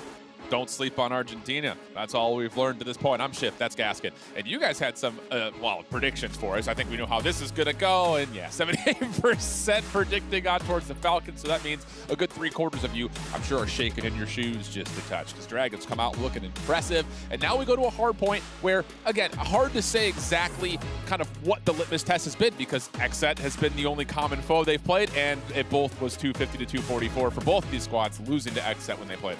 Who's been doing their homework more? That's the real question. Who was back at the hotel last night watching VOD, watching what XSET were able to do just to get that extra 6 points in Hardpoint over them? Because, as a reminder, both these teams were able to get 244 points against XSET, but just not quite enough to get over the finishing line. And now that could be a case of, you know, you're performing very well throughout the majority of the game, but you just can't get that last hold, and they need to work out what. Here's the other thing, though, about that point, is when you're dealing with a difference that is that slim, 6 points, you can find 6 points in a lot of places. You need to also understand that we can't make mountains out of molehills here, where it's just like that one mistake could have been 6 points, but was that the most critical error that we made during this map? Because you can point to a million different things over the course of a very long hard point. So is there going to be enough polish here in terms of just trusting what you came in with versus what you need to change to make sure you can stay toe-to-toe with a team like XSET? Because honestly speaking, 250 to 244, we label that as it's anyone's game. You really can't go and change everything just because you lost one map in such a tight fair. Well, one thing that maybe could benefit Falcons is it is going to be Panther Hardpoint, and certainly with a lot of those 1v1 engagements, it was kind of jumping around walls, jumping over fences, and a lot of close battles that didn't really go in favor of Team Falcons. But now with it being Panther, being a more open map, a lot more open sightlines available, perhaps there's more teamwork that can come into it for Falcons, so they can try and stop those isolated fights and actually try and take some 2v1s just with angles instead. With that in mind, I think anyone who's been following Team Falcons over the course of the last couple of months, you're probably thinking of one name, and that one name has to be Yapko. Can he get involved with this marksman rifle and put himself into a spot with the Reaper sniper rifle to just take over? Stop rotations from happening, lock down hills right before setups start to come through for break attempts. Those are the things that I'm looking forward to see is, can Yapko just single-handedly be a force that Dragons cannot match? Because he's shown that he can do that before. And remember, Yapko won Gamers 8 last year as well, Good right? point. He has been here, he's done that. It's not like it's unfamiliar. He's got so much experience under his belt. And you compare that on the other side, well, Dragons, the analysts were saying, you know, this is their first time on the main stage at this event, right? Yes. Is there going to be that pressure? Are they going to fall because of the crowd? The answer is, doesn't seem like they care about any of that pressure, but now it's about taking this momentum and moving into map number 2, because we can very easily see Team Falcons get one on the board, realize that actually they are still the better team in their eyes. It's just a lot of these 1v1s they need to make sure they're getting on top of, because they didn't look like the players that we had seen at DreamHack. They didn't look like the players that we've seen historically, and maybe just a slow start here today. No, it's very much so the case, and you got to remember, this is kind of the same situation that people are saying about Exceed, is like, the game had come out with these modifications, these modes so quickly towards DreamHack that some of the best individuals took over the event. Now all of a sudden you fast forward 2 months, you put $1 million up for grabs, and full 4-man squads are starting to figure out the modes and play them very efficiently. So here we go, as it always is, map 2, Hardpoint, Panther, the selection. And now it's just down to, will we see more of that blue side versus red side favor that Alex was talking about from Power earlier today? Well, it is going to be Falcons on the red side, so maybe an advantage they desperately need going into this game, as Dragons are going to be playing from said blue side, which will be the south side of the map for the reference when you do see that mini-map, and Falcons will be playing from the northern side. And what we've been realizing and why we think that advantage is prevalent for the red side is because you get back-to-back hard points in 3 to 4, which just allows you to transition from one to another so seamlessly throughout the spawns that you can put up a lot of time on the board. Yeah, I mean, I get that thought process in terms of like early days. You're going to be seeing, again, back-to-back hills on the same side, as iTroll is vibing right now. By name and by nature, really, isn't he? I love it. By name and by nature, for sure. But at the same rate, like, I don't know how much I really value that argument, because you still get 2 hills essentially back-to-back from the other side as well. You just have P1 in the way. You still, I mean, you could play it from either side. I don't know. We'll see if that ends up being a major difference maker, as our Blue Alien and iTroll is ready to go here in the hot summer that is Riyadh and Saudi Arabia. A little focus fight over towards the top side of this Panther statue. Falcons able to come out 2 for 1. Final trade looking to come through, but Yapko gets shut down. Falcons just dealing with Tayson inside the hill for now. Tayson has been able to get in a little bit of time there, though, and tries to get out of dodge as the approach, but the spawners will be there to help, and it's bubble versus bubble. And at the moment, it is a full-on scrap in the middle of the map. The commitment from Dragons on that. They knew exactly when the EMP was going to land. They were already making a move to try to find those final Falcons members, and it works out pretty decently for them. 21 is where it gets tallied up for Team Falcon.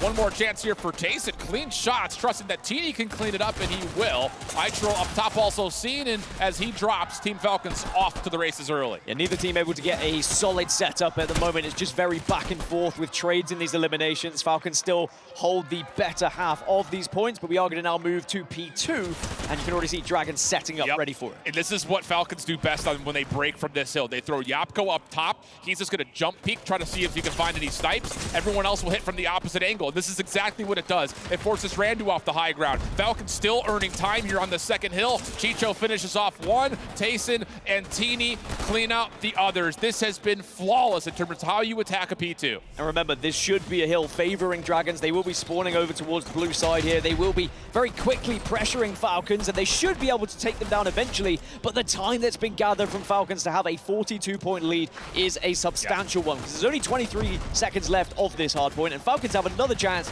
to delay them here. And all of this is because Yapko continues just to stay alive up top on the patio. He finally gets flushed out. That's enough for Dragons to comfortably get the scrap time and start making some motion across the map. We go through the pool and over towards the Lambo. It's still Falcons up about 20 points. Falcons will situate themselves. It's going to be Teeny who's waiting at that Lambo, and It looks like Tayson's going to be there to join him as well. So there's going to be 2 players from Falcons taking the fight to try and delay Dragons, accepting that even if they die here, they're going to spawn quick enough to be able to help their teammates at this Q3. Teeny, good prediction that Lua's playing up top, but doesn't make a difference. The shots are perfect from Lua. Now it's down to what the rest of the Falcons off spawn can do. Chicho, kind of the last line of defense here, able to drop his own bubble while he really sees a lot of low health pools in front. The only one that's really at full health is now Romero, who tries to take the fight to him. Gets pushed out of the bubble, though. Little boot back doesn't make a difference. Dragons come away with 2, and they've now broken the Lambo Hill. It was a great slide, but again, Dragon just on point with their eliminations, and their individual skill is showing and shining through just when you need it. But it's still a 30-point lead roughly here for Team Falcons, who off spawn are relentless with their aggression onto the Dragons. Yeah, Chicho has been saving a lot of these kind of second rebreaks coming through, and now they have a chance, like we talked about, to go from 2 to 3, now possibly to another favorite hill at 4 as we jump into a Team Falcons. Listen in.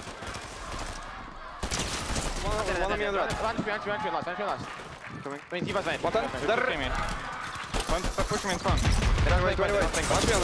I'm on. Okay, good. Too good. Fight left, okay? 3, 2, 1. That too. Nice. Hold him. He's pushing me. Can we push the guy in bubble? 3, 2, 1. I'm dead. Go on, Tyson. Dead. Nice. I'm holding gate. He's right side gate. Yeah, I'm holding him. Stick to right, nice to dead.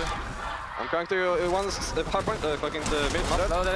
Oh, EMP, look. I'm pushing him. Gate. One time, I'm dead. That's good. Like, one touches, don't pick him. Left side gate. You can die if you want. Left side gate. Yeah, I'll die. I can bubble. Yeah, we need to reset now. Reset. I'm dead. You die fast. Two. One touch, I think. One touch on me. We need to go from mid then, no? We need to bubble early, Chicho, to clear the mental up. Okay. I'm coming. Yeah, I'm coming with you. Yeah, I think he's here, maybe. No, maybe. Below you, right? Yeah, he's under. He's mental up and one close. Great moments from Team Falcons. I think most importantly, they're calming out. Hey, push the bubble. Hey, let's 3, 2, 1, hit this together. Teamwork seems to be completely ironed out as they enjoy about double the points of Dragons, but now we get to P5 where this is Dragons' time to shine. Saving the EMP, also accepting a death so you can get a recharge on that EMP and a recharge on your shield seems to be a plan of action from Team Falcons right now, who still hold a big lead. But iTroll with the alien head is trying to do some damage over at P5, unable to do so though. Falcons will hold strong, and now they get a chance, just a little bit of respite before we see the push coming in. Yeah, just a little bit, because Lua's already on the corner. Tayson has been, I'm sure, called out. Mutual information, though, is both will take some shots. EMP does hand on the Lua. Bandu dealt with up top, and now all of a sudden it's Falcons. 1 by 1, they're fighting every single elim. That has been a flawless attacking hill from Falcons, who are now once again up about double the points, heading into P1 first. This is looking more like the Team Falcons that we would expect, as Chicho is going to be now waiting in that next hill as well. Randu can't get up with a double, and Chicho now has to try and hold in a 1 versus 2, but playing around the circle perfectly to avoid those sidelines. He's also got help on that high ground position, like you said. The fight from Falcons has been fully focused on that topside Panther statue.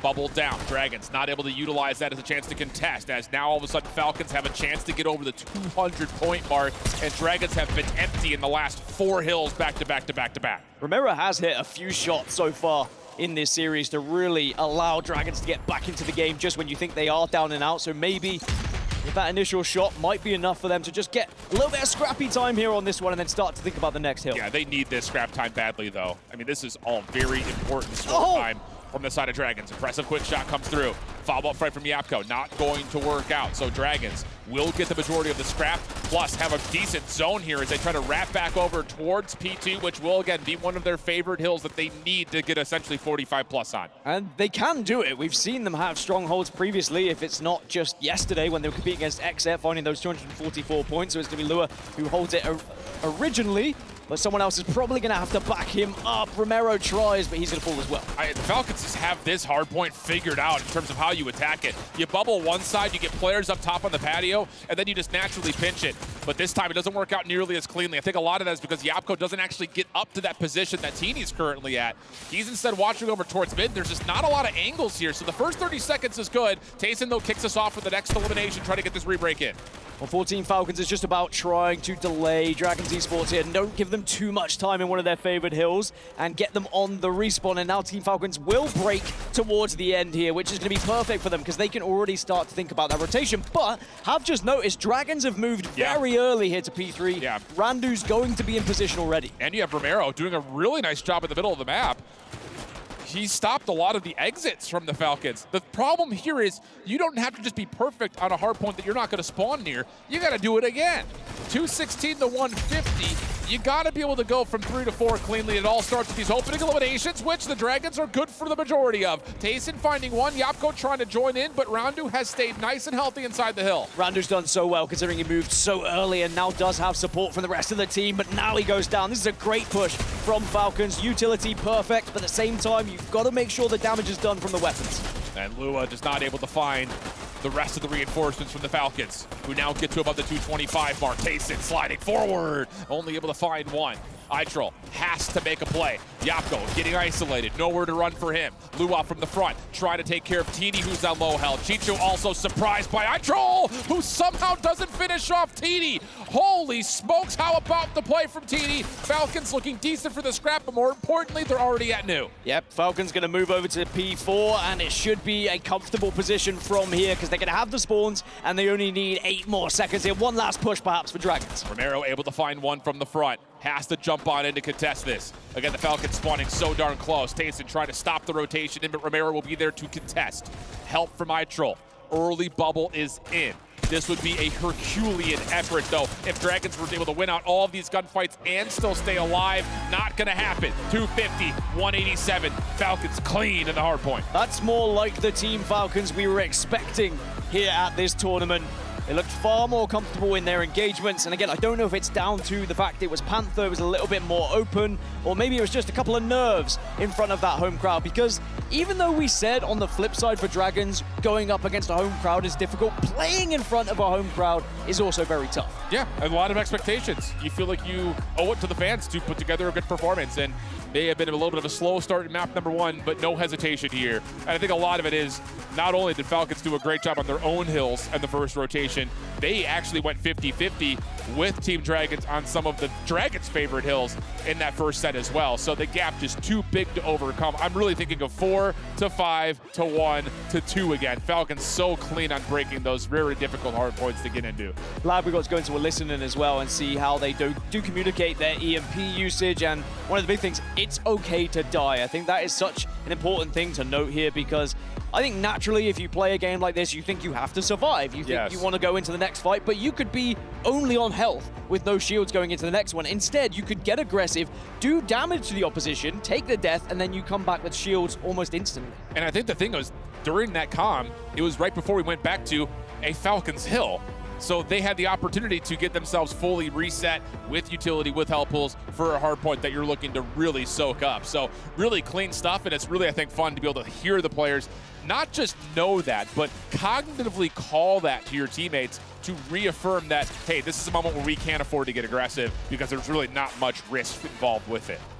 And especially getting the reset on the EMP as well. Just so much of this utility is important. As we look back at some of the highlights, there were some big shots hit with the sniper rifle that did swing things in favor of either team when it did happen. I think there is a lot of responsibility that goes on to the marksman, in my opinion. Agreed. They can be game changers, and when they have quiet games, it sometimes is difficult for your squad to find that momentum without those headshots that not only can shift things in your favor because of having an extra player on the map, but they're deleted so fast. The shield advantage that you have off the back of it is massive. Yeah, and I think we kind of saw that represented by both of the scopes in this map.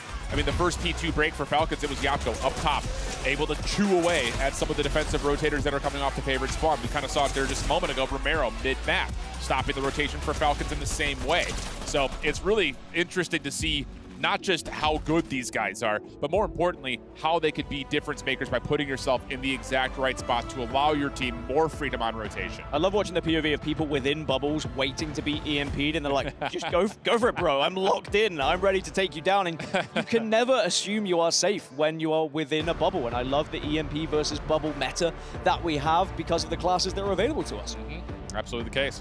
So now we go into Keeper. You want to talk about, again, meta compositions. We've already talked about it quite a bit here in the first 2 days, and we expect that both of these two squads will be able to show us a lot in terms of, are we running a marksman? Are we running an infiltrator? Are we running an assault? Like, there is variability allowed based on how you want to approach Keeper as a game mode. So we'll see what will happen here. I expect that we'll get at least one sniper, but if I remember right, Falcons didn't run Yapko on a marksman class the first time we watched them play versus Zeta Division. They were putting him on the engineer, I think, and then switching Chicho over to infiltrator, so that way they get that extra speed and movement, and then Yapko can also be more integrally involved in the gunfights that they find. Yeah, some teams have preferred having that engineer on one of your players who you trust to get in the face of your opponents just because of the advantage you have with that SMG and how powerful it can be in some of those fights with the burst. But we'll have to see where the compositions go for these two teams, and also what kind of strategy do you want to employ, because both of them got absolutely hammered by Xset.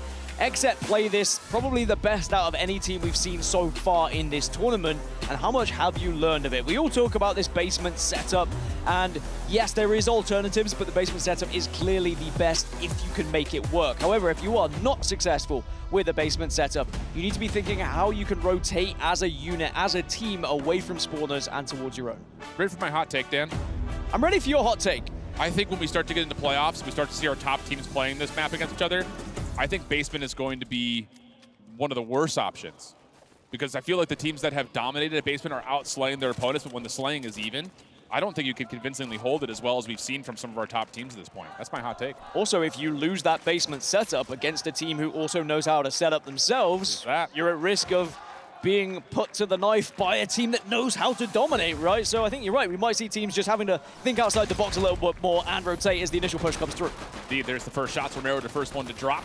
Falcons with the numbers advantage will be able to put a shield bubble down and then immediately grab the key and rotate out. Randu tried to find some sort of influence, but it's Yapko who is pulling the marksman out this time. So he's already connecting, looking clean for it, already up to 2 eliminations, and Falcons will get past the early mark of just 10 points. Chicho was able to escape very quickly with that key, but I like having Yapko on the marksman. I think that with how he plays and what influential player he can be with said weapon, get him involved and make sure he has the confidence inside him. Now, another person who has been confident and impressed me so far has been iTroll. The engagements he's had, the success he's had in those 1v1s has been incredible. Well, Chicho here under a little bit of duress, as Lua will find the elimination, and with that likely also collect the key for the first points here for Dragon Esports. Teeny in trouble on the boat through mid. Yapko tried to keep him safe, but there are more than just a couple of Dragon members that are here. 2 eliminations immediately on the bounce back for Dragons. Romero finds his second. Tayson does get a trade, but Lua is out, and he is to be playing this over a little bit closer towards the cliff side. Yeah, Lua was starting to move a little bit further towards the cliff, as you said, but now Yapko is going to have that key in his hands, or on his back, should I say. Now, I like the marksman with the key. I've mentioned this a few times because I think that having the sniper rifle with someone who can hit those shots can make such a huge difference. We'll have to see if Falcons can hold on to it here. Chicho up through mid doors, has an idea of where the Dragons are playing from, but does not get here in time to save Yapko. More importantly, Lua also finds a follow-up. Good nades from Tayson. Teeny right here to try to contest, but Dragons will slip away with the key, at least for now. Honestly, looked like Teeny was trying to zone members of Dragons there, trying to force them back into his teammates, but in the end they realized he was on his own and they could isolate that fight, and Dragons will continue to score. Cluster Clinger does force everyone into the interior. Dragons deal with the pressure pretty nicely, though, and now you've got all 4 members starting to rotate through mid, but the shield does get destroyed. Another Clinger comes through, lots of damage. Lua drops, key on the ground for the time being. And I like them moving as a unit, but you are very vulnerable to grenades because of it, so you have to be careful and well aware of which angles you are going to be facing, as now Yapko will also fall, Romero gets traded out, and we will still see Falcons continue to score. Tayson around the backside of this, does put down a little bit of a martyrdom nade, but does not find too much damage onto iTroll. So off the respawn, Dragons able to reinforce the middle of the map quicker. They're able to collect the key, and now all of a sudden we're just down 13 points, and Randu is making the rotation up in towards the tower area of the map. He's off. And sadly, no one can catch him at the moment. Or as I say that, someone does catch him, but Randu was more than prepared for it, but he's got to go up against Chicho as well. Chicho taking a lot of damage. Whoa, what a win from Randu. Are you kidding me? And Teeny, who tried to pinch, is there a little bit too late on the timing. That's going to be enough for Randu to be able to get himself back to fighting form. He also drops the key to a faster ally, and Falcons are getting pulled apart one by one. Dragons now starting to rotate back up through mid to look for another place to fight. What started very positive for Team Falcons is slowly been chipped away, and now Dragons gaining a bit of a lead here, and that is because they've been playing together so successfully, having each other's backs, baiting, switching, and just running around in pairs for the most part, but also the key holder recognizing when they have to get out of dodge. Problem is, this was maybe a little bit too cute from Dragons, trying to get back up towards basement. They get caught in this rotation. The Team Falcons are punishing them on this roto. Nice shots from Randu. Keeps things in fighting form. We're at 99-70 as we jump into a Dragons Esports. Listen in. Corre. Voy para CT. Te puso una Una ya. Me mató. Para torre, cerca, cuidado. Una vía, mueve. No matas. Mate uno. No cae el tiro. Mate. Estoy yendo con barra, nos quedamos acá. 3 segundos más y ya no llega. Ahí atrás, Randall, por atrás. Me puse una. Ya no llegan. GG. Bien juego, loco.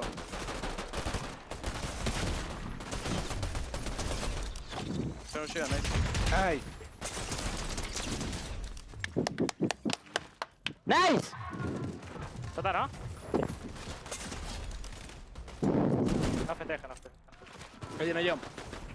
Well, comms got a little quiet there at the end because Dragons have done enough to secure round number 1. Not mathematically possible for the Falcons to get back to the 130 total points that Dragons put together.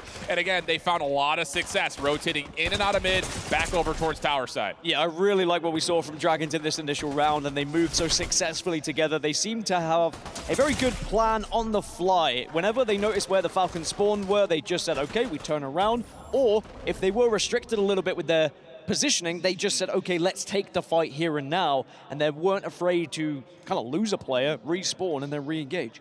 Really good stuff moving across the map for Dragons very efficiently. Small moment there at the end that I started to sweat a little bit because Yapko was single-handedly destroying everybody, but again, the math just was not favoring Falcons for a bounce back. So now we get back into round number 2. Again, if you're joining us late, it takes 3 total rounds if we need it. First to 2 wins. So Dragons a chance to put us into a map 4 very quickly as they get a very aggressive shield bubble down. They get the key and immediately get out with eliminations from Lua. Tayson kind of forced the fight. And how about iTroll? All 4 down. Dragons once again dominating early. An explosive start from Dragons, and already they're re-engaging our Team Falcons, but maybe iTroll just over-challenging ever so slightly. But he's going to respawn so fast, he probably won't even care. Get back to the rest of the team as more members from Falcons will fall. And it's again Lua and Romero working together to shut down those players. The thing about it is, this is a off spawn for the Dragons. So Falcons did have the key for a moment, but Randu off screen finds himself a couple. That's 3 down. It's just Yapko who's left remaining, and that's going to be time for Dragons not just to get the key, they have a chance to pull this pretty far away from where the Falcons spawn is.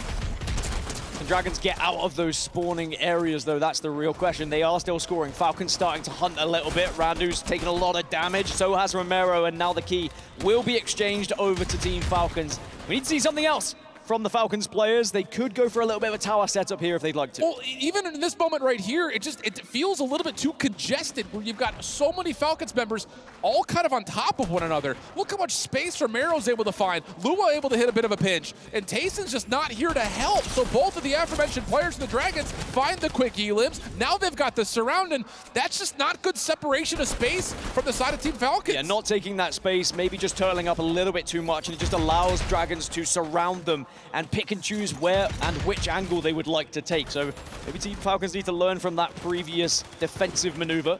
As the Dragon Esports squad now, they are starting to gain quite a significant lead here. Very much so the case. Romero in and out. He's got help with members nearby. But the threat from the Falcons coming from the high ground. Tayson almost turns and burns onto Randu, who's still fighting in the corner. Eventually dealt with by Yapko, and that's enough for Falcons to get more control of the key again. But can we see more of a successful setup? Will they learn from that previous? Are we going to see them push out, take a little bit more space, maybe take the fight to Dragons? But iTroll's going to be in a position to also re-engage, but not going to be successful. Romero, though, constantly in that elimination feed. Finally shut down. Tayson, very healthy, able to back away. Lua, he is on 28 already.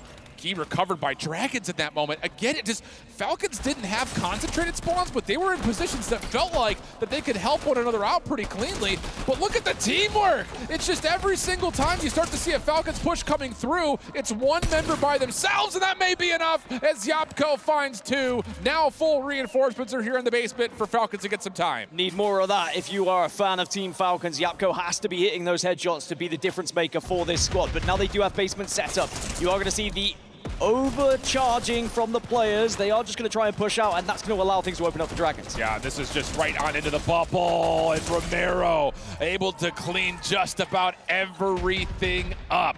3 in the feed for him, and this may be enough time for Dragons to put this game a little bit further out of reach. 1 minute 43 left on the clock, so still plenty of time for Team Falcons as Tayson puts another on the board and gains the key as well. So now they can try and set up again, but it's not going to be a complete setup because there's already members of Dragons very close here. Yeah, Randu up top, good read that you had TD coming out from behind. But still, the eliminations down low are looking pretty decent for the side of Team Falcons. It's going to be a 1v1. Tayson versus Romero. Opening shots are good for both players, but Tayson finds the win. Itrol able to follow up with the trade, and then help from up top allows Lua to at least gain some space for Itrol to get out of here. And that may be enough now as they start to get to 110 to 90. Pressure on for Falcons. They need to find a return right now. I think this is intelligent from Dragons. Try and get this out of the basement because Falcons have seen more success as it's been there, as Chicho will shut down the last remaining player. And now suddenly Falcons do have an opportunity here over towards basement again to be setting up. Dragons largely going to be hitting this from the middle of the map. Teeny on low HP, just trying to gain some sort of an exit path for Chicho if he needs it. On the corner. You also see Yapko on the outside, trying to get a read on where this Dragon's hit's coming from. He's able to hit the first snipe. Can't follow up off of it, though. Doesn't make a difference. The damage that's been dealt is significant, and there's now Team Falcons in the lead under 30 seconds to fight. 30 seconds for Dragons Esports to make a push, but all they need is one successful one, and it could be the round and the game going in their favor, whereas Falcons cannot afford to make a mistake here. Oh, Teeny not clean on this initial, but whoa, shuts down Randu on the slide through. Romero also drops. What a double from Teeny, and he's not done. Give him 3 as Falcons will take round number 2. When you needed someone to step up, Teeny was the man to do it, and sometimes someone just needs to take the game by the scruff of the neck. Falcons had to fight their hardest to get back into that game. They wrestled back control. They finally got the basement setup they had desired, and it was just one final lockdown that got the job done. What an individual moment from Teeny. I mean, he pops off for 3 immediately for the triple, but also had 2 at the end, so give him 5 in total. Right back into the game go Falcons, and a little bit of extra life injected into the live crowd here in Riyadh. Off the breakoff, Falcons looking for early nade pressure as that they've gotten a really solid read on what Dragons want to do in these breakoffs. Lots of damage had been tallied. Lewis still holding on. Has to deal with a couple of Falcons members, though, and now it's just down to can Randu get taken down? Yes, he will. Falcons will have the key control first. I love that as well from Falcons. They know exactly where the Dragons are going to be pushing right at the start to try and grab that key, and they have the nades waiting for them. And even though they didn't do the initial damage, they were just more than happy to be there and be prepared. But I say that, Randu is getting a little bit randy, but not quite enough. Follow up, though, good. Lua able to follow for the trades, and that will be an immediate exchange of hands, at least for a small time. Chicho trying to make a desperate play, and whoa, almost turns onto Itrol. Yapko right there with them, but as they get shut down, Dragons should have key control here at Cliffside, and they do. It's Falcons who got the initial score, but it's Falcons who now need to break, and that's the perfect way to do so. They get the initial elim, and now they can push into 4 versus 3 here. Chicho pinched by Lua. What same can be said to him is he had help from behind from Teeny. 3 straight elims from the side of Falcons, growing their lead, playing this thing just on the outside of the cliff. You've got Itrol nearby, but he's waiting for help. It's Romero and Lua who are on the way in. But again, Falcons are kind of really squeezed in here, and Dragons are surrounding them right now. Very well done, Teeny.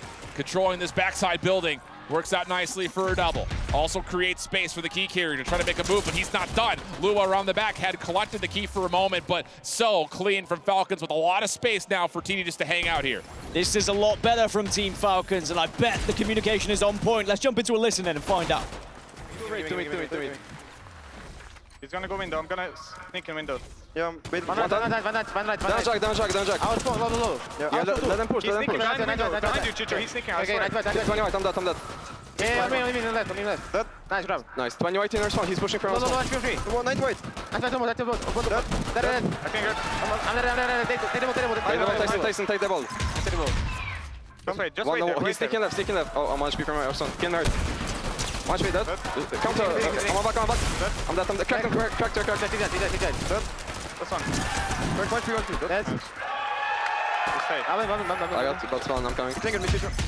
Not the most conventional place to hold the key, but wow, are they forcing Dragons into a bit of a blender here. EMP may finally exchange hands for the key as Dragons will come away with 2, and now it's just down to can they find an exit to start gaining some much-needed time. But even though Dragons were able to get those elims and get the key on their back, you heard just as we exited that listening, I've got Godspawn, I'm re-engaging. Falcons got the perfect spot for where they were able to get back into this fight and now take control once more to continuously score, and they're about to hit 100. Map will kind of flip itself around just a touch here as Dragons will spawn mid. Falcons do get a bit of a bust spawn towards this backside at basement. Tough 1v1 here as Itrol is a little bit healthier than Yapko, able to find the first elim. Romero, team working out this backside staircase, but once again, a bit in the blender, or are they? How about Itrol and Randu? Cleaning out that back staircase, that's enough for the key to get back in the hands of the Dragons, and they do have all 4 members nearby. And this could be good time for Dragons, because Falcons spawned on the northeast, and it didn't allow the rest of the Dragon squad to kind of pinch them, because they also spawned further north, and it just allowed for a lot of fighting to be happening in the middle of the map. But Chicho will get that first pick, and now will allow them to try and push in, because it's going to be a 2 versus 4. Yeah, Randu, again, just equal to the task of these Falcons members pushing. He was in a 1v3, found 2, but Falcons actually spawned relatively close here. TD, Yapko in a spot to try to help out. Nade pressure already being established as Randu hits a bit of a pinch, and oh, the timing is flawless. Last 1v1, it comes through. Randu able to take down Tayson, and here we go. Dragons have a chance to tie. Dragons have a chance here as well, and you can see they are scoring fast. Comeback mechanic was temporarily in place there, but now it's just going to be back to single-second ticking as there is only about 50 seconds left as well. There is still an opportunity for Dragons to win this one as they are retreating with this key. The Falcons are all pushing together. Randu in a corner trying to play it off cheeky, not going to work down. Lua trying to find some sort of a pinch. Itrol off spawn trying to help out, and here we go. Lua's pinch works out nicely. TD stuck inside of a bubble. Itrol challenging him. That's going to be enough for the shutdown. 105 to 110, and Romero's found himself a safe corner. This is going to come right down to the wire as now Romero will tuck himself into a nook or cranny that he can find, and suddenly they take the lead, and Falcons need to find something. They are getting pinched right now by every member from Dragons. Last moment, Randu on the infiltrator is just trying to get the time in the space, and it's over. There's no other option but to watch Romero dance his way to a map 3 victory, and Dragons continue to hold an edge in the series. Team Falcons throw away quite a significant lead there. And now Dragon Esports find themselves just 1 map away from what would be a huge upset in this tournament, as they have the opportunity to crush the key of Team Falcons, who not only come into this tournament as one of the favorites for this game, but also, you look at the club championship in the overall of the Esports World Cup. Team Falcons right at that tippy top with multiple victories, so many points, and we could be seeing them exit here in the group stages. That is a concern. And there's something about how the LATAM teams are approaching playing Keeper that just feels different than what we've seen from even the top teams out of North America and, of course, here from Europe. They're not just sticking around and playing inside a basement and just exchanging this, oh, you win it, now we win it, and we're just going to throw nades at each other and see who comes out on top. It's almost like a roll of the dice. Dragons were not interested in that. Yeah, they had to take a couple of eliminations over through the backside inside the basement, but when they got good control of the key with good numbers, they were out of there trying to play around the outsides of the map more so than trying to default to playing for the hodgepodge that is that basement battle. Another question I have for you. Yeah. Did Falcons take too much of a lead? And this is going to be something I bring up constantly, right? Because the comeback mechanic is in place. When you are far enough behind, you will get extra points on the board.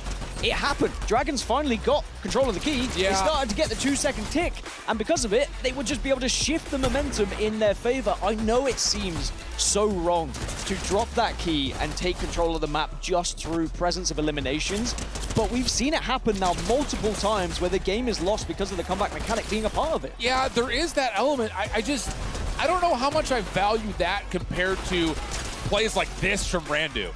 Like, he legitimately single-handedly broke the setup of Falcons, and off his next life in after he got traded, he single-handedly got the key back to allow the rest of Dragons just to run rampant, where Romero just becomes uncatchable at that point.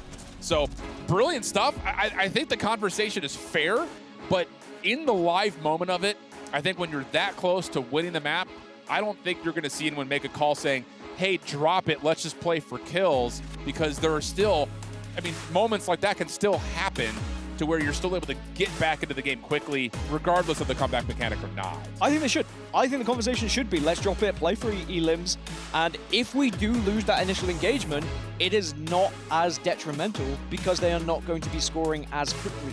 Scoring twice as fast is pretty insane.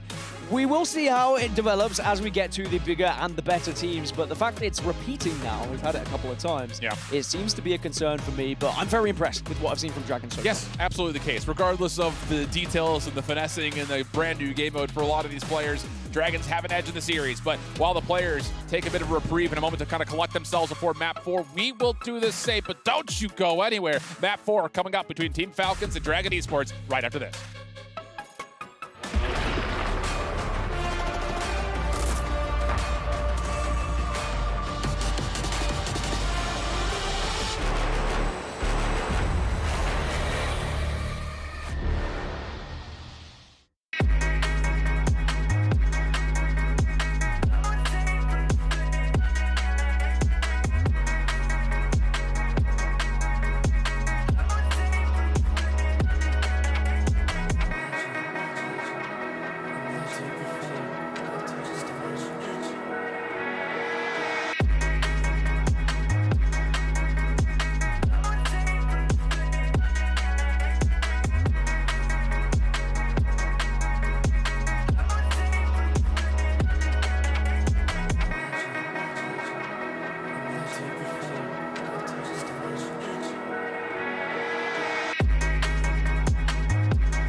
Welcome back, everybody. We have a good one here. Team Falcons currently finding themselves down as the #1 seed coming in after their championship at DreamHack Dallas. My bad, I was just trying to look up to see why people keep doing this. I want to see someone drop the key. I know it. This is Coach Gaskin for you guys. We don't have hats, but if we would, he'd wear many of them. So we find ourselves in this predicament of what does Falcons have to do besides dominate teams in Hardpoint to find some success here against good caliber opponents, because Dragon Esports are battling right now. I mean, Dragon Esports are one map away from really causing a stir in this tournament, and we've seen it happen a few times. Maybe teams that should have been performing a little bit better, suddenly lacking in certain places, and that is worrying times now for Team Falcons. But the good thing is they have been able to have a break to get a chance to reset, to discuss what might have been going wrong. And maybe another good thing is they do go over to a Panther CTF, where they did find success, of course, on Panther Hardpoint, and maybe it's a map that they're just a little bit better at. Very fair. Let me know if you get a response to the DM in terms of, hey, are we dropping keys or what are we doing?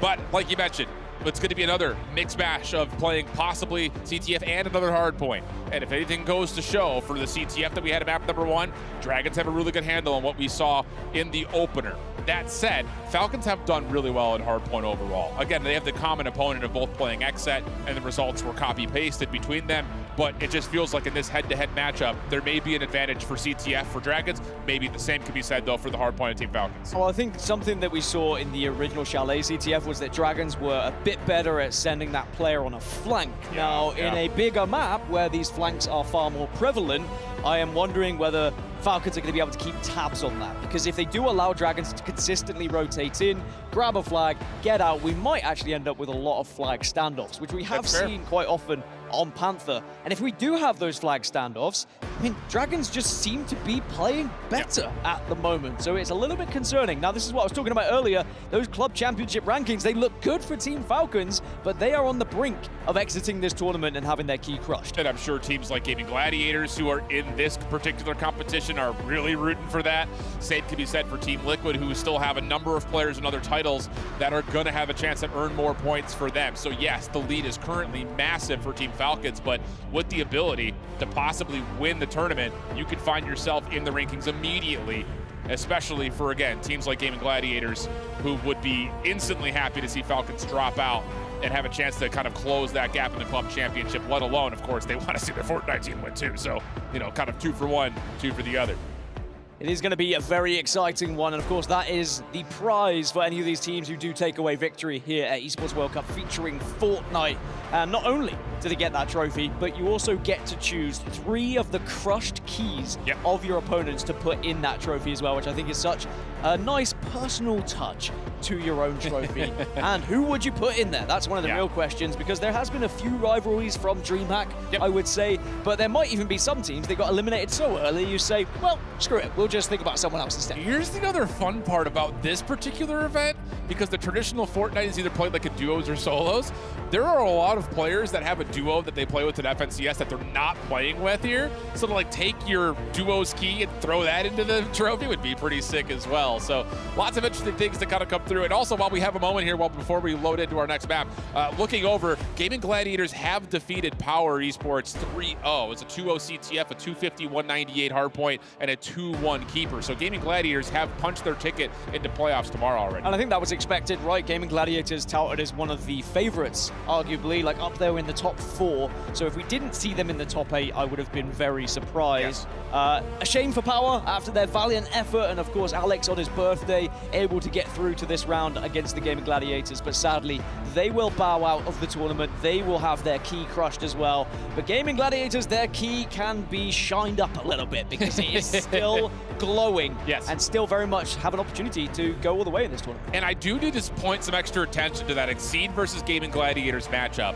The only match that really we kind of saw deep dives up when it comes to getting to a Game 5. All 5 maps are tremendously tight, and I think that goes to show that that may be a reprisal battle for either a winner's final, maybe even a grand final down the road, depending on how the bracket shapes up, because Exceed looked great, but Gaming Gladiators were right there with them every step of the way. So we punch another tickets team into playoffs, and now it's just down to figuring out who from Group A will join the others that have already qualified, and it may be figured out here if Dragon Esports can find a way to take map 4 over this Team Falcons CTF. Hey, suddenly you move from a best of 5 to a best of 7, and who knows what could happen if we were to have that available as well. So I'm interested to see what goes on and how far this one will traverse, but for now we have to continue to focus on what has been a very interesting matchup between 2 teams who have been very competitive, but there's been a lot of highs and lows between these 2 squads, and at the moment Dragons Esports hold the momentum as we go into Panther CTF. And I think the thing about this map, again, after watching the Chalet in map number 1, is can Dragons continue to catch Falcons by surprise with the long routes that you already mentioned are available, because they found success doing that from the unfavored side of Chalet. So think about the chances and opportunities they may be able to create just by sheer openness of the map here in a map like Panther. There's going to be Dragons playing from the south, and it's going to be Falcons playing from the north when the minimap does arrive. I am curious, what do Falcons have left in the tank? Is there one last roll of the dice to stay within this tournament? Because expectations were that they would go quite deep into this tournament and be able to compete with some of the biggest and best squads. Remember, they were the winners of DreamHack coming into this tournament as well. So are they going to be able to prove why they are at this tournament? Well, Dragons will be on the blue side. Red side will, of course, go to the side of Team Falcons. And it must just be like he loads in with a certain color of the team, and that's what skin he chooses? Because Hytrol's right back on the blue alien again. I'm just saying, from a viewing perspective, if everyone was a blue alien, I would enjoy it. So mad respect to Hytrol, and as we said, by name, by nature, but at the moment, it's trolling for a good reason, because Dragons Esports are still ahead and have 1 map to go here. That headshot hitbox has to be bigger, right? I mean, it's huge. Opening Dynamite well placed. Falcons have to give up the angle, Klinger to follow. So utility usage from Dragons seems to show priority and focus towards that high ground position. Even trades come through, and it will be Falcons with the final word, but Randu, oh, he was trying to sneak by. This time not going to find success, and Falcons will hold mid-map control. Honestly, that would be the aim of the game for me if I was playing, is how do I get behind the opposition? Because if you can do it successfully, unnoticed, and of course you are probably going to have to crouch because these players will have the audio visuals where they can see the footsteps when they're arriving, but you can avoid those with a little bit of crouching, but then you're very slow as well. And if you are out of the game for too long, it allows your team to be in a 3 versus 4, which is never going to be fun. This is a great position for Dragons. They get 3 straight eliminations at mid, and now they're surrounding over towards where Falcons' flag will be. Yapko can really only challenge this by playing the heady on the staircase. So it has to be some creation, some way, somehow by Falcons. And Randu is just waiting as a chance may have just opened itself up to cap the flag. All the meanwhile, Tayson did get a little flank down on that southwest side of the map, but Itrol was able to find him. It was good from Itrol. Itrol lost the 1v1, and then off spawn immediately went to search for Tayson very quickly to ensure that there wasn't a flank, as now Dragons continue to put the pressure here on Team Falcons. Yeah, Randu in a little bit of trouble, will eventually be overwhelmed. The Dragons just could not get back in time to help them. Itrol playing the third-person corner. Good double chow comes through for Falcons, and they follow up with another Elam on Lua. So now for the first time, we got Falcons starting to control some tempo and pace through mid. Yeah, they're taking a bit more of the map. They will gain control of some of the high ground available to them as well, but you can see Romero trying to catch out a shot and will find it onto Chicho. And now Dragons maybe can use that as a chance to push forward themselves. Yapko, Lua in a bit of a battle, but assistance from Romero allows the advantage to go the way of Dragons. Teeny, nice shutdown, but again, look how quick the Dragons are to isolate, find the quick Elam, and now they're a little bit more off for the races. Chicho, oh, tagged. A little bit of a leg shot comes through. He has to back off. Yapko holding on the dynamite. That's well placed. Romero throws it back, though. Say, get that out of my face. I don't want it. Take one of your own here, Yapko. Falcons are doing very well at holding these lanes here, not allowing Dragon to get past them. No flanks have been possible so far. In fact, it's actually been Falcons, the team, who have found flanks. Again, Tayson is behind enemy lines, but has backed off here. You can see on the minimap because he saw the spawns coming through from Dragons. High ground control for Teeny. Randu finds the wrong end of business from Yapko. And now Falcons will find 3 straight eliminations, their best chance to possibly get this flag all the way back. Tayson still being held a touch, but Teeny will join him, and that should be enough comfort for Falcons to get the first score. It's easy, it's clean, and it was a long wait for Falcons because they were under the cosh, to be honest, from Dragons Esports. But now Falcons can play and continue to play a little bit defensively, saying, all right, Dragons, we're going to force you to actually try and make a move here. Well, and implement that strategy. And here is that move. Tayson in the corner. Tough 1v1. Randu able to find it, but Yapko responds to quick shot on the snipe. Itrol also seen, dealt with. Yapko really starting to heat up. What a quick snipe from Yapko. Now on 10 eliminations and single-handedly defends against the Dragons push. And they could take mid-map yet again here, can Team Falcons. Even though off spawn, Dragons can take a little bit of presence on this southern side. They're going to have to take that fight, and Randu is the first to fall. So Tayson getting that damage, at least it will be traded out. But this is good. Falcons are okay with trades happening. As long as they have players up, it won't allow Dragons to get behind them. Bubble down. Chicho possibly looking for the pull.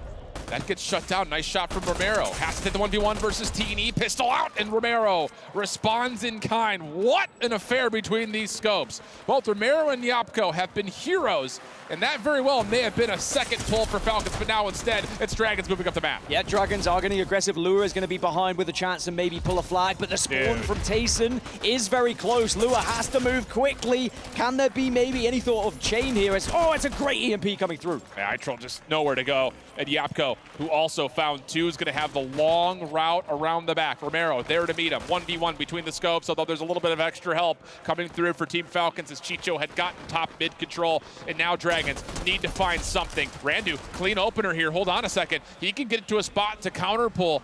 Maybe even meet Yapko on this rotation, but instead, Yapko hits a bit of a break, and that's going to be enough to at least force some sort of a counter play happening here with the last 12 seconds. Yeah, 12 seconds. So if you are Dragons Esports here, you just want to disallow Falcons from being able to get a flag in, and even though it might be sent home, it's just going to be too late, and the timer will be up. So it's just 1-0 after the first round, and I think that Dragons will be pretty happy about that because it was very close, dangerously close, to being a 2-0 lead in favor of Team Falcons. I mean, outside of the 1v1 from Randu, that legitimately was a 2-0 for Falcons, so another great hero moment. But Yapko's really starting to snap, isn't he? I mean, wow. The 3 he gets around that outside Panther statue, massive towards Falcons regaining the map. That leads to that last pull. Just unfortunately can't quite get it all the way home. So we swap the sides. What can Dragons do to get this thing back to a level game before we possibly consider overtime? Falcons just look far better on Panther here, so much more comfortable. I wonder if that is a lot of more open space available for Yapko to be doing what he does best with this sniper rifle. He seems to know every single angle that can benefit his team at the moment. As Romero also trying to do the same on the flip side. As I say, both of them saw an elbow and a toe. That's all that they needed. Is now here comes all the follow-up action over through mid. Taste trying to get forward into the Dragon base. Shut down. Chicho following. Teeny right there with them. And here we go. Falcons maybe a chance to isolate. Randu up top had found one before getting tagged and then eventually dealt with. Lua off spawn. Safely gets the first. And Teeny feels like there's no chance to follow up. He has to back off. Does back off, but then just turns and burns. And we will see now Falcons have the chance to push up and continue their aggression. Dragons very much on the back foot. Itrol tries to make a rotation on this western side, but he'll be spotted out, and now the pull does happen for Tayson. Yep, and Falcons have help on the way. Tayson just needs to stay healthy. Randu forced to take the gunfight versus Teeny. That one is won, but there's no follow-up here. Tayson is clear and free. Daylight as he takes this thing back to the house, and now all of a sudden you got to see something from Dragons because flat out they need to get a pull in some way, and they may actually have the counter pull here. Romero's forcing it, but the kills just are not there. Straight eliminations for Falcons as they will secure the second capture. Great awareness from Tayson there as well, recognizing that Romero was in and around the base, must have got the call from one of his teammates and was just patient. You never know, a grenade come out of nowhere. You could change your fortunes as now Falcons with a 2-0 lead. Dragons Esports need to find a different way to approach this game because at the moment Falcons are in control. Teeny doing a nice job kind of gatekeeping this rotation over towards the bottom side of the Falcons base. Lua still gets the pull. Itrol off spawn is going to try to get here to try to bodyguard. Tayson finding damage. Lua has to hit the brakes. It's all down to can he stay alive though. Hits the underground route, but there's no exit from the Falcons. Clean through the middle of the map as Chicho and Teeny will combine for 3. Maybe one of the downsides of this map being a little bit bigger, one of the things that Dragons found success with on Chalet was they could get that flag, they could get the counter, and then they were very quickly back at their own base. There was a lot more time to try and stop that flag runner route and actually be someone to interject and take advantage of your position. Well, Chicho had a really good look at Randu on his motion, but does give up the mid-map position. Romero trying to battle with him. Good shield bubble down, blocks the shot of the scope. Romero trying to dance, but it's a dance with death that he does not come through with. Itrol, decent follow-up, trying to get the trade onto Chicho, who's just delaying forever as the Falcons are there to help, and that's enough for them to keep numbers advantages as they also see Romero and Lua in the backside of their base. 17 eliminations for Chicho. You compare that on the other side, Romero only with 9 at the moment. Dragons being outslayed quite significantly by Team Falcons, and it is showing with the scoreline. Now, time is suddenly not on Dragon's side. Falcons just need to hold off a couple more pushes here. Teeny making a play forward. Romero caught between 2 different Falcons members. Lua off spawn, trying to join, and they know exactly where Teeny's located. Steps away from the cluster. Romero able to isolate nicely. And you've even maybe got a chance here for Itrol to do some damage over towards mid. Here's the best look we've had so far for Dragons in terms of controlling mid-map. They need to stop Yapko, though, from shutting down this play by himself. A capture here, though, would be massive for Dragons if they can even get close to Falcon's base. Yapko is continuing to be on a tear, though. 19 eliminations for him right now. He's just single-handedly stopped this entire play. Comes out with perfect timing. Tayson, health advantage, wins that 1v1 as well. So the hit immediately stopped. And again, it's just the focus for Yapko mid-map has been undeniable. And you speak of the devil and he shall appear. How about the clean 1v1? Not just onto Itrol, but also onto Romero. Falcons looking like they should close out map 4. Yeah, with 1 minute and 5 left, it would have to be a pull right here, right now. Itrol does get 1 on the board, but Falcons are just on defense mode, and they are not allowing it to happen because some of the best forms of defense is offense, all right? And Chicho says, okay, we can pull this flag because as long as it's in our hands, there's no way that they can score. So much better from the side of Falcons. It just feels like this map, regardless of the mode, just benefits how they choose to play. Their ability to get quickly to one another, help from across the map. Small return does happen here for the side of Dragons. Romero, this is a route. Yapko's the only one in the way here. Can they run a bit of a convoy? That may be an option. Yapko's playing defense. Nice opening shot, and Yapko will single-handedly put this one out of question. No one for Dragons currently over towards the Falcons base. Itro was nearby, but could not collect on what would have to have been a quick capture and quick follow-up, and that would be Team Falcons taking map number 4. Well, what a series. We're going to a map 5 then between these two teams, and just when you think Falcons might be down and might be out, it's another Panther game to keep them in it. But the worry is we go into Chalet for map number 5, which is where Dragons have looked a little bit more comfortable, but now this is where the pressure starts to kick in, right, Shift? A game 5, all the money on the line, your key on the line before it's potentially crushed here. Your tournament life is now on the line here in map 5. Dragons are fighting, man, but Yapko on that map. I don't know if there's any better out there. He was hitting everything, it felt like, especially when the moments were super crucial where he needed to step up. His ability to stop rotation single-handedly at mid, his ability to help give assistance to the players that are actually pulling the flag, immense. Him and Chicho both really, really well done to really create the scoring opportunities for Team Falcons.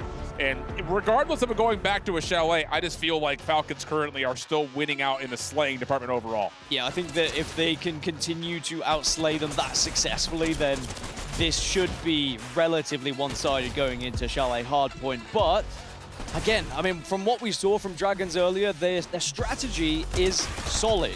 And if they can implement it correctly, and if they can kind of force Falcons into an uncomfortable position, there is still a real chance that Dragons could be taking this one as well. I think the thing is, you know, for Dragons, in the opening Panther hardpoint, they were not winning the pivot points of the map well.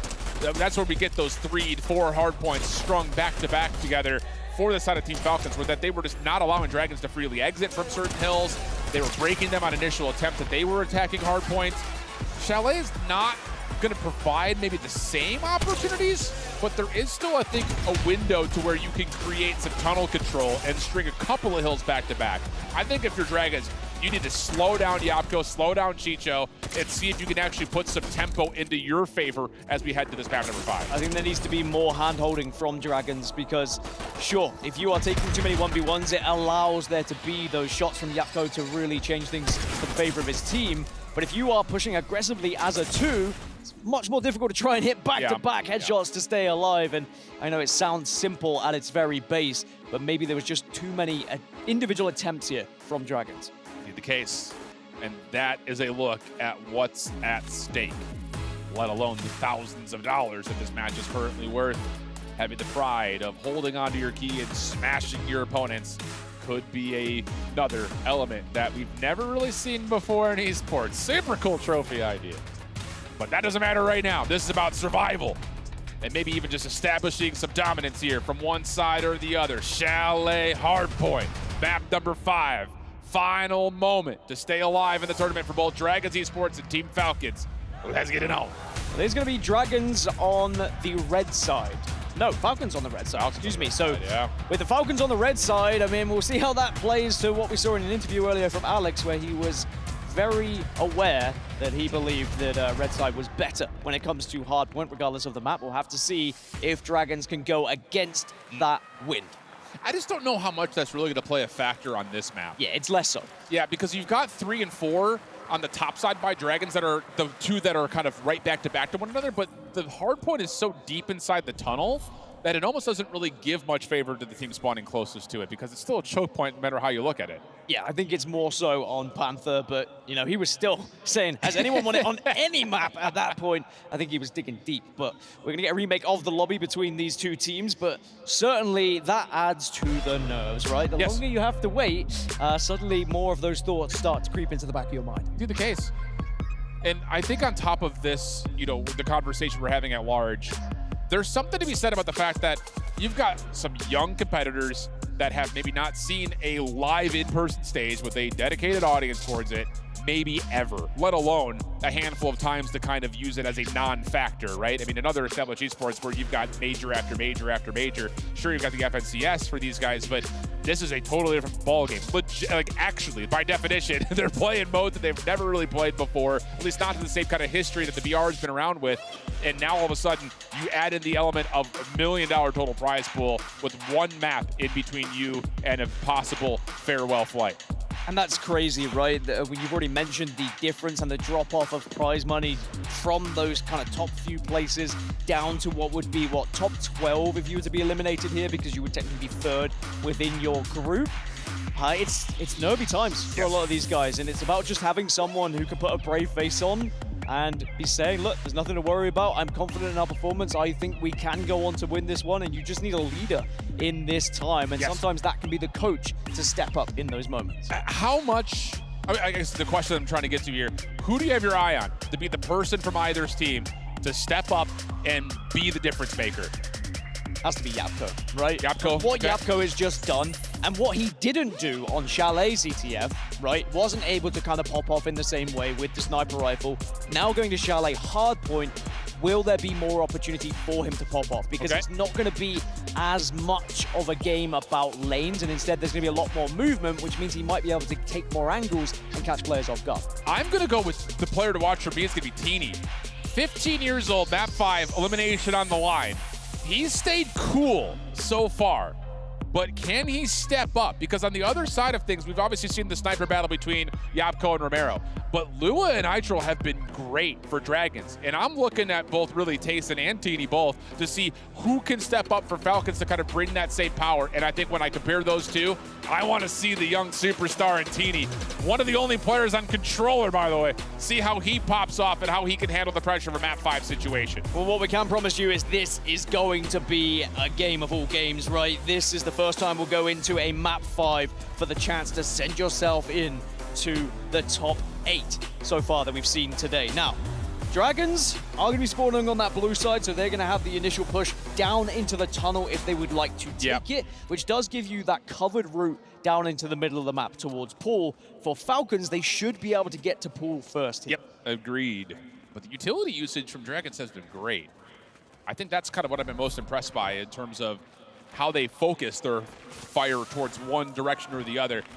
Itral, Romero already tossing nades towards the choke points, and it's focused down the mid street here for Dragons. That's like you mentioned, Falcons will be able to get over towards the pool first, but are they able to hold? That's the big question as Chicho jumps the hill. Bubbles go down just to try and defend yourself, but now you can see the push that is going to happen from Dragons. No elimination as of yet. That's a great grenade, by the way. A lot of damage done to Dragons. Itral will fall. Romero, no chance to get the regen out. And Teeny is just holding this middle lane.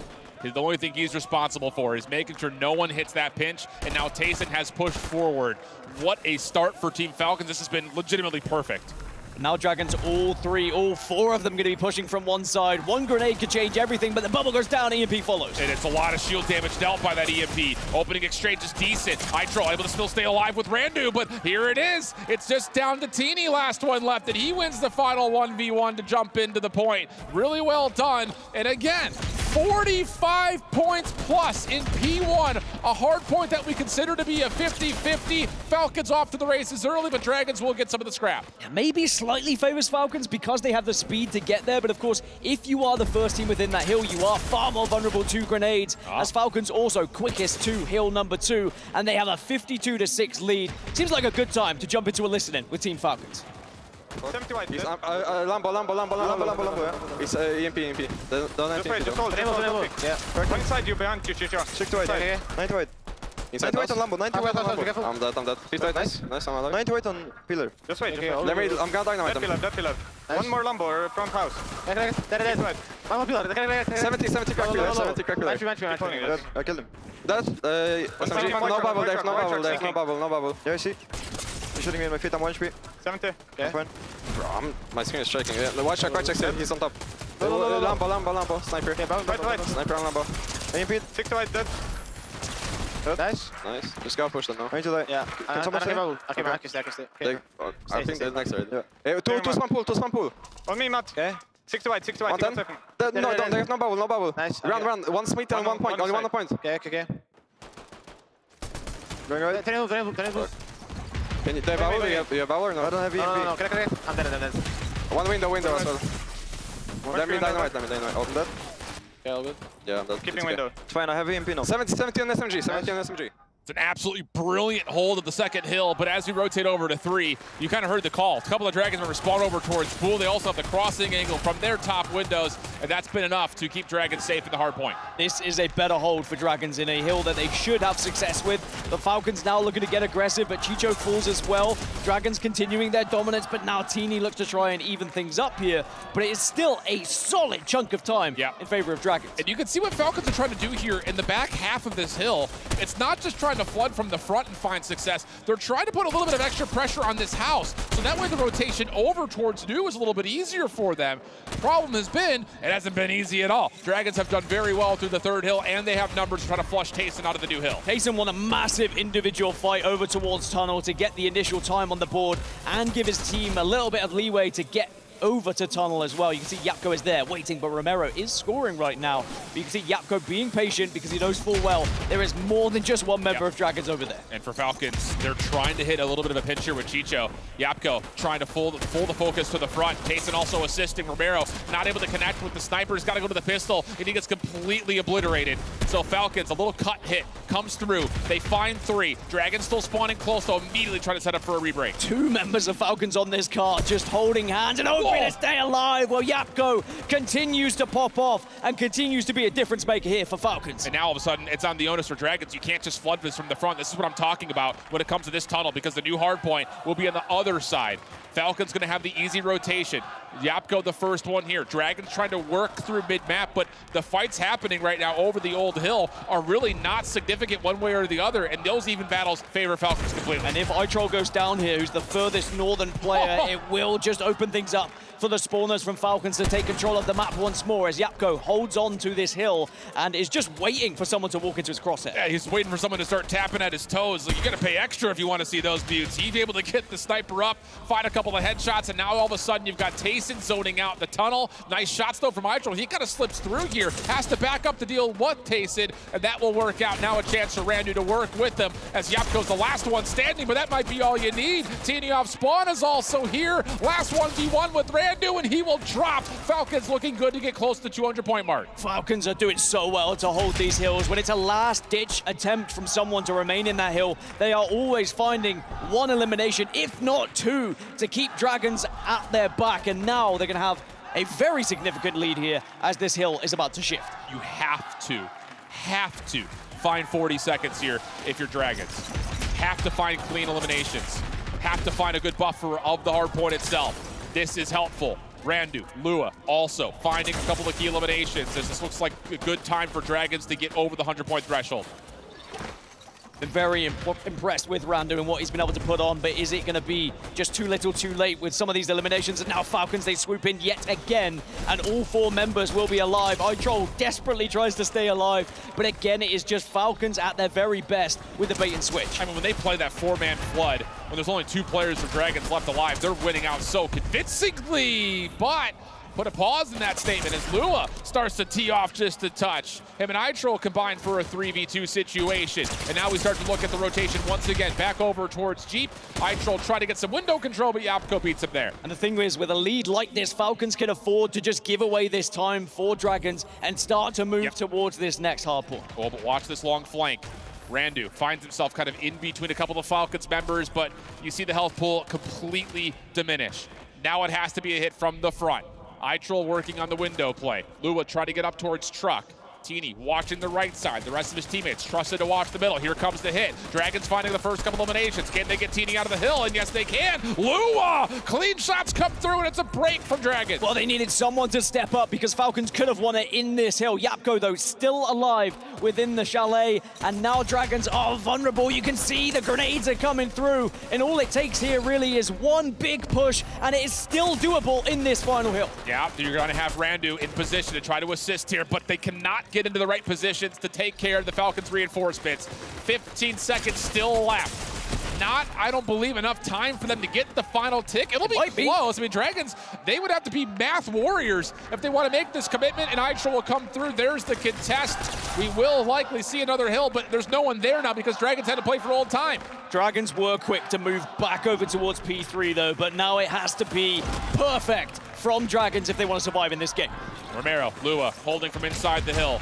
Not a lot of zone of separation as TD plays off a bit of a flank. Tayson from the front has the pitch set up. Romero, nice shot on the way in, and Lua able to take care of the damage. Last one left is Yapko, and as Lua finds the elimination, the Dragons will stay alive. Dragons did well in this hill before, and it is great. They can catch up. They got like 40, 50 points last time, but Falcons are just so close. They can already just think about contesting slightly and then thinking about P4 in the rotation. This is still doable, but here come the Falcons with 3 members in. Lua has to go God mode. He needs to step on in. It's not going to happen. Team Falcons take map number 5, 250 to 170, and make their way out of Group A into the playoffs. Falcons were looking like they might have been down, might have been out when they were 2-1 down in this series, but they bring it back to win 3-2 and send themselves into the quarter-finals, into those playoffs and into the top 8. As for Dragons, sadly, that will be the end of their tournament. That will be the key being crushed. And not just key, but dreams crushed as well. I think if you're Dragons and if you're a Latin American fan, especially an Argentinian, you have to be very proud of the run that they put together. I mean, we were talking about it as a full talent team. Like, what are we going to expect from these guys? I mean, outside of them playing in their own individual region, we really didn't know. And they came out and swung against Xset. You have a convincing 3-0 in your lower round 1 matchup. You think that builds some momentum to take on the Falcons, and wouldn't you know it, like you said, they come out swinging in the CTF. They really didn't have a chance to fight back in the hard point, but they had a great mindset over the keeper. Definitely some moments to look back on in this series and be really, really happy if you're an Argentinian or a Dragons fan. They will bow out very proud indeed, but it will be the Team Falcons who will roar into victory and provide us with a lot of entertainment, by the way, in that best of 5. I think that Falcons have shown that they are a team that we still have to consider potential to get to the latter stages of this tournament, right? Because it doesn't matter if you win 3-2, if you win 3-0. Sometimes it's about being able to pick yourself up when you're down, and they've shown great mentality to be able to do so here, because especially players at a young age, it's very easy to just maybe accept defeat and say, looks like maybe we're not going to be good enough here. On the flip side, you see that reaction for Dragons. It's a tough one to see. Indeed the case. Really impressive resiliency, though, from Team Falcons. The number 1 seed coming in. They make it into the playoffs as we head down towards the stage and get our final winners' reactions with Milos. And here we are live on the stage. Falcons, our victors, and we're joined by Yapko. Look, I gotta say, what a game, back and forth, going to map 5. Everybody looks shaken. How are you feeling at the end of it? I was pretty sure we was gonna win anyways, even if it was close, but it wasn't really close that much. Like, we knew we was gonna win. It was just a matter of time in your mind. Yes. All right, you know what? With this victory, it means that not only do you survive and move on to the quarterfinals, you go second in your group, and this means that your opponents from Dragons Esports will be giving you their key. So please, we'll bring them over. Here it is. What a game that we've had. The key being given away to Yapko. You're gonna crush this later. You'll have a lot of fun with that. Go ahead. There we go. Gentlemen, thanks so much for that, but now moving on, you get to play Exceed in the quarterfinals. So that's a big rematch. You beat them last time, back when they were known under a different name, DreamHack Dallas. You looking forward to it? Yes, of course. It's probably the most exciting match here that I can play. What do you expect to see out of that one? I don't know. I think we have the same chances. It's just gonna be depend on who has a better day. All right, very much looking forward to it. Yapko, again, congratulations on the win. Team Falcons are moving to the quarterfinals. They'll be facing off against Exceed tomorrow. But until then, let's send it back to the studio. Oh, that is way too close if you are a Dragons fan. A Falcons fan, they get barely by the Dragons here in a bit of a shocker. I think we all expected this to be a fairly convincing win for Falcons, but the Dragons showed up in a big way. If I speak, I'm in big trouble. I'm in big trouble if I speak about that Falcons performance, man. I don't know. Yapko's there saying it wasn't close. We knew we were going to win. And I'm sure there was an element of confidence that they'd get through it. But to say that wasn't close, I think is selling himself a bit too high there. Yeah, I mean, the series was fantastic to watch. If you are a fan of watching gameplay, then you got it in spades. But if you're a Falcons fan, you are breathing the biggest sigh of relief, as the boys were probably pretty lucky to get one of their most favored game modes in the last map. And I think this map 1, as we start to roll through the highlights, like a little bit of a wake-up call for Falcons, right? You know, we're upstairs, you know, trying to get some food in here, middle of the day, and you look up, you're like, Dragons is in the lead, and it had to feel like, you know, for Falcons, you just kind of got punched in the face early on. Yeah, they were really moving at the start there, and it felt like the energy they had was just unreal. Like they were really pushing each other. I think they let the fact that the Falcons crowd were supporting them, their boys so well, actually drive them and motivate them up in the main stage.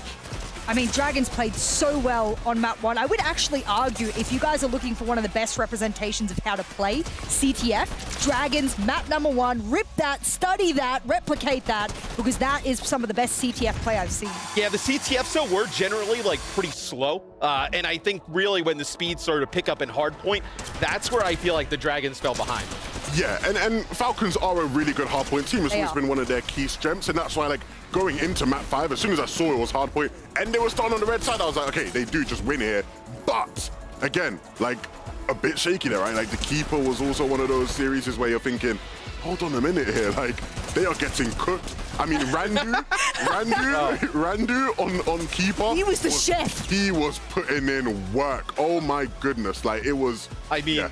You know you're feeling it when you got that key in the basement and you're holding the key and you jump up and you take a 2v1 and you come out on top. That was insane. I have to say, right, we all came into this like Dragon are an unknown quantity. Yes. That is not the case. They are known. They are now a very known quantity. They exist. They are a good team, and it's actually really sad to see them go because they're the kind of team that, again, you keep them going in a competition like this, they will provide upsets. And the worst part is, I don't know what the language barriers are for the players on the side of Dragon, but if I'm another team and I can work out if these players are multilingual in some way, shape, or form, I pick them up for next year. Some of these players are unreal. Yeah, and you can see, like, throughout the tournament, right? Like, we talk about some of the teams, whether it be, like, Apex Japan, like OCE, right? You kind of get better. When you get here at LAN, because you got that better competition, it feels like here in our final map on the Hardpoint, they just fell behind early on, and then it felt like momentum, it just started to spiral out of control, Jess. Yeah, I mean, I'm looking at the first Hardpoint that they played, and I knew that it was their favored map, but the way that they were rotating early really well onto the points, and then they're winning Dragon-favored points, 9 times out of 10, like, you shouldn't be letting that happen if you're Dragons, and Falcons really played that advantage. And we get the winning clip here from Falcons. Obviously, Dragons, pretty devastated, right? You get that close, sometimes almost better to lose in a big fashion, but Falcons looked like they were more relieved there than anything. We saw a clip a little bit earlier. We'd love to show this to you again. When they were backstage, the vibe's got to get better tomorrow. Yeah, you can't tell me like, oh yeah, like it wasn't even close, and we always knew we were gonna win, and these were the vibes of the keeper. Cameras everywhere. Like, no. Yeah, you cannot fool us. These vibes are horrific. Like, this is just like, this is not the vibe. Like, nobody's speaking. Like, no lips are moving. No one like, spoke at all that entire clip. That was complete oh silence. man. And I hate to judge a team based off of a 10-second clip, right? Like, right. who knows what happened before and after? But every single time we've seen them, like during coach stops or between or after maps, they barely speak to each other. So I really hope that communication picks up, because that's where they'll start to see more confident results. Yeah, but now that they're relieved, right? They can go back to the hotel, get some rest for tomorrow. They will play Exceed there in that quarterfinal. But we got to talk about our PlayStation MVP for this one. It's Yup again for Falcons. I mean, PlayStation MVP the other day to kick off the entire event, again today in this series. Yeah. I'm not surprised, because this man is like, I just feel like he's built for no build. Like, last year, no build, walking away the winner. This year comes in, multiple PlayStation MVPs. I mean, this man sees no build and he's like, that's mine. He really played well. And I think part of why he probably felt that it wasn't as close is because his individual performances were great, especially when you look at some of those Hardpoint series as well, where it did strongly go in the favor of Falcons, right? That's probably where he was getting at. Even here, some of the clips here from Keeper, man. He was feeling it. The shots and the flicks, I mean, they're just unbelievable. Yeah, and also probably on the stage, like, well, I got mine. I mean, I got more than mine. Yeah. I'm good. And again, I'm nitpicking here a bit with them, but like that does feel like the energy, and that's not always good, right? If like you're just always looking at it like, yeah, at least I did my job, right? It has to be a team collective effort for Falcons to have any chance of being Exceed in the playoffs. Well, I was just going to say, so we've already seen Yapo turn up big for Falcons. Tomorrow, for them to get past Exceed, it could be Yapo again as the PlayStation MVP, but who else would need to step up? Who needs to kind of get their game going for Falcons tomorrow? Teeny was crucial in a couple of those those maps, right? Like If it wasn't going to go to Yapko, the MVP, I would have said Teeny probably would have picked up for some of his performances on some of those sites. If I'm being honest with you though, Matt, like, if you thought Peterbot was like arrogant and cocky before, I don't even know what kind of things he's going to say tomorrow about Falcons after this performance. Let's just say that. Yeah, no, we'll take another look here. It's the PlayStation MVP, the match MVP for Falcons. It is Yakpo. But yeah, I mean, they gotta step up their game in a big way tomorrow. I know a bunch of us picked them. I say a bunch of us. I know On said. Speak for yourself, mate. to win. We can take a look here. You're over there alone. Group A, yeah, it's just me alone over here on Falcon Island. We can take a look though, Group A. So Exec gets by through the upper bracket. Falcons, you know, that just looks crazy. Just looking at it, right? Like visualizing it. They just get by the Dragons. They're at the bottom to qualify out. We'll take a look at Group B as well as Exceed. They take care of business all throughout that upper bracket. And then Gaming Gladiators, 3-0 over Power. I'm not surprised. Like, Power obviously really impressed us in their first match against Alula today. I thought Alula had a really good chance, but I was like, there's a ceiling for Power, and I think they're punching the ceiling with all force, and Gaming Gladiators are the ones sitting on top saying, this is where it reaches for you. Yeah, I feel bad for Power. I'm an honorary Australian, so I... Oh, you're the only Australian here, clearly. I am Australian. You're the only Australian on this stage. I don't sound Australian doesn't mean I'm not Australian. I swear. Don't sound Australian. Didn't support Power. Just fraudulent. I mean, again, fraud watch here. Clearly. Clearly. Ridiculous. But we do have one more match, the real Australian. Oh, come on. We got one more match here to close out day number 2, a qualifier match, the final one we have coming up right after this. Una idea. Corran. Vamos a botar este. ¿Te fuiste? Sí, me lo llevé. Me corre, camión blanco. Está solo. Che, la piqué de vuelta. Te tiro busca. Che, la tengo, voy nieve. ¡Nice! Voy nieve, boludo. ¡Nice! Vení, te estoy yendo. Morí. Tranquilo, man. ¡Ay, carajo, Ace! Tengo la mira más tensa que... ¡Nice! ¡Nice, boludo! ¡Nice! Por Dios. ¿Qué mierda remontamos, boludo? Rome, sos buenísimo. Hey, chicos. I'm good. No, you don't have to. I'm on street. It's 3 on me, 3 on left. Run right, now. One time. Dead. Nice, I'm dead. Yeah, go right. They're all there, all on left. One more. Dead. Keep running to steps. Dead. Nice. Some good job. Okay. Nice.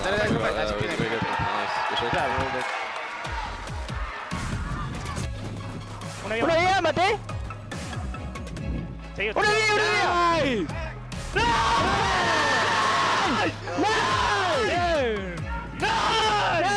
¡Buenísimo!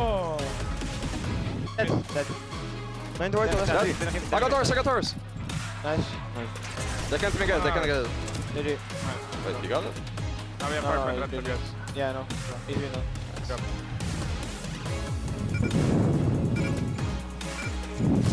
Nice.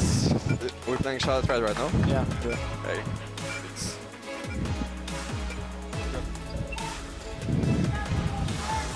It's 3. Yeah, wait, guys. Yeah. One's on the right side, one on the right side. I'm going for mat. Yeah. White on one. Coming. No. He's one.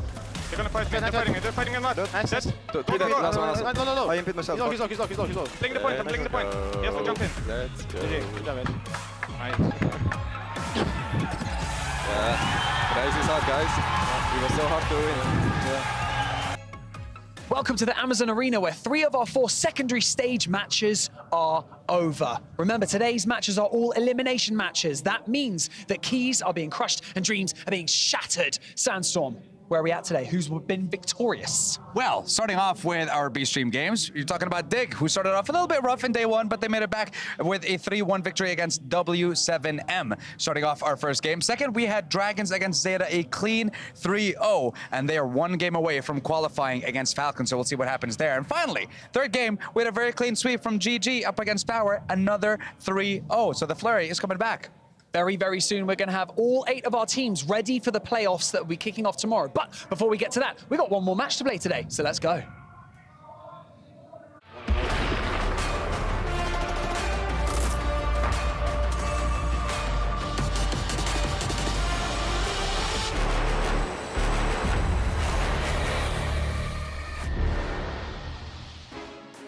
Welcome back to the Esports World Cup featuring Fortnite. We got one more match here to close out the day. It is R8 Esports versus KS7 Esports.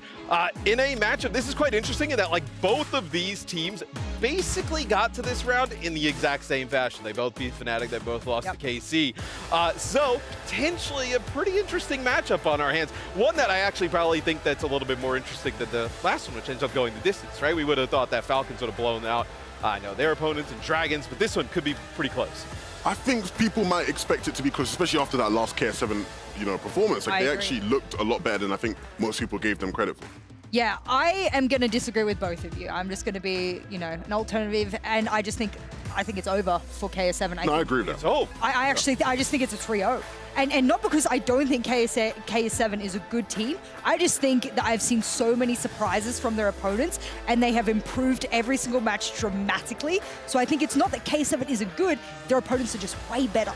Yeah, let's take a look at the R8 Esports roster here before we jump over into the game. A lot of talented players on this roster. We're looking at, Bloomy specifically, right? Squeeze as well, you've been highlighting as well. But yeah, no, look, Squeeze, the clear standout there, Vox was all key difference maker. But Bloomy's performances yesterday on that main stage, my oh my. Like, and I love Bloomy. He's my mate. Yeah. So when I say this, I mean it lightly. For the other players on that team, that must be such a great feeling. Seeing Grandpa performing as good as he is. Come on. Bloomy's younger than me, so I want you to understand what's happening. Being the old Eddie is, if he's putting in a shift, right, it's a good day, and they'll be very, very confident now. Hey, we caught up with Bloomy, though, from R8 Esports, Lev's grandpa. Let's check it out. Welcome back to the Amazon Arena, where I am joined by Bloomy from R8 Esports. Another little conversation that we get to have backstage before you go on. We chatted before your Fnatic match, and I got to say, as close as it was still a 3-0. That must have been a nice confidence boost. Yeah, definitely a nice confidence boost. But yeah, that's what we thought we were going to do, and that's what we did. So. And then later on in the day, Carmine Corp just was a little bit of a different story, but you came out swinging in the CTF. It was a really close one, and then it kind of just fell away from you. You managed to take Keeper, and then it fell away from you again. What was going wrong? Well, our best maps, the last map, we didn't actually get to play, the capture the flag. So we thought, as long as we get to the capture the flag, we'll do well, but we're more prepared today. We've got our hoodies on today, so it can get a bit chilly. We've got to keep all the PCs cold, man. But I had a quick chat with KS7 as well before this map. They seem pretty prepared. They seem confident. Fresh off the back of a win as well. They got some fighting words. What you got to say to them? Come on, mate. Let's create a little bit of tension. Come on. How you feeling? I mean, I'm glad they're confident, but I don't think it will be any different to when we played Fnatic yesterday. Nice. Like, they had a close matchup with Fnatic. I don't know. I don't really see us losing this. If we play good, then I think we'll win. So it could be misplaced confidence, but you know what, Bloomy? It's always great to chat with you before your match. I was about to say before the stage, but before the match. And best of luck. Back to you guys. There is Bloomy from R8 Esports, a little hoodie buff for them today. On stage, KS7, they get here in a really interesting fashion, right? They get a win against Zeta earlier, against Fnatic earlier on. What would have to go right here, Lev, for them to get a victory? Ooh, that's a tough one. I'd say they'd need Bloomy to not be firing the way he was. Quick prediction? I'm just keen to get to the stage. Throw us over, please. Hey, we got one more spot up for grabs. Let's get to the stage. Hey, Yapko, man. He almost actually took a Napco. I mean, Falcons there playing it very, very cool in that chat with Yapko just now, but actually they came so close. 2-1 down to Dragons, being knocked out of this competition. Just goes to show how quickly things can turn, given the stakes here, with only one weekend left to determine our champions of this competition. Absolutely, and you could see it on all Falcons players' eyes during that game that there was a lot of stress on the line. Yeah. You got fans, especially for Falcons team here in Riyadh. This is like the place to feel that level of stress. But we have to put all that aside now because yes, Falcons move on. They'll play against Exceed tomorrow. Really looking forward to it. But this is the final game that we have for today. The final one in group stage and our final best-of-5 series before we move on to BO7s. Yeah, BO7s start officially tomorrow. And for you guys as well, check this out. We mentioned this earlier on about the keys being crushed. You can actually see here in the case, we're starting to see some of those crushed keys right there.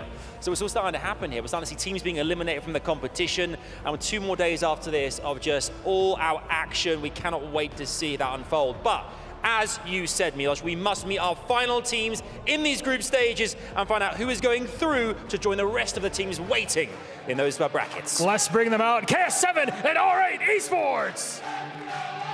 R8 Esports are desperate to make amends after a loss to KC. Will they manage to go all the way and join the remaining finalists in the last weekend of this competition?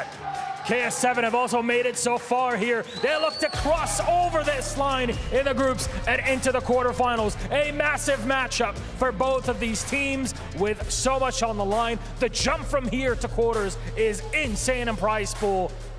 There's got to be a lot of stress in both of these. There has, but we know for a fact here that both teams are ready to rev their engines and get this show on the road. So let's do this in KS7 versus R8. Let's go, baby, here we go.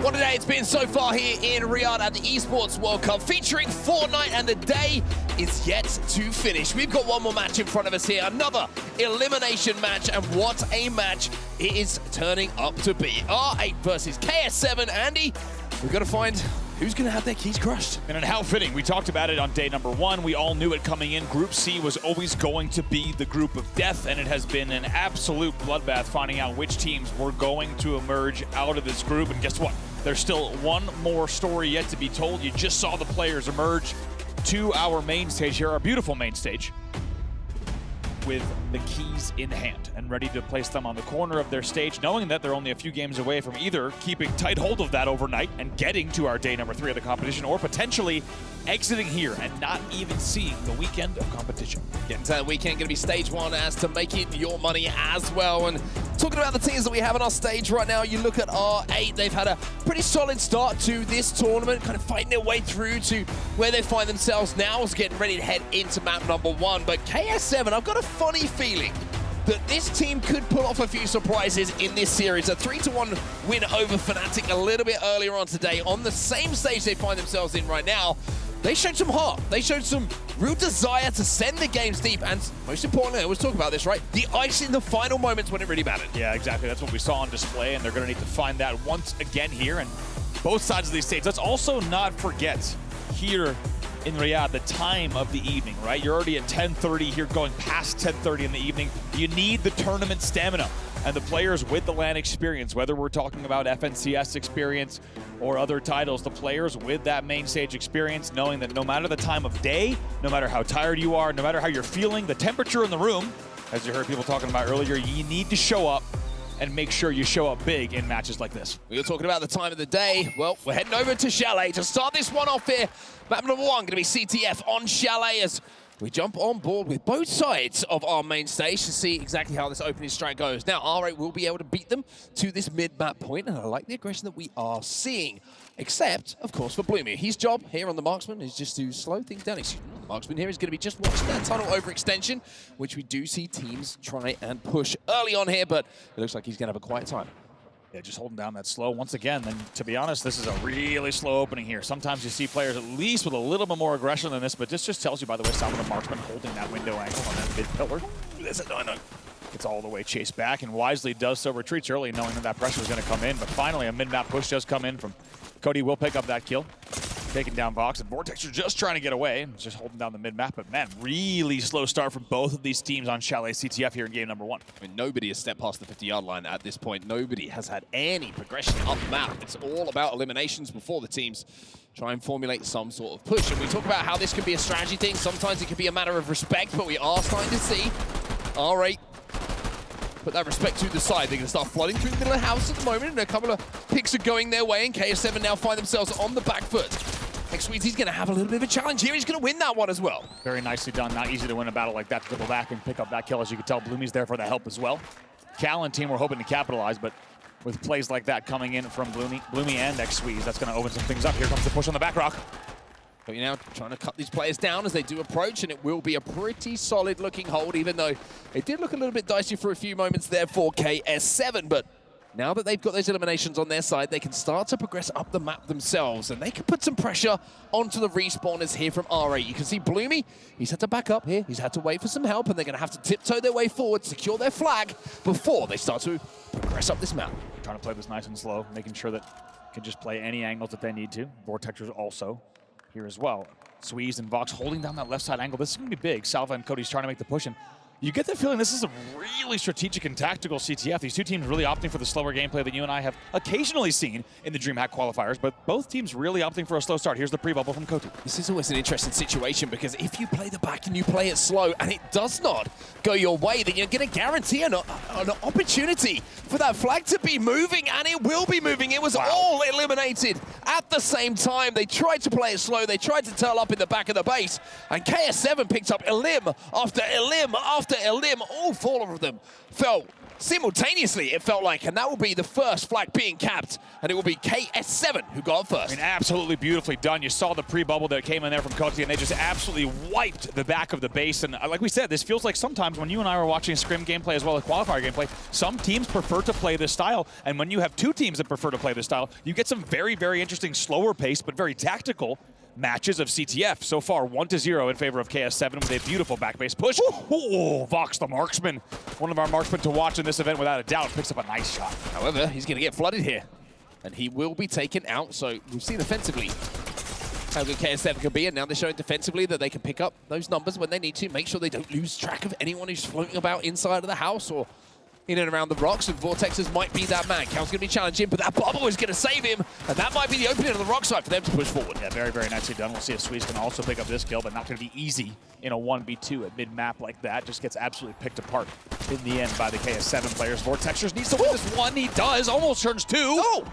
Does turn 2, but eventually the 3rd will be the one to take him down. It'll be Kiri that eventually gets that flag returned. It's just one too many for him. I mean, it was an incredible effort to try and get that flag on the move and take the eliminations alongside it to clear the path himself, but this pressure that's coming in from R8 now is really starting to stack up. You can see KS7 have been on the back foot for quite some time, and even though you can hold off 1 push, even though you can hold off 2, sometimes the 3rd one is what breaks you, and we are going to see those eliminations start to stack up. This is a clear run here for R8. Yeah, very, very nicely done. I'm already taking a look at the mini-map here and the spawns that might be coming in. There will be a mid-map choke that's being fought over right now, but Bloomy is still pretty far across the map. Really, it's Kiri who's ahead and going to try to get there, but I don't know if he's going to have the time. We might see a 1v1 here. Vortexers also spawning up. Kiri's still alive here. You can see the bubble is going to come down. That's from the respawn, and that's going to be perfect. A desperation play at the end isn't going to be good enough. And we are going to see R8 Esports put in their first flag. However, now we have the counter cap opportunity. The big play in the middle coming in won't be able to stop this flag moving. And Vox at the moment is trying to get the counter pull himself, but we are going to see KS7 looking like they have an advantage, and maybe just about time to cap this again. 10 seconds left. They got to go. They cannot pause for anything. They need to go right now. 3 seconds on the clock. Cal needs to get there. We'll see if he gets there in time. I think he does. We'll take a look at the scoreboard to see if the flag registered. It did. And it is the last stand, last second. Smiles on their faces as they get the flag in at the very last second. I dare say on our main stage, Mark, that is the tightest flag cap we have seen. You and I both know how long it takes to run a flag on that map. I was about to say, it's the tightest flag cap we've seen since KS7 a little bit earlier capped a flag to keep themselves alive in the tournament. So I mentioned how KS7 might have something to say in this series. Well, once again, showing that they played to the last second. literally and figuratively, a huge moment for them to put that flag home. Wow, I mean, I think everyone who's played enough of this game type, or at least watched enough of the DreamHack qualifiers and recent scrims, knew that when there was 9 seconds left coming out of Rock Tunnel, you needed to go. You were not delaying, you were not trying to bait out utility, you were simply flying in towards the flag stand. They get it in the last second. KS7 will go into our second round now on your screen, leading by 1 flag.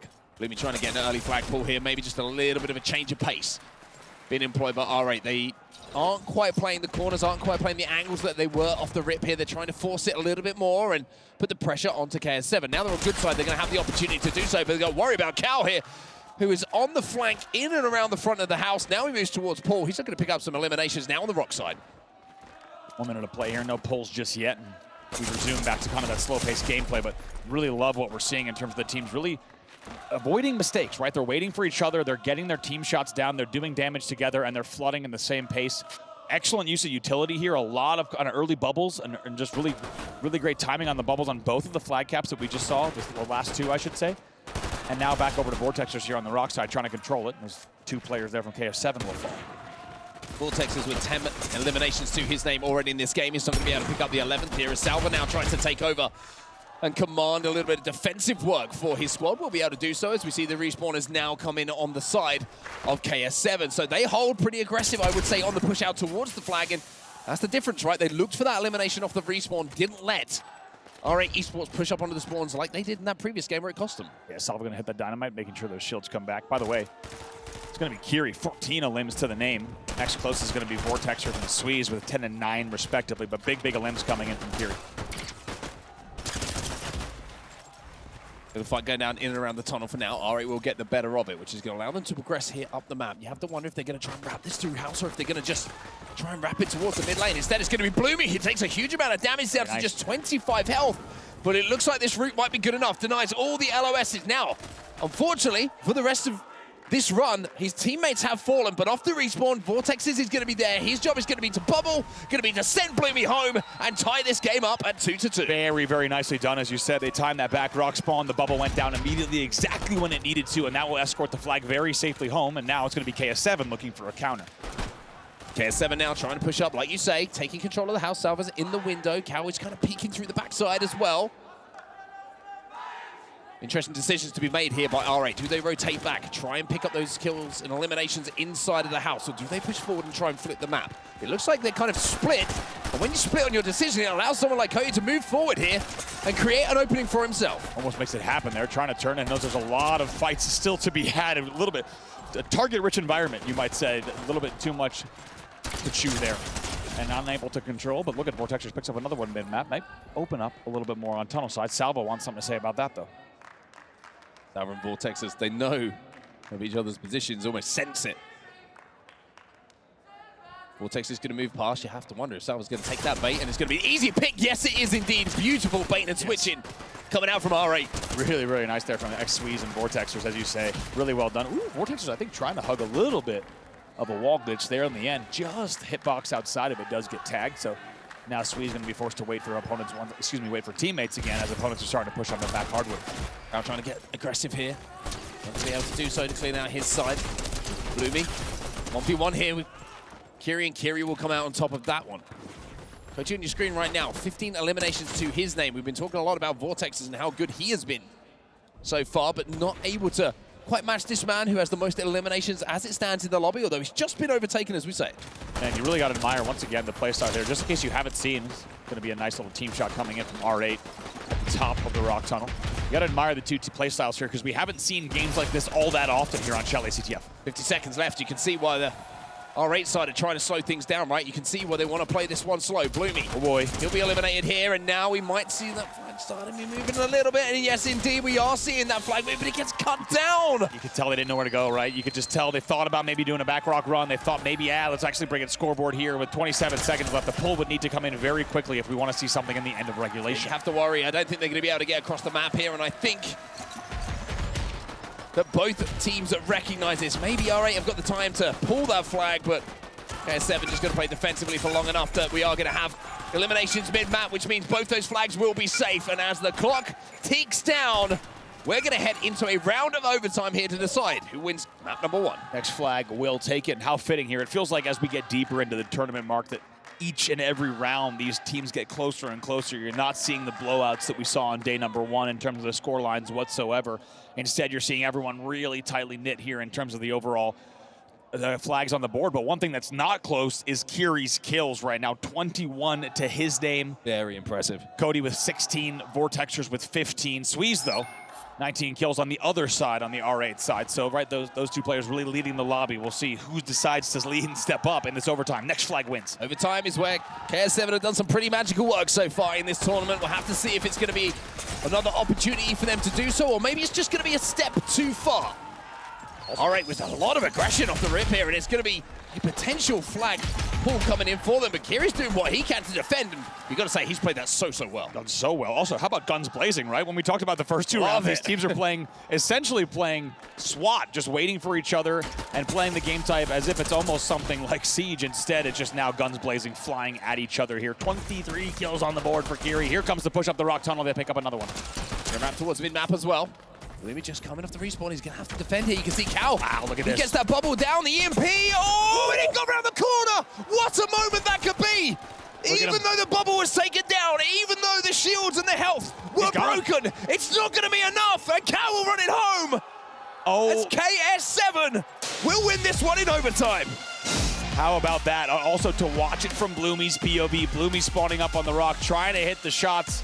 Hits the EMP, but somehow it's Cal that sneaks through, wraps around the white truck, and in the end will take it home with great pinching. An offensive play coming in from the entire KS7 roster. Fantastic stuff from them. Hometown crowd likes what they see. KS7 will go up 1-0 following an overtime win. Nobody in the arena right now who knows how to win in the last second quite like KS7 do. We'll take a look at some of the replays from our first match of that series. And one thing that you're going to be able to see as well as we actually jump into this with the comms is exactly how they were feeling in this moment. Only two. Yeah. Bet! 1 HP! 1 HP, 1 HP! Take it. Nice, go. Nice. Behind. Nice, Salva. 1 HP. Yeah, go. Just go. Yeah, full body block, okay? Body block. Come. Yep. Go behind me. Go. Yeah, back end. Okay, full defense. Kill, shall I kill them? Cargo. Yeah, cargo. 1 HP. One thing that was very impressive about that as we jump into the highlights from the rest of that game was just the calmness I felt in that flag run. You know, that was just a few moments to go to keep the game going, to get that flag locked in, and everybody just seemed pretty calm and on the same page. I couldn't agree more. Also, just really nice comment there. Look at Vortex trying to get the wall glitch. Punished there by Cal. Maybe it was a foreshadowing or a moment of things to come there, as Cal was also going to get the last lap in that game as well. But really impressed with that game. Like I said, I really can't stress it enough. If you're only watching EWC featuring Fortnite gameplay for the first time here this weekend and you didn't catch the qualifiers, very rarely did you see this much of a methodical, of a tactical Chalais TTF, and it honestly was a pleasure to watch from these two sides because it was clear that both had a game plan, both knew exactly how they wanted to time their pushes and time their elims along with their runs, and it really showed in the gameplay. In the end though, I agree, I like what I heard out of KS7, just saying, you know, deciding on the play calls, right? Are we running the flag here at this moment? Are we slowing it down? Are we taking it straight off the stand? Are we running it mid-nap? And also even you heard the spawner saying body block for me, right? Even if they didn't have a bubble, being there to body block for that flag coming into the stand. In the end, it's a huge cap. Let's also not forget KS7 getting that last flag on the doorstep, right? The only reason we even got to overtime was because they had done that and forced another flag to have to come in from the side of R8. So all around impressed once again with KS7, and now even more pressure on the side of R8. I mean, there's no other team, like I mentioned at the moment, who excites me as much as KS7 when we get into these CTF game modes, right? It is so impressive to see how they play till that last second every single time and the amount of success they have off the back of it. And as we take a look at our SDC Play audience predictions as well, you can see that maybe they might change. I was going to say, if we had this map number 1, because coming into this, R8 had the majority with 56%. It's close. Not too I will late. say it's close, Not too late to change your votes. Just saying. Could be a little bit different by the end of this. Yeah. Not too late to change your votes. Maybe it is, actually. I don't know how the technicalities of the voting works. It's true, actually. We were told we weren't allowed to vote. We actually told we're not allowed to do most A lot of things that involve the There's a long broadcast. list we've been They provided. let us sit here, and that's it. And that's really about the extent of what we're allowed to do here. But we're happy to be here and happy to be walking you through another round of elimination gameplay here. Day 2 at EWC featuring Fortnite. A fantastic game number 1 between these two sides. After an overtime round, it will be KS7 leading R8 1-0 as we head over to Panther. The Panther for some Hardpoint. We saw this a little bit earlier in the series with KS7 as well, and if I'm not mistaken, and my memory serves me rightly, they managed to take this one against Fnatic after going 1 down in that series, so that's a little bit of a good omen for them, and it was one of the more convincing looking maps for them, and having found that win and found a little bit of a cushion, they have a huge opportunity here to put the pressure right onto the other side of that stage. R8 have got answer back. They really do, and I'm really curious how these two teams match up in this specific game type, because the last time we saw KS7 going up against an opponent, as you said, it was Fnatic. And the fact that Fnatic was just flooding and playing this really fast-paced, non-stop gameplay, it fell right into the laps of KS7, right? KS7 was able to send them into chokes and totally dominate. However, if we look at how game 1 was played, expect a lot more tactical gameplay from these two teams, and we'll have to see which team prevails, because oftentimes you got to fly in this game type. You got to move fast here. We're underway in game number 2. Expect to see a little bit of a slow start here between the two. If we know that CTF is anything to go by, we're going to wait for that utility usage to expend before we're going to find those eliminations. But instead of utility, Salva decides I'm going to get it done with that pistol. 3. As we're going to see them pick up 3 eliminations. That might have been all of them. All of a sudden, it's going to be the side of KS7 who have control of that point. Yeah, time on the board once again for KS7. They will now take the lead. R8 was able to step in early on. However, that's shut down right away. The 5th kill also will go their way, and if they continue this, they will continue to rack up even more time. R8 just stuck down low, trying to pop up. Finally, they'll get a few limbs exchanged, but in the end, about a 2-for-2 trade. Here comes the bubble fight. That will be a win inside of the bubble. That'll get it done. Slides in and manages to hit the shots required, and that will be the final moment that they were looking for to get that elimination, and then the break on top of it. 18 points on the board at the moment to KS7's 25, but they do have control here, R8. Coty going to be challenging and finds one. Bloomy has no idea he's there. I'm not sure he was expecting for that kill to be picked up behind him, but the elimination was indeed found, and they do manage to break towards the end here. But R8 have rotating for new. Yeah, all 3, actually all 4 were there. Salva says, I'm going to take one of them, and might even be 2 more here soon. Coty also flanking on the back Hardwood, a very important angle for this second hard point. Very nicely done. That's going to be 2 limbs straight back to back. This will now mean more time. I mean, there's no worse feeling than giving up the rest of the scrap time on a hard point to rotate to new, and immediately being broken. It's a huge push coming in from KS7, and now Vox on the backside has to try and flush out a few more of these players. Salva, he'll be eliminated as well, and even though they're immediately broken, you can see with the spawn advantage they have here, R8, that they will be able to break back. They will go into a slender lead, but a lead is still a lead. Yeah, very, very nicely done there. As you say, they recover very strong, much in thanks to the spawn. However, now on board with Bloomy, slowly moving across the map, and knows he might be able to pick a few players off top mid. 1v1, Salva, he's going to win it. 7 eliminations to his name at the moment as he finds 2 inside and around that hard point. Now, 8 seconds, excuse me, until we see the rotation to the new Lambo hard point. Kiri already inside of it here. And with early time on the board, you can see his teammates aren't too far away either. And to be honest, yeah, even has some pressure there as well from the left side. So it looks like Vox going to be able to hold off the Cal angle. That'll be a 1v1 that's being isolated. Also, 2 more kills. They're all inning here on the back hardwood push. We'll see if Kiri gets the help that he needs. He's able to eventually trade, which is pretty impressive there in the end in that 1v2. Look like on paper that should have still been an R8 hold, and they will hold. They will continue to hold the angle here. Vortex is inside of that hard point, scrapping up the time. You can see Coty here trying to play the head glitch, trying to make sure that he's got some angles before he bubbles forward to cut off the angles from that top mid. Great shot coming in from Vox here as he now slides forward, but there's the flank coming in from Cal. Coty now breaks it into that hard point once more, and R8 will find themselves with a minimum of 3 eliminated. That's a great push coming in from KS7. Now they continue to rack up some time. Yeah, very, very nicely done. We were about to see a tie game moments ago as the next point's going to pop in 5 seconds. However, it's KS7 that stays out in the lead by over 20 points here, heading in to hard point number 4. Well, R8 currently behind, but with a rotate towards that new hill. Let's jump into the comms and see how they hold this one down. Yeah, nice. Well, that's on mid. It's sniper, sniper mid, watch out. Crack. One mid. Nice, nice. We're coming now. We're gonna play 3v4. One. Yeah, just show it. 90 white on jug. 3 mid. Yeah, one's coming gate. No one's scapping, by the way. No one's scapping. Yeah, we have to live. Yeah, we're good. 3v3, by the way. 3v2. Well done. I'm in pink site. Crack, sick, dead. Nice, one more in spawn. Two, one. Dead. 80. Crack downstairs. Nice. Go next, go next, go next. I am. I'm gonna hold. I am next. All of you, all three of you. Yeah, we're holding mid. Look. I'm just fucking them. I died, all good. So jump out the comms back into the game. R8 Esports have now established a lead. They try and rotate a little bit early towards that next hard point. You can see Bloomy is going to be there early. The last of that time is going to make it a very, very close game. Only 3 points, make it 4 points, separate these two teams. We'll see what Bloomy can do here. You even heard them in the comms. It was fantastic to hear just how early they call the rotate. Exactly 20 seconds prior, they called that early rotate over to our 5th hard point, and it's a very important rotate. Not just the fact that they're calling it 20 seconds early, but for this 5th hard point. It's a very, very easy one to lock down if you get the right limbs. You're going to be challenging him. He's not going to win that one. Bloomy still sat inside of this hard point and saturating all this time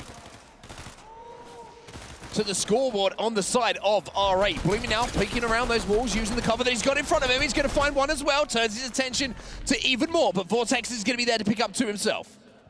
Kiri eventually trades that one out, however, this should still be, very nicely. Look at that 3 in the feed for Kiri, by the way. It's absolutely huge to stop what would have been about another 20 points going on the board for R8.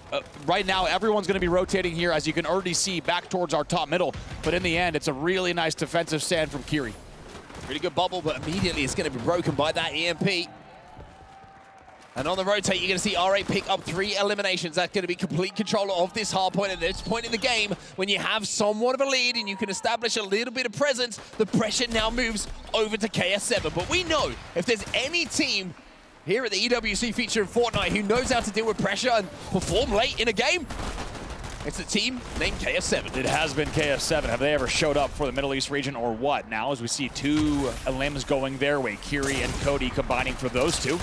Now holding it down, they're going to push Vox down far enough where that will continue to let them have height. They're going to try to hold here, but Vox from some bizarre angle picks up one you might think he had no business picking up. Here he goes.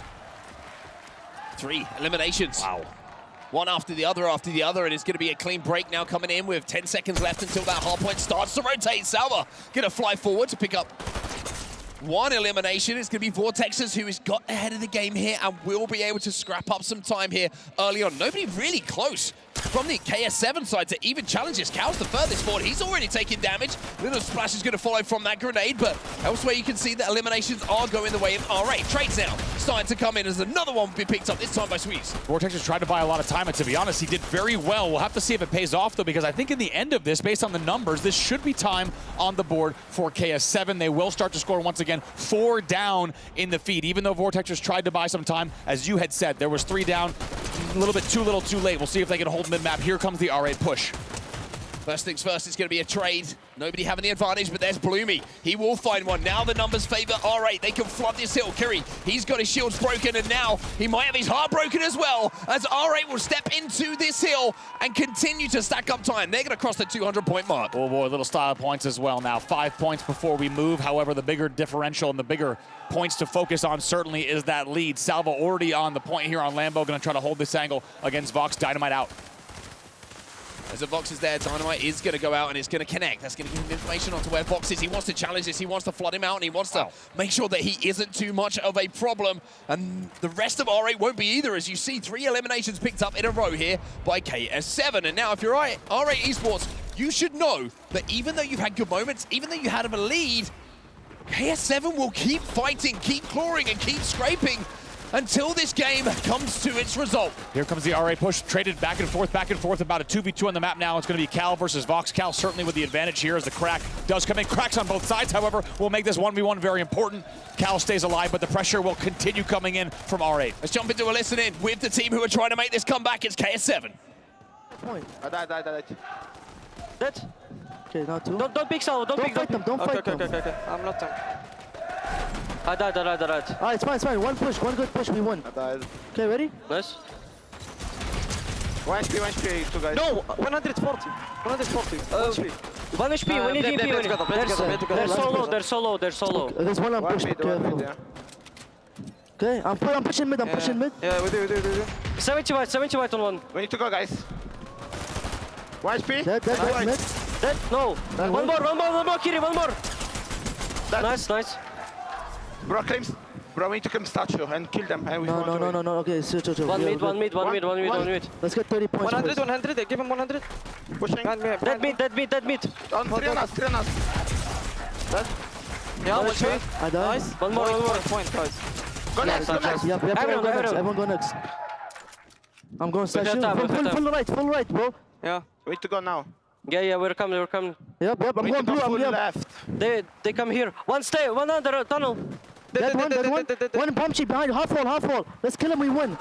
Chill. KS7 just will not die as we come out of the comms. They win the majority that time. They're only down by a few points now, and whoever wins this team fight might be claiming this next game. You heard him say if we win the Palm Trophy here, they're going to be it. That's going to be it if they win this battle on Palms, but down to these 1v1s here happening, and that's going to be it. R8 closes it out. They hold down the palm tree, and they're trying to hype up the crowd as well. They know it's going to be a difficult task going up against this hometown crowd, but they put the win that they needed on the board, and just like that, they make things a bit more interesting in this series. A bit more interesting, but I will say the end of that game, it had a familiar feel to it when the comeback started to be initiated by the gentleman on your screen right there. The hold that they managed to make, the break, even to get into that position, but I think they just had to expend so many resources and weren't able to leave that half point rotate because of the fact that they just needed the time. Exactly. They needed the time, and it would have been dicey to leave about 14 seconds early because then you're giving up so much free time where really you only would have had the chance for maybe leading one break up to chance, which you really can't do. As we take a look at some of the highlights from that game number 2, as we expected, a very, very closely fought and contested game number 2 between these two, and you saw both teams exchanging leads quite a few times. He certainly did indeed. A few highlight moments coming in from the man on your screen right now, Cody, and also some coming in from Vox as well. Some of the shots that he was hitting on the marksman with that sniper rifle created so many openings for his team. But one thing I want to commend both teams on actually was when they didn't have control was their ability to just kind of work damage. And this is something that we talk about a lot when we come to discuss breaking some of these hard points, right? It's not about the initial elimination. It's not about the first complete kill of a player, taking them down. It's about the damage that you output without taking damage yourself. If you could do that, it allows everybody else to get involved in that team fight, and you can have an advantage very quickly. This was wild from Salvo. Big damage. You saw that actually on the observer feed when we were in the drone camera, picking up that elim. And man, all the way down to the wire, and you did get the feeling like it was going to have that KS7 special magic sauce once again.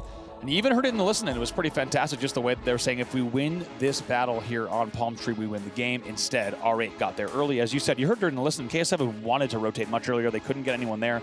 I think when we were in the third-person camera, you saw Bloomy already setting up when they only needed 9 seconds. It felt like it was going to come down to that final gunfight. It did. And R8, I think they're going to be very thankful they took that last one just because they narrowly edge out and tie up the series 1-1. Yeah, very, very close end game there, but you have to say, when we went to both of those lists, it's very impressive how calm everyone stands on that stage, right? Even on the KS7 towards the end of that game, it's like, okay, this is cool. We just need to break once, and there's a tone to it, right? There's a bounciness to what we've got to do instead of oh no, we have to break. And the panic starts to set in a little bit, which we've all been there. Certainly, we've been playing some intense games ourselves. But I mean, now we move our attention away from the hard point towards Keeper. And this is a game mode which is the most unpredictable. We've kind of been building this narrative throughout the week, right? And it is still the case. There is starting to see, I would say, development of strategy when we're seeing different teams where they want to hold that key, how they rotate it, most importantly, away from one hold to the next. And, having seen both teams now play on our main stage, who are you fancying here? Tied up at 1-1, where's your money going? Man, I got to say, if we see R8 with their standard level of composure that we saw in the majority of that game number 2, I think I have them taking it. However, I think there is always the opportunity for KS7 to pull out the KS7 secret sauce, and we'll have to see. One thing I have to say is based on the playstyle, once again, between these two teams, which is pretty unique in terms of series that we've seen on the main stage this weekend, I think this is going to be a very, very interesting match of Keeper with which team is able to hold and where they hold. I'm expecting to see if they can get the hold on red, if they're able to hold once again, not just around stairs and tower, but against the red spawn door. Has been a pretty popular hold throughout the second half of yesterday and today because you can really isolate your angles and your chokes. We'll have to see if they opt for that or if the teams really look for that comfortable standard basement hold that has also become quite popular. But as I said, with the playstyle of these two, it could get pretty exciting and pretty tactical. One thing I got my eyes on with that basement setup, though, is even though you can be pretty effective with it, even though it can be a little bit obnoxious to try and break, is if you get broken, it's difficult to move that objective away, and you kind of give your opponents a little bit of time themselves. Whereas I feel like with the other ones, because there's more routes of escape with that key, all of a sudden you can kind of transition from one setup over to another and milk that extra 15, 20 seconds of time. Anyway, Bloomy, he's going to dive straight into mid-map. And he's going to grab that objective almost immediately. That's an opening strat that's worked absolutely perfectly for R8 Esports. It's not about the Olymps, it's about getting that objective. And Bloomy's not going to worry too much about what he's hearing probably through his headset there as the local fans rooting on KS7 and trying to hope to see that they win, because guess what? It's R8 already with 18 points on the board here in this first game. And Keeper Bloomy almost gets away there in the end. And now the limb's going to be exchanged. It looks like right now edging on the side of KS7. I believe last few engagements, that will be 3 R8 players taken down. So a good start for R8, but the break now coming in. Have they managed to get the key away? That's always the question for KS7. And the answer, it was momentarily, and still will be, yes. Nice little angle being taken from the top of that tower, but it's Kiri again who picks up 2. Kiri picks up 2 from that tower, not easily done, and now Kiri going to just snake right around back. He's watching boxes here. He knows the push is coming in from Sweeze and Bloomy. We'll see if he can try to get some damage here. Kiri's starting to stack up now. They know there's another player mid-map. That's going to be Cal picking up 2. That's about 3 or 4 eliminations in a row for him in the last couple of plays. And Cal now with that key in his hand. Well, he wants some more limbs as well as all of the objective time. Now he's going to have to escape, though, as 2 of his teammates have fallen. But this rotate, and he's been a slippery little pickle. Might pick up another one here. Bloomy, he does! Oh my! And damage here on Sweeze. Somehow still alive. This is a masterclass from Cal, because guess what? Help is coming. Kiri takes down Sweeze off of the damage. Another one as well. That will be 3 who fall, and you are watching the R8 players there in your feed, all falling one by one because of excellent objective work coming in from Cal off of that hold and the corresponding damage. It'll be KS7 leading 63-25. Absolutely beautiful, beautiful play from Cal there. There's a lot to talk about, and quite simply, we don't have enough time to do so right now. We'll save that for the end of this game, as we do see R8 Esports finally manage to get that break. Little 1v1 going in around the shops here, and it will be Kiri who gets that elimination. Let's see if he can pick up this one. Turns to himself, grabs that key, and let's jump into the comms to see how he's feeling about it. Yeah, take the one. One tower. Dead. They're running our corner, the house. They're running the house. I spawn on house, okay? I'm flanking. 1 mid. He's running away. 1 mid. Nice. 1 HP. Wait. Kiri, I'm going left. No one tower. Yeah. I'm behind them. I'm so close. Yeah. Oh. 1 behind. Dead. No, 71. I kill him. They're waiting good, by the way. Yeah. They're running away. They don't have anything. Yeah. Kiri, I'm behind you. That's. Ball on me. Dead. Nice, there is another one. 50 white. Take it. Go back. Come back to me. Go inside. Give it to me. We have 2 here, Sava. 1 HP. One tower. Call. Sorry. Come back, Call. I know. Watching him. No, I died. Come back. So jump out the comms and back into the game. It's KS7 who go back into a lead, but it's only because R8 Esports had made quite the progress when it came to their score just beforehand. That break was so important for them, and now, hey, Andy, I know you're excited. I can see the smile on your face developing because we're back in your favorite place, back in the basement, baby. You absolutely can. You can feel that dampness. You can feel the mold coming through here, and KS7 is going to be scoring once again at the 103 mark here. So he's going to try to hold against the Salvo 1v1, and he does. Almost does it against Kiri as well. However, Cody will have the help from Kiri, and they will now hold on their own, slowly get their shields back, and now be holding 111-77. Still scoring here. R8 going to come down into the basement trap, but it's a very nice finish from Kiri. Really important as well. Doing so much work with that objective, not just putting those points on the board, but also picking up those limbs as well. Cal's going to be forcing his way forward, but I don't think there's going to be enough time here by the looks of things for R8 Esports to formulate much of a comeback here. 52 seconds left on this round. KS7 with a commanding lead at this point. Even though Bloomy's got that key, you have to wonder if they're going to have enough mistakes left. Yeah, it needs to happen right here, and it needs to happen right now. They'll need just about every single second to be able to do this here, and just enough time. They really cannot afford a single drop here, but there is enough time on the clock as Vox is going to pick up 2 in the feed. A pretty big deal for him there. Kiri answering back, but Bloomy is going to try to hold here. Guess what? They've got just enough, if I'm not mistaken, maybe to the second to tie, so they cannot drop. If they drop once, that will be the round. Cal's going to be the player. He flies in, and he's not even going to have to engage because his teammates have done the work. But just for a second, at the end of that round, things started to feel a little bit closer than they had just a few moments before. But it will be KS7 who will take the first round on Keeper. Just like you said, needed every single bit, and left maybe a little bit too late on the side of R8, knowing that they needed to kind of lock in a little bit earlier, not let KS7 get away with so much time. But I have to say, the hold that we saw from Cal and KS7, now that we have a moment to breathe in between rounds, I think it was the best keeper play, the best sequence of keeper play between a team that we haven't seen yet. The fact that he stays alive in the 1v2, he gets away with the key. He's also then thereafter able to do key damage on certain players around his spawning teammates to continue stacking up the elims. Really nice stuff from KS7 in round number 1. They now lead 1-0. The opening strategy is going to be almost a repeat from that first round as Bloomy escapes with the key without taking essentially any damage whatsoever.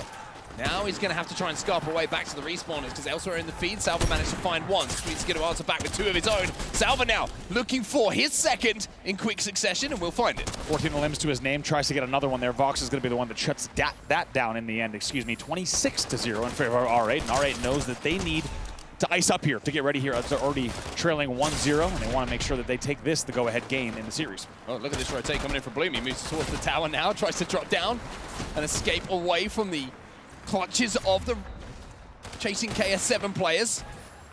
Salva's going to find one in the feed as well. Vortex is now playing up on top of that tower. He has the bubble. He's going to be challenged. And challenged he will fall as Cal will find that elimination.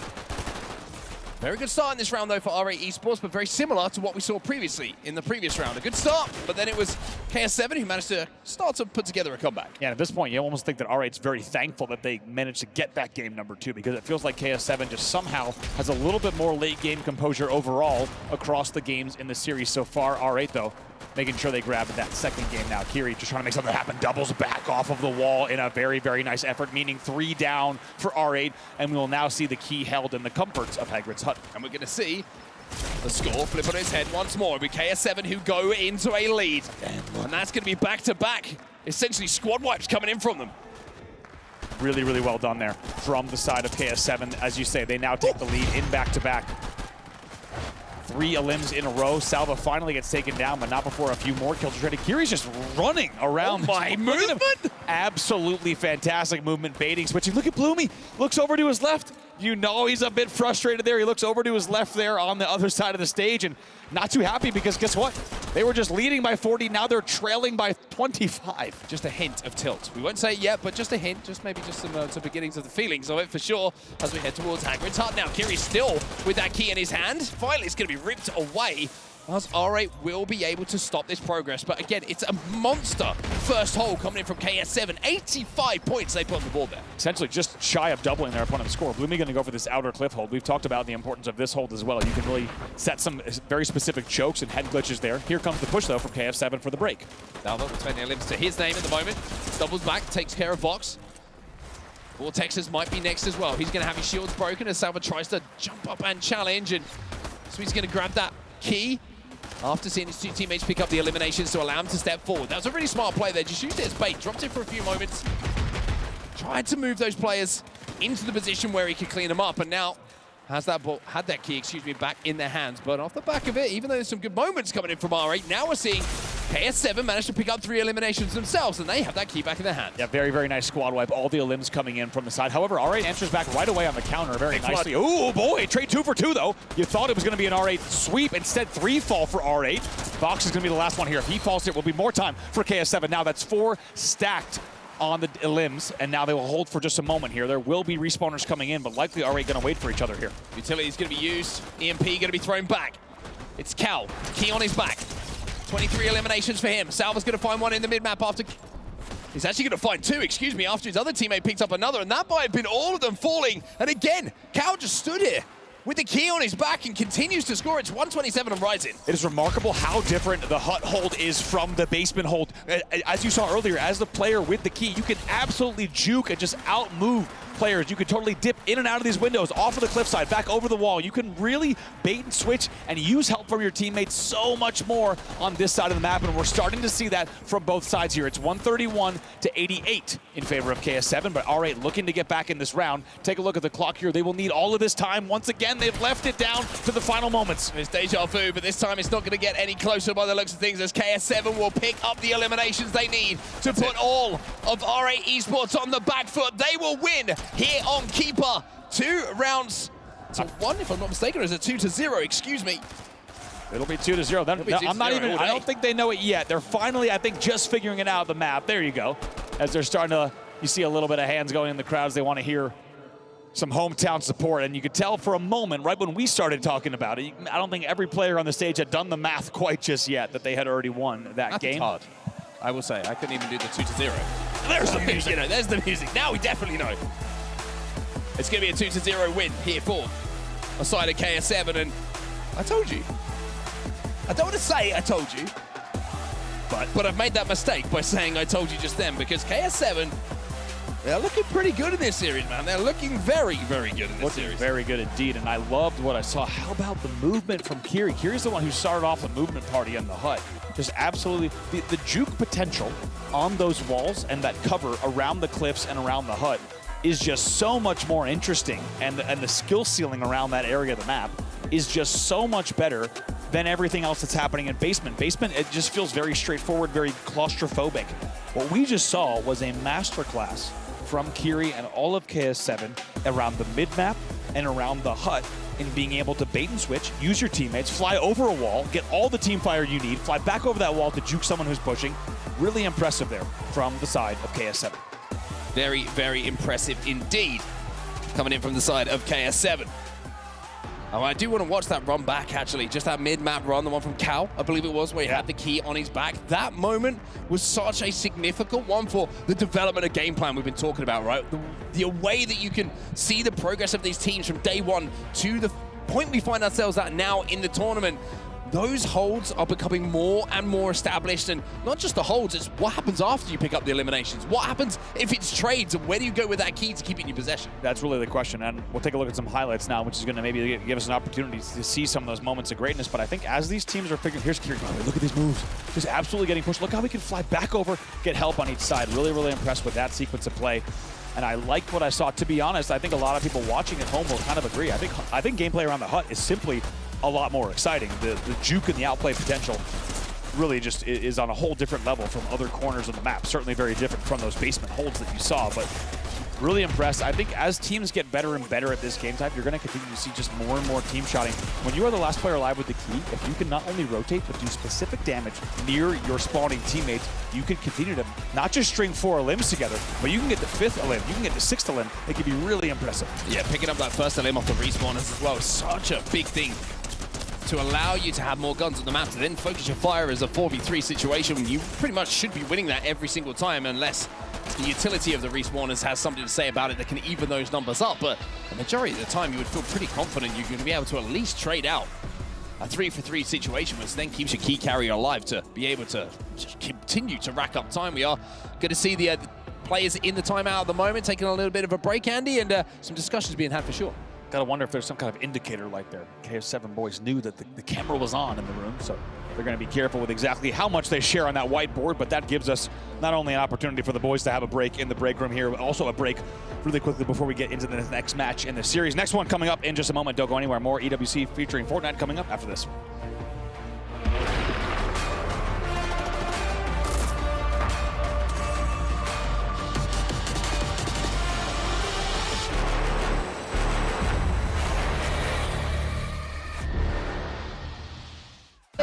Only two.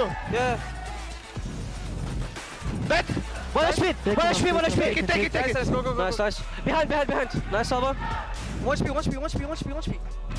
Yeah, go. Just go. Yeah, full body block. Okay, body block. Come. Yep. Go behind me. Go. Yeah, go. Yeah, Okay, full defense. Kiri, shall I kill? Cargo. Yeah, cargo. 1 HP. Yes. It's 2 mid. They're running tunnel in mid. It's respawned rock. Respawned rock, one mud. Are they trash right now or no? Nah, one's out mid. Yeah. I need help. Yeah, I'm bubbling you. Let's do it. We can't. I'm capping, but they're going to counter, okay? They're going to counter. Stay alive. Yeah, I'm living. Right around, Vortexes. Yeah. Dead? Yeah. Can you take it? 1 HP. He took it. I'm chasing him. Dead. I'm chasing. Don't die with the flash. Dead. I'm coming. Beside me. Dead. Run. Yeah, go. Take. Go. Go. Help me. I might die. 1 HP, 1 HP. Cargo. Cargo 1 HP. Did cargo. يلا. Nice! It's not over, it's not over, it's not over, it's not over. Lock in, we don't lose this. 30 white, go, Carl. Dead. Let's go. I'm weak. Yes, take it. You guys take it. You need to take it, guys, now. Dead. Go. Go this one. We kill this guy. We go. Follow. Go mountain. Okay, it's fine. عادي. They got a bad. Big rock. Moody. Go, I see him. Another one mountain. Go. I'm watching. Go on here. Crack. Behind. Dead. Push. I'm taking. Take. Nice. Go. Help me, Cody. I live. I'm the body card. Party goes to the biggest right now. Yeah. White truck. Yeah. Good job. That's how we play. Nice. That's how we play. Cody. 90 white mid. Carol. Yeah, very white. 90 white mid. Very white tree. Yeah, one's coming right. 4 seconds, boys. 6 white. Nice. Good fucking shit. Let's go. Boys, I can't fucking aim right now. Let's go. Come on. Yes, above. Come on, I'm behind Just wait. Go right. 5 seconds till we win. Dead. GG, guys. Nice! Don't scream, Cody. This is not over, bro. We didn't win, bro. Why are you screaming? What?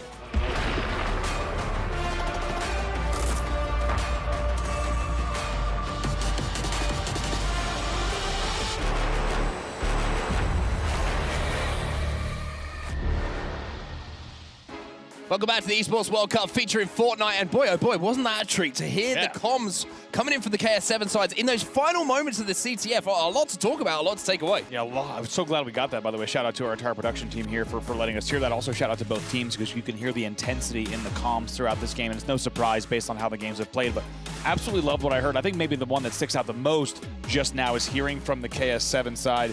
You hear him say, Cody, why are you celebrating? Don't scream, we haven't won yet, which tells you a lot about this team, right? Even though they're getting hyped, yeah, they're bringing in the last points oftentimes in the last seconds.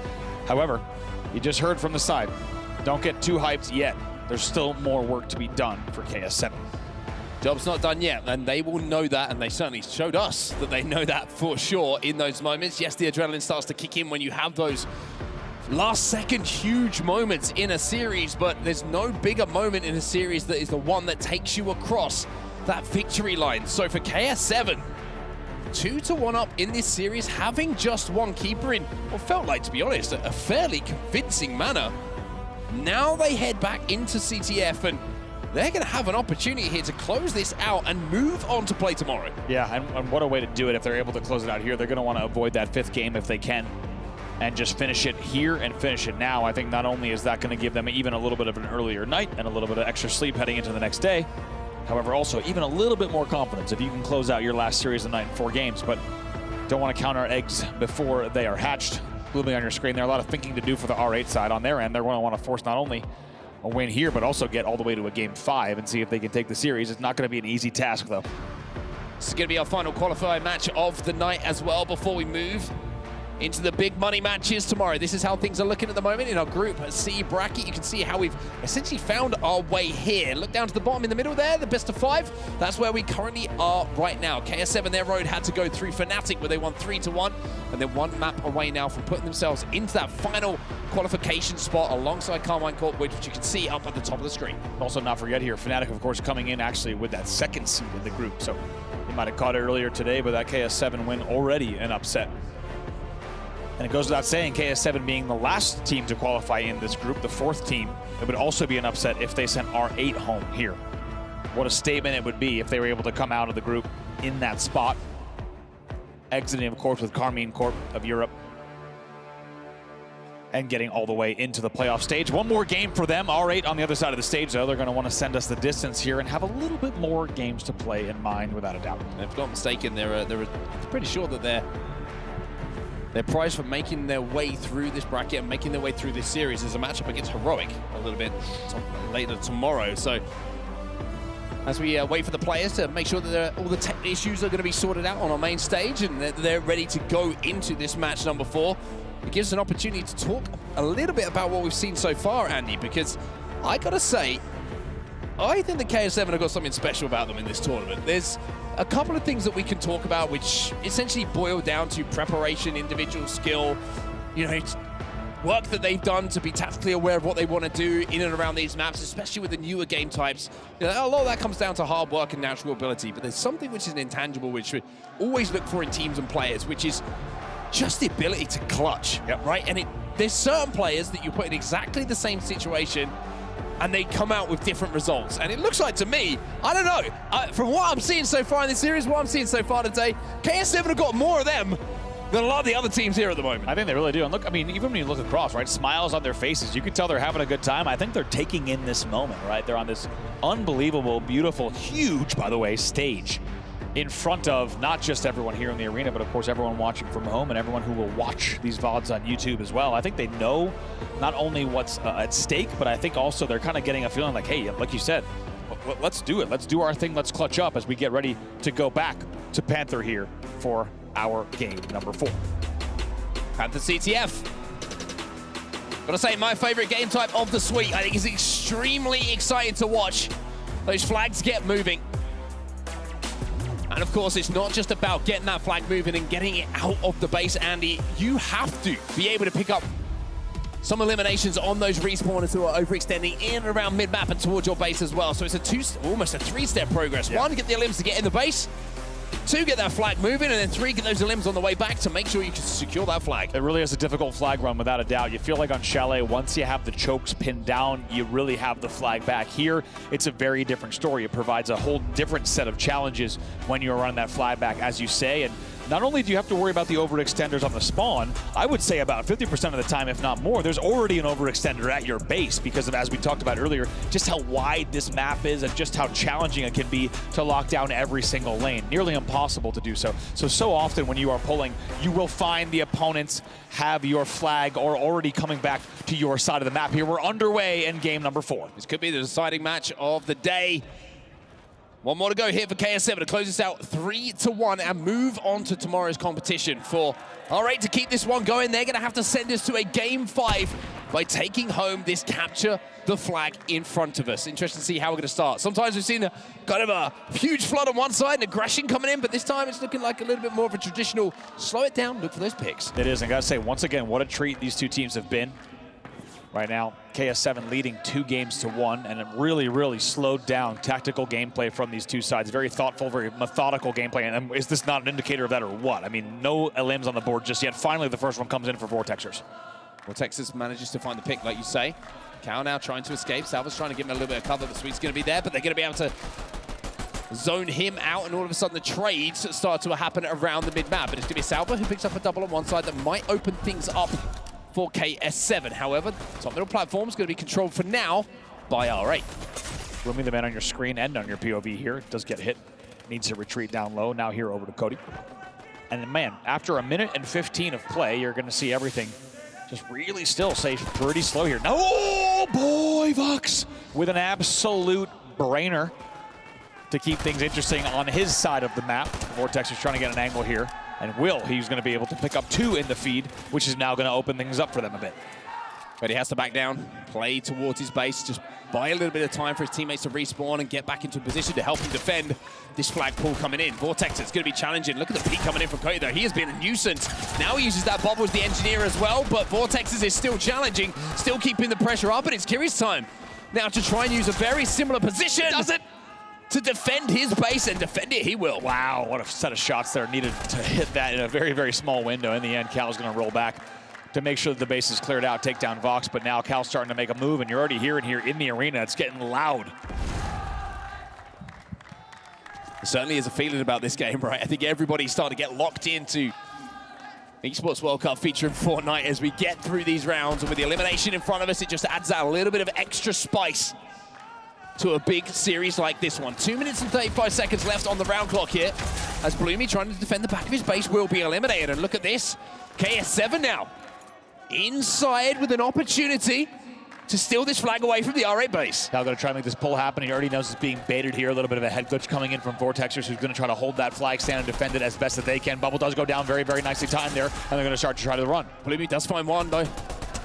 Is he going to be able to cut down that flag, or is he going to fall first? You can see the Cowards managed to kind of thread the needle in the mid-map. Bloomy's trying to chase him down, but he's taking damage. He should be cleaned up by Salva. And even though Sweezy is there to try and pick up the cutoff, you have to wonder if that flag is too far away, and the KS7 will strike first. Wow, perfectly timed there, by the way. The reaction there from Bloomy. Big shout out to our camera operators as well as the producers in the back, because that was very, very good television to see Bloomy try to get those shots from the mid. He gets insane damage on Kiri. He almost takes down both the flag carrier and the escort, but it's Salva's spawn and the mid-map pinch that he's able to pull off that sends that flag home. And KS7 has what could be a series-winning flag on the board here. We're still in round number 1, but only 90 seconds left to play in our first round. We'll just like dissect that run a little bit more when we get into the break between rounds, because there was so much good to talk about when we look at the patience, the presence, the deliberateness in every single play that was made by KS7 before they even got that flag out of the base. But for now, the pressure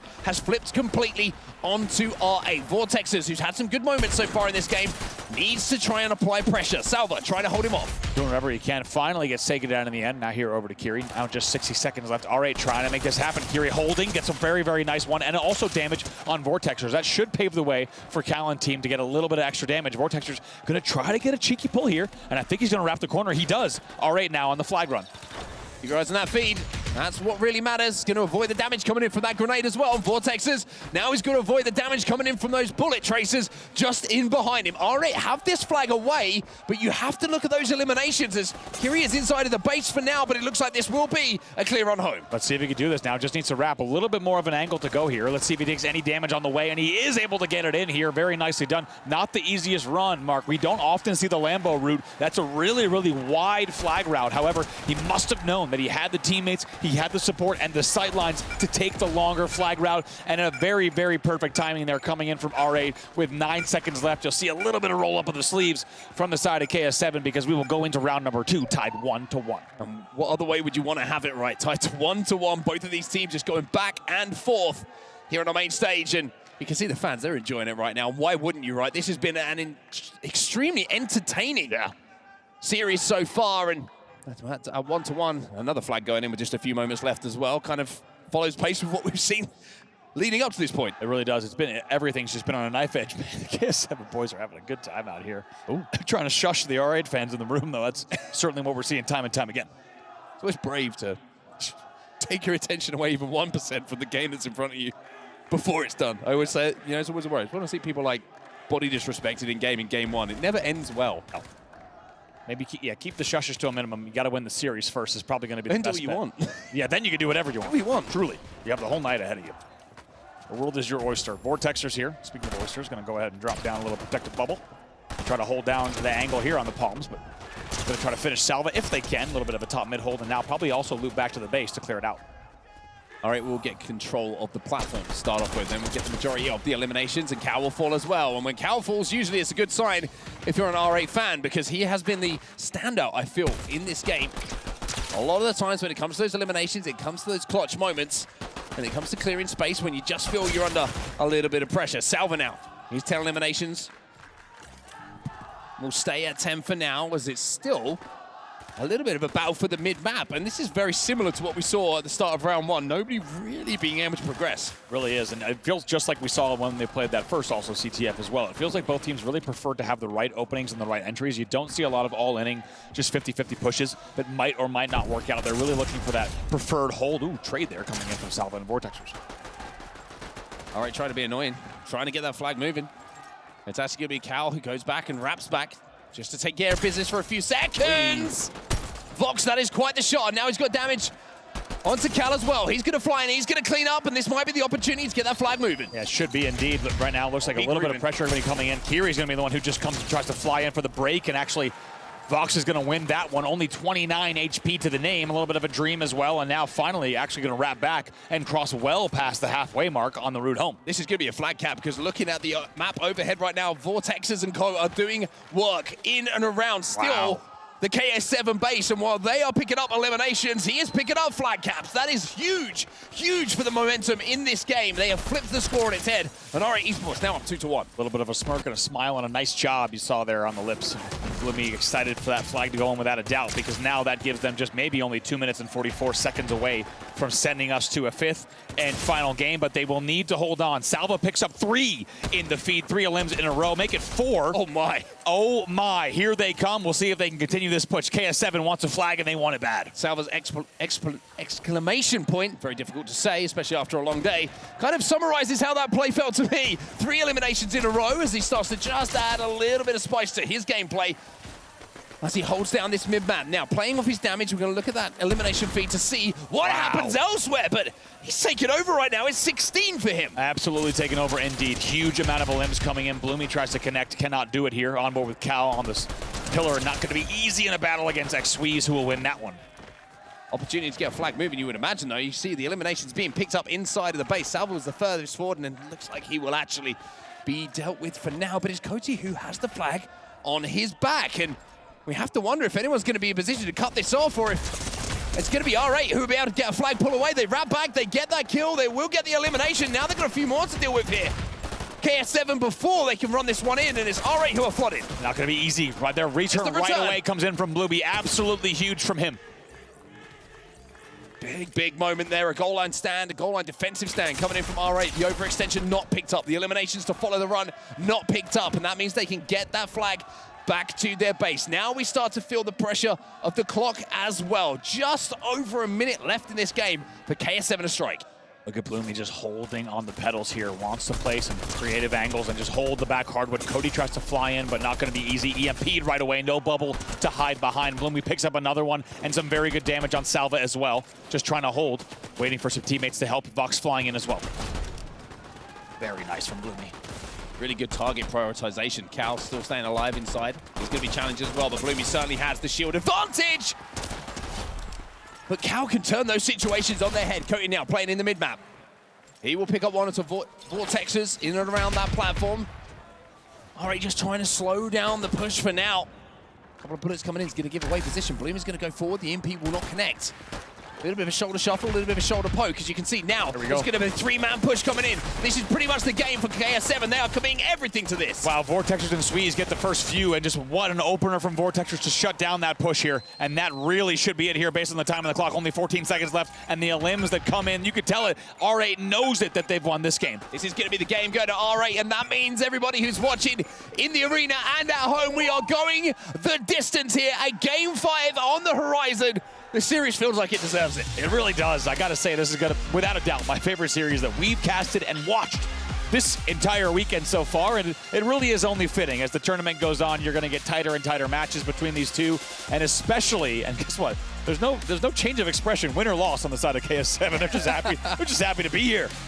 Why would you be? I mean, it's a great place to be, right? It's a great stage to play on. It's a great series to be a part of. Sometimes you kind of can get caught up in the moment of a series, thinking about all of the potential outcomes that don't favor you, but if you can keep the vibes high, you can keep the belief there, then why wouldn't you be smiling? By the way, Salva drops 22 in that match. Not going to be too happy about that, to drop a 22 bomb and then still find yourself on the receiving end of a loss. Not easy. However, going to have to shake that one off if you take a look at some highlights, because they got to get ready for game number 5. A couple of these moments. This is the play, though. This is, I think, it's almost play of this series, I would say, as crazy as it sounds coming in from Vox. The amount of eliminations he picked up in and around that flag before he got it moving. Even he had to win a 1v1. He had to double back with that flag on his back.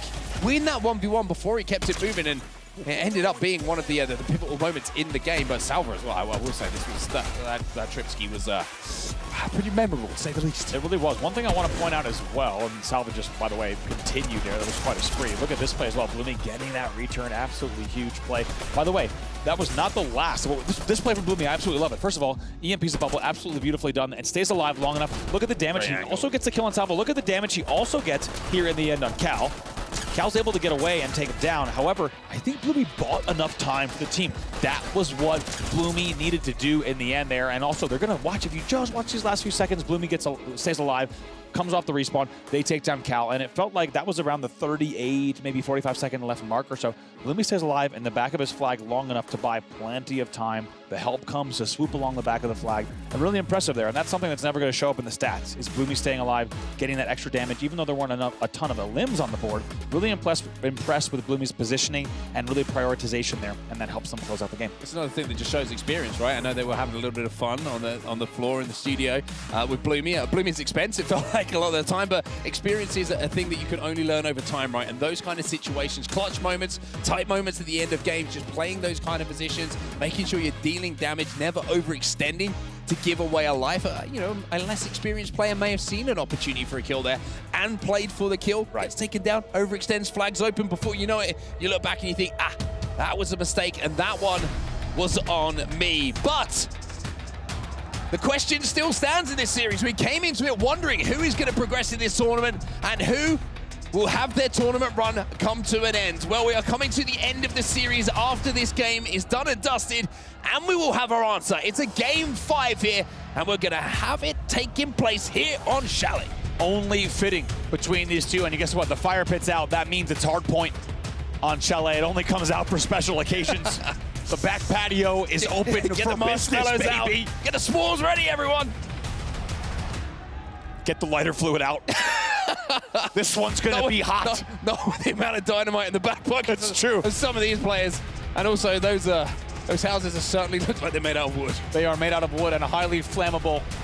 Speaking of highly flammable, let's heat things up here. We're taking a look at the red spawn with R8. Everything on the line here as we take a look at our game number 5. We are going on midnight here in Riyadh. And maybe by the time we hit that point, by the time the clock strikes 12, we may already have a winner here and one team going home. Let's go as we are now underway in game number 5. One more game to separate these two. Winner advances to day 3. The loser will go home. Lots of dynamite being thrown. Not a huge amount of connection. It's going to be R8 who step in first. They do have a little bit of a better spawn for this initial pull hill. Allows them just to access it ever so slightly quicker. Trades in and around the pool for now. Oh. Going to be Bloomy and Vox who are combining though, and now they turn their attention back to that hard point. Something that's going to be important here as we see the majority of the time off the rip here going to R8 is efficiency, right? Do eliminations immediately turn into a little bit of hardboard time? At the start of this one, you can see that's exactly what's happening to R8. It's Bloomy who's dancing around the bubbles. Almost. Just gives a really nice wall bounce off of there. 3 in the feed from R8 do fall. Squeeze picks up 1. However, it will still be time on the board here now for KS7 as they start to rally back here. New point in 15 seconds. 15 seconds, yes, and they might lose the rotate for this, but they should be able to keep the game pretty tight if they get the rest of this scrap time. You can see the R8 are rotating away towards where this P2 is going to be going, and Vortex is already going to be inside of that hill, and Bloomy is going to be supporting him from the back. So the anchor position is being held down by Bloomy at the moment. His job, as Vortex stands inside of that hard point, keep him alive. Cody wants to push, but he knows he doesn't have the angles. He has to actually fly back to the front, only 14 HP left. So he's going to have to slow down and wait. Kiri trying to help on White Truck as well. Kills now being traded. Bubble down as well, but it's not going to be enough to keep him alive inside of that hill. Cody's going to be there as well. Bloomy, we take it down, and that was 3 eliminations. However, R8 do have this close spawn to this hard point. So denying time is essentially the name of the game here for KS7. If they can come out of this situation on this P2 hill, with R8 Esports not extending that lead too much, they're going to be pretty happy with it. They are, but however, they fall 3 down. I think you're going to see a 4 wipe. Kiri not able to get away. That is 4 elims. This should be more time for them here. The point will move in 10 seconds, but likely going to need 10 more seconds here for their team as well. They will start to rotate. KS7 giving this one up. They're going to give up the strap time. They're going to set up for the new hill. And you mentioned the fire pit. Well, it's time to get the light fluid out and see if they can start to find some bullets, finding some bodies in and around that mid-map. Salva's going to find one. Vox will answer back, but this is all eliminations that's going to be picked up on the rotation. R8 now trying to flood through the rocks. They only set up the backyard for special occasions. They're ready for this. Here comes the push here. Speaking of a special occasion, it's R8 just flying in, trying to take down Kiri, but the EMP, it hits, and it hits hard. Luckily, X-Squeeze does not get Kiri gets another one! Kiri and Salva combining, and they shut down the R8 push! You never felt like he should have got away with that one, but he comes out of it with 2. It's a huge, huge play from the man that is on your screen, and that is going to secure even more time for them. R8 are going to be the team that are spawning out here. This is going to be a tight, tight game, and KS7 And they're about 10 points out. Wow, Bloomian actually goes hero mode. You just saw him fly right over, uninvited, over the back garden wall. Gets another one, and X-Squeeze gets one as well. And this is the thing, right? Sometimes you think about the next hill before you've completed the job of getting the points on the board for the current one. That can allow someone to come in and break. As we head towards P4 now. RA is out inside of this tunnel here, hill here at P4. It's time for us to jump into a listening on the side of KS7. Cracked. AP. 1 HP, 1. Dead. 1 HP on the guy 4. Dead. Nice. Don't die. Yeah. Right, hold position. We're on 30 points right here, okay? 30. Yeah, Carl, you have I'm going to watch Cargo right now. Kill him, Carl. Yeah, I'm stalling. I'm coming now. Dead. Nice. Salak. No. 1 HP. Dead. Right, 1 HP. He's one. Yeah, one zone. Top. 1 HP. I'm with you, Pushing you. Dead. Good. He's 1 HP. Oh, we have to play next, guys. Play next. Yeah, play next. Yeah. Let's get all these points again. Dead. Tunnel. 100. Two tunnel. Cody, you play with me, bubble? Oh, window, No, I window. don't have. 1 HP window. Nice. One is left side. I can see him. Crack. One is left side. 40. One is left. One is our left. 26 right. Left. That side. I need help. He's on side. One side, 2 grass. Okay. I'm gonna push. West front so far. 27 right. Guys, don't forget. Guys, As we jump back into the gameplay here, you can see how close this game is. RA Esports lead, but it is about as slender a lead as you could possibly imagine after this many hills have gone. But this is a chance to extend it now for them as they pick up 3 eliminations. That's going to be 4, and RA Esports will hold. 3 for Squeeze, and guess why? He comes through the tunnel. He's the spawner, right? We've talked about this. If you do not get your limbs fast enough, you will have opposing spawners getting behind you. That's exactly what X-Squeeze does there. Absolutely love the pinch and the push. It's a 3-player tunnel push from KS7. Can R8 hold? This is a big push coming in. R8 will hold by the looks of things. They get 3 eliminations. They get 4 eliminations, and with 10 seconds left before we head back to our second rotations of Hardpoint, they will have around a 30 to 40 point lead here. Very, very nicely done there. Not an easy hold. It was an all-in KS7 tunnel push. To be honest, you expect to see them bring a little bit more, especially with how little time there was before the move back to top middle. Oh my. And as a result, guess what? Another set of elims come in. Cody picks up 1, but not before it's 155 to 114. Big push came in there. Cody trying to take Bloomy out of this hill. Bloomy doing such a good job, though, just to use the cover of these crates to stay alive long enough to buy the time for his teammates to get involved in this fight. Now, you're going to see him push out of this hill. He'll find one.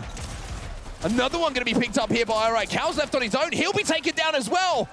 As Bloomy steps back at this hill, he is still alive for the first time we jumped on board with him. They'll work together here to 3P Cody. They know Cody's right around the corner. And actually, Vortex is going to be the one that comes in and eventually cleans it up. Love that. They don't even need their hill. Anyone's leaving the hard point. Instead, Vortex just flanks around. He leaves Truck. He picks up that elim himself. Salvo, though, in the feed picks up 2. Salvo picks up 2. But again, these eliminations are being timed at just the wrong time because it's 7 seconds until we start to rotate to that next hard point. And hey, surprise, R8 are inside of it. They are set up for this next hard point. And with around a 70-point lead at this mark of the game, you have to worry if KS7 have bit enough, a little bit more they can chew in this series. Yeah, it's getting dangerous here. A few elims do come in, though, their way. X-Squeeze and Vortexes will fall. We'll see if they can hold here. On the back G-Wagon, pressure is going to be coming in from the rock side. Kiri knows it. Cody starting to wrap around to help. Salva needs to win his 1 as well. Now, such an important bubble just to keep him alive, but Bloomy was there off the respawn with the EMP to neutralize it almost immediately. Cal now playing such a cheeky little corner here. You can see Cody is inside of this hill. What a hold. This is, by the way, from KS7. This is not a good spawning hill for them, and they are doing a great job, especially with Salva on the front, on the white car, playing on the marksman, flying in now, but Vortexes is going to slow things down, but with 15 points remaining here, KS7 have done a good job to bring this pretty close. Yeah, they brought it certainly within reason. You get the feeling if Salvo wasn't in a 1v2 there as he picks up another one, he might have even picked up that last one as he was wrapping back house. We were headed back to the back deck here at Fire Pit, and our third hard point. Cal already in the hard point, going to try to hold down this lane as best he can. Big moment in this game if KS7 could hold. If KS7 can withstand the pressure that's about to come in on the side of RA Esports, then we are going to head into P4 with a very, very tight game. Almost a tie game, you feel. Oh my goodness, absolutely beautiful utility from Cal to hit that shot in the lane. That's what he needed to do. He had to single-handedly hold down the lane, and just like that, this game is much closer. KS7 with 181 on the board. Here come R8 though. Using that bubble perfectly to break inside of that hill. It's going to be 2 eliminations for them inside of it. And now, with 22 points left on that game clock, they won't be able to close the game out. But you have to worry. Have KS7 put themselves in a position now where desperation is all they have to hold on to? Yeah, that's the question I think we're all asking here. 2:32 left. R8 only 18 points away from closing out this game. Cal's trying to make a move for this next hill as well, but look at the move from R8. They know they only need a few seconds. The EMP's going to go in. Cal is going to fly, but he's going to get chunked on the cross here by Vox. Big push coming in. It's a desperation push at the front from KS7, but it's looking like the hold is going to be good here for R8. That's it. 2:46 on the board. This will be good enough. R8 holds steady, holds strong, and in a game 5 will keep their tournament lives alive. And now we see that pop off on the main stage. Great composure in those final moments, and as we head into a game 5, they can say that they were the victors, 3-2. Both excitement and you feel like relief from the side of R8. They had to fight long and hard. Went down in the series 2-1, and they rally back to close it out at the end of the night here on day number 2, moments before midnight in Riyadh, to advance to day number 3, eliminating KS7 from the competition. Incredible series though, an incredible performance as well from KS7. Let's just remember, not a lot of people were giving them a chance coming into this series, but they really did show that there is a lot of potential on that side of the stage, and hopefully if another opportunity comes along for them to prove themselves once more, they're going to be a team that we talk about hopefully for years to come. But rightly so, we should be celebrating some of the gentlemen on your screen right now as the hearts are shown to the crowd here in Riyadh. R8, a game 5 win. Nothing feels better. Nothing feels better, and how about in front of a crowd that, of course, was heavily supportive as well. You saw KS7 trying to continually shush the R8 fans. It didn't work in the end. R8 will take your 5th and final game of the series, and I have to say, what a treat this one was. Agony on the sides of KS7. Double agony. Players and coach alike. I gotta say, we went down to the wire here all the way, truly until the very end of the day here, as we said, moments away from midnight local time. And it's R8 that is hyped. They pop off and they will advance to day number 3. A lot of work done on our main stage here, a lot of work done by the players and the teams who have been involved today. The elimination games have been fantastic. Our final one of the day certainly didn't disappoint either. It's a series win for R8 Esports. Let's hear from them down on our main stage. You can feel the energy here in the arena. We've got tons and tons of fans here, very excited. The man of the hour, it's Vox, everyone. Vox, what an incredible matchup that was. We were all behind the scenes. It was nail-biting for you guys playing that out as well. 2-1 down, you came back. Walk us through. How did you go about business? How did you make sure you came back and got the victory? Yeah, it was crazy. GG to them, really, they were really good. We just focused on like trying to come back, like being a good mental and try to come back them. But they were a really good team. We didn't expect them to be as good as they are. But yeah, GG to them. It was a good match, even though Tell me about these guys as well, because they have been cheering you guys on like crazy. There's been tons of fun in here with these guys, giving them a lot of banter too. How has it been having the audience here and the fans really kind of supporting you guys? Yeah, it's definitely an help for us. Like it pushed us to get the win, and so thanks to all of them. They're amazing. Yeah, they are.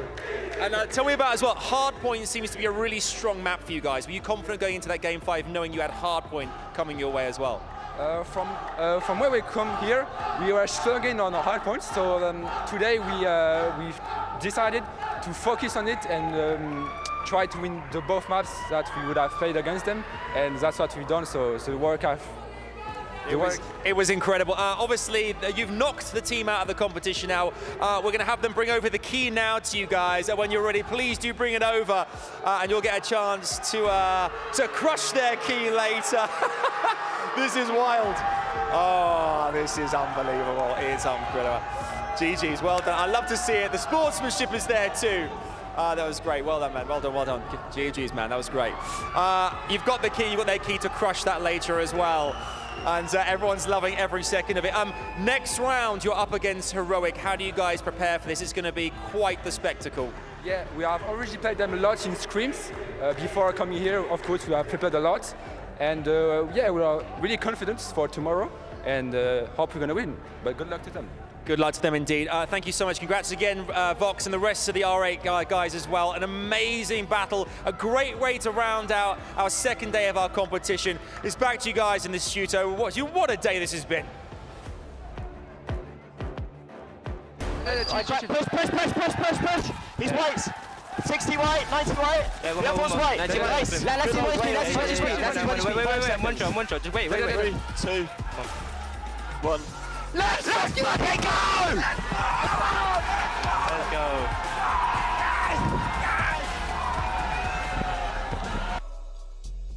Oh man, the hype over in the Amazon stage and arena is real. I mean, that was a sick game there between R8 and KS7, but it's R8 who comes out on top in the end. I mean, the expected result, but a bit closer than I think many people thought. Didn't I come out and say very confidently I thought this would end in a 3-0, and now I'm eating my words? I mean, geez, that was close. Yeah, I mean, they found themselves down 2-1. We'll take a look at some of the highlights here. As things kicked off, CTF was extremely slow. Yeah. That was the slowest start to a CTF I've seen this entire tournament. I sat there and I was like, is there a tech pause? Like, are the players okay? Like, what's happening? There was no one shooting, no one moving. Did they DC? Yeah, I was like, what is going on? They ended up making the first move, making their plays, and I think it carried on from there. Yeah, and with some of the CTF being quite slow, it actually, you started to see like KS7, like they put together some really nice plays. One thing throughout that kind of, really the entire series for them, just playing really patiently, really nice bait and switch amongst all their players. Yeah, 100%. I mean, KS7, one of the biggest surprises of the whole tournament, right? Came in here with little expectations, got a bit lucky to even qualify, right? In terms of not even supposed to be. Yeah, they weren't supposed to be. They didn't qualify for this event. They literally are fill-ins. Yeah, they looked like a team that belonged here. And, you know, it was interesting because I felt all throughout, they just seemed so cool, calm, and collected, right? Like, there was so many moments where, you know, Milos, we were talking to Milos behind the scenes, and he was talking about how before the game started, like the series started, and they were just cool. They were just like, we're here to have fun. They were chilling. Yeah, you're just playing with a lot of freedom, right? You're at an event, there's a lot of money on the line, maybe they didn't have the highest expectations. Even when we went to like the clips of them in the back, right? Like they're chilling. They put all the pressure on R8. And it's funny, we listened to the winning comms at the end there, and I keep saying every time we have R8 in our games, I get on the desk and I'm like, you underestimate how valuable a good caller like Bloomy is. Stats won't show the impact he has, but you got to listen to the fact that his in-game leading is massive. I love how both teams in this matchup really kind of like played up to the crowd. But that game 4 and 5, that's when R8 turned it on. Yeah, Vox was really stepping up for them on that fourth map, you know, with the Hardpoint. Like, he was coming in with a load of key snipes. And then obviously once it got to map 5, I think everybody sort of knew what was going to happen. If you start map 5 on the red side, say goodbye to the other team. We've not seen a single team lose when starting on that red side, right? And it's funny because obviously, you know, Vox was talking about how Hardpoint's not one of our strengths. That is totally true. And to be honest, if we're going to really microanalyze their performance, they're not the cleanest of Hardpoint wins. KS7 made it a game, but they used that advantage they had starting on the red side, and it was enough to get the job done. Yeah, we talk a little bit about, you know, that red side start. Justin, you know, explain why that red side is so strong. I mean, it's particularly on this map, Chalet, so you spawn the red side. Okay, in Hardpoint specifically, you have points on both sides that are going to be closer to your spawn. But on Chalet, the red side has less lines of sight that can be used against you when you are running to those particular points. Even, I was talking to Lev about the fact, when you're running to points that are not on your advantageous side, there is also less lines of sight running from that red side. So I think for me, that's going to be the side that you want to start on if you can. I think the big thing as well is just like the actual execution, right? If you're like the other team, even when it felt like it was close, it kind of really wasn't, right? There was a couple points where the score did seem like, okay, maybe, you know, KS7 are in this, but then like you go to P5 and it's like just completely free for R8. Yeah, and it forces KS7 or any team that's really down at that time to play absolutely perfect, right? Because if you give up that 30, you have to play for garbage time on some of the hills. You're going to give up rotations. It puts you in a really rough spot in a lot of those hard points. Let's take a look, though, at our PlayStation MVP coming from R8. It is X Squeeze. He had a phenomenal series. I mean, you heard the fans chanting his name at the end there. X Squeeze, X Squeeze. Like, he's just that guy. And it's interesting because yesterday, right, in the match against KC, he didn't have the best performance. When I spoke to Bloomy after, he was a bit like, he was really cold on the stage. Like he was off it. He was thrown. Like, not ice cold. No, like actually physically, physically right? cold. You know, Bloomy said in his interview with Barney, he was like, we have our hoodies here. That's what he was referring to, right? Like, if Sweeze was a bit thrown off of his game, and today that was not the case. He stepped up big from the very start of that series towards the end. And he's one of the biggest earners on the team as well, so he kind of has extra pressure added onto his shoulders because there's an extra expectation for him to be able to perform. And I think overall, KC fans, if you're out there, that was one of those players that, like, if KC gets knocked out, this is the team that you're able to really go for because he's a big player in the French region. Yeah, there's nothing more fun, though, that like being in a venue, fans are kind of getting behind you, right? You're starting to rally together some good performances, especially respawn game modes. You start to get hot where I know this could be something maybe they carry into the Heroic series. I mean, yeah, I think they'll be confident going into that series. I think they'll fancy their chances. Yeah. I mean, there's some things definitely to clean up on a Hardpoint, especially when you're going up against a strong Heroic side. But all in all, man, plenty of lessons learned here, and I think it was a really nice experience, especially for Sweeze, right? Getting that, you know, sort of more experience, more reps on the stage. Heroic, we haven't really seen much on that main stage, so they'll be feeling confident going into tomorrow. Yeah, Heroic take care of the business pretty quickly, so that's why we don't see them on the stage. So they got to feel pretty decent about that. Let's take a look at some of our Qiddiya plays of the day, as today we saw a lot of crazy matches. We'll kick things off here with just some shots of power on the stage. They fall in the loser bracket, though. Am I surprised we're starting off in basement as our first our first replay here? I mean, this is the power position of the map for Keeper. There's some of the casters in Talon who want this removed entirely from the map. It's so powerful. Yeah, I heard Bravo saying they should just put the key down there at the start. Nobody would leave. That doors would shut once one team gets the key. No, he did not say that. I just made that up. Man. Look at some of the plays here from Falcons. I feel like they're a team for me. I mean, Dragons was phenomenal in that series. Gosh, yeah. I really want to see this Falcons team start to hit their stride tomorrow. I think Exceed will have something to say about that. Are you telling me I'm not going to see that? No, it might be a bit of a tough thing for you to see. But, you know, to be fair to them, Teeny Falcons did have some great moments in those series. Some stuff we will see tomorrow that we also saw today is Dreams get crushed. Also, keys getting crushed. Let's take a look at some of the keys that got crushed today. The dreams of teams going into the hydraulic press. Brutal. The Falcons crushing the Dragons. This is a tough one because Dragons really put on a show for us, man. It was so close. It feels sad that they have to be crushed like this because they were a team that their spirit never seemed to be crushed. They were really, really lively. And this is going to be Power crushing the key of Lula.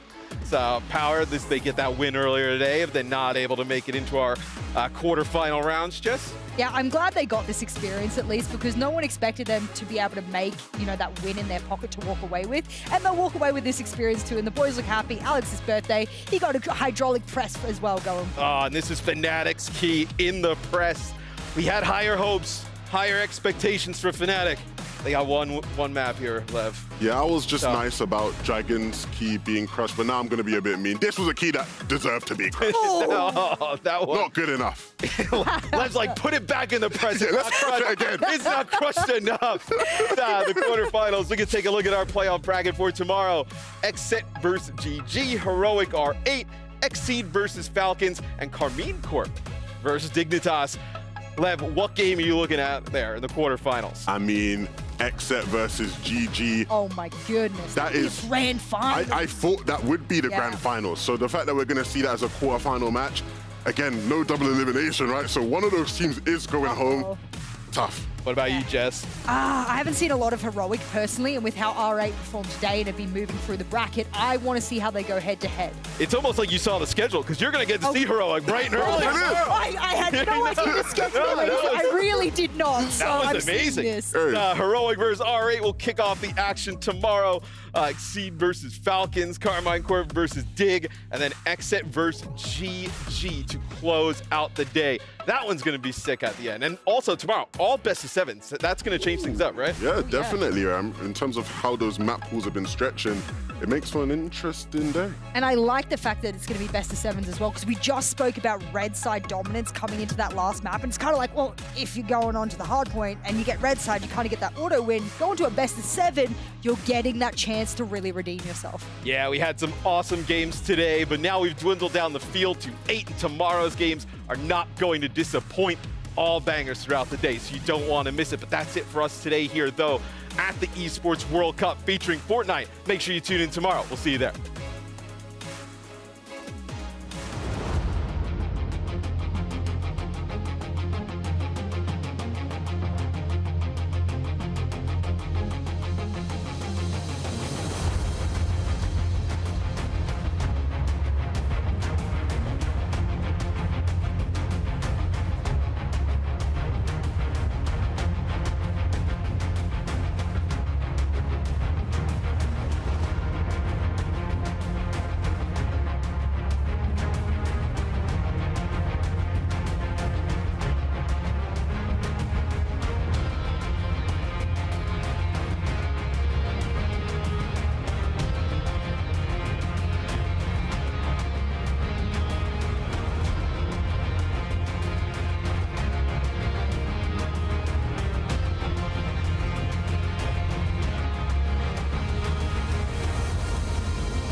something in his eyes.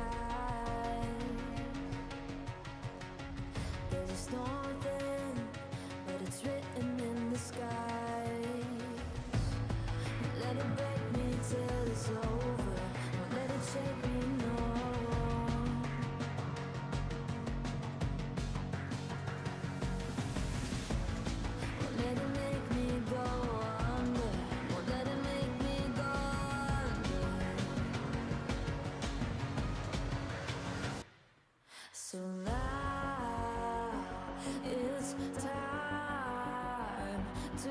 die.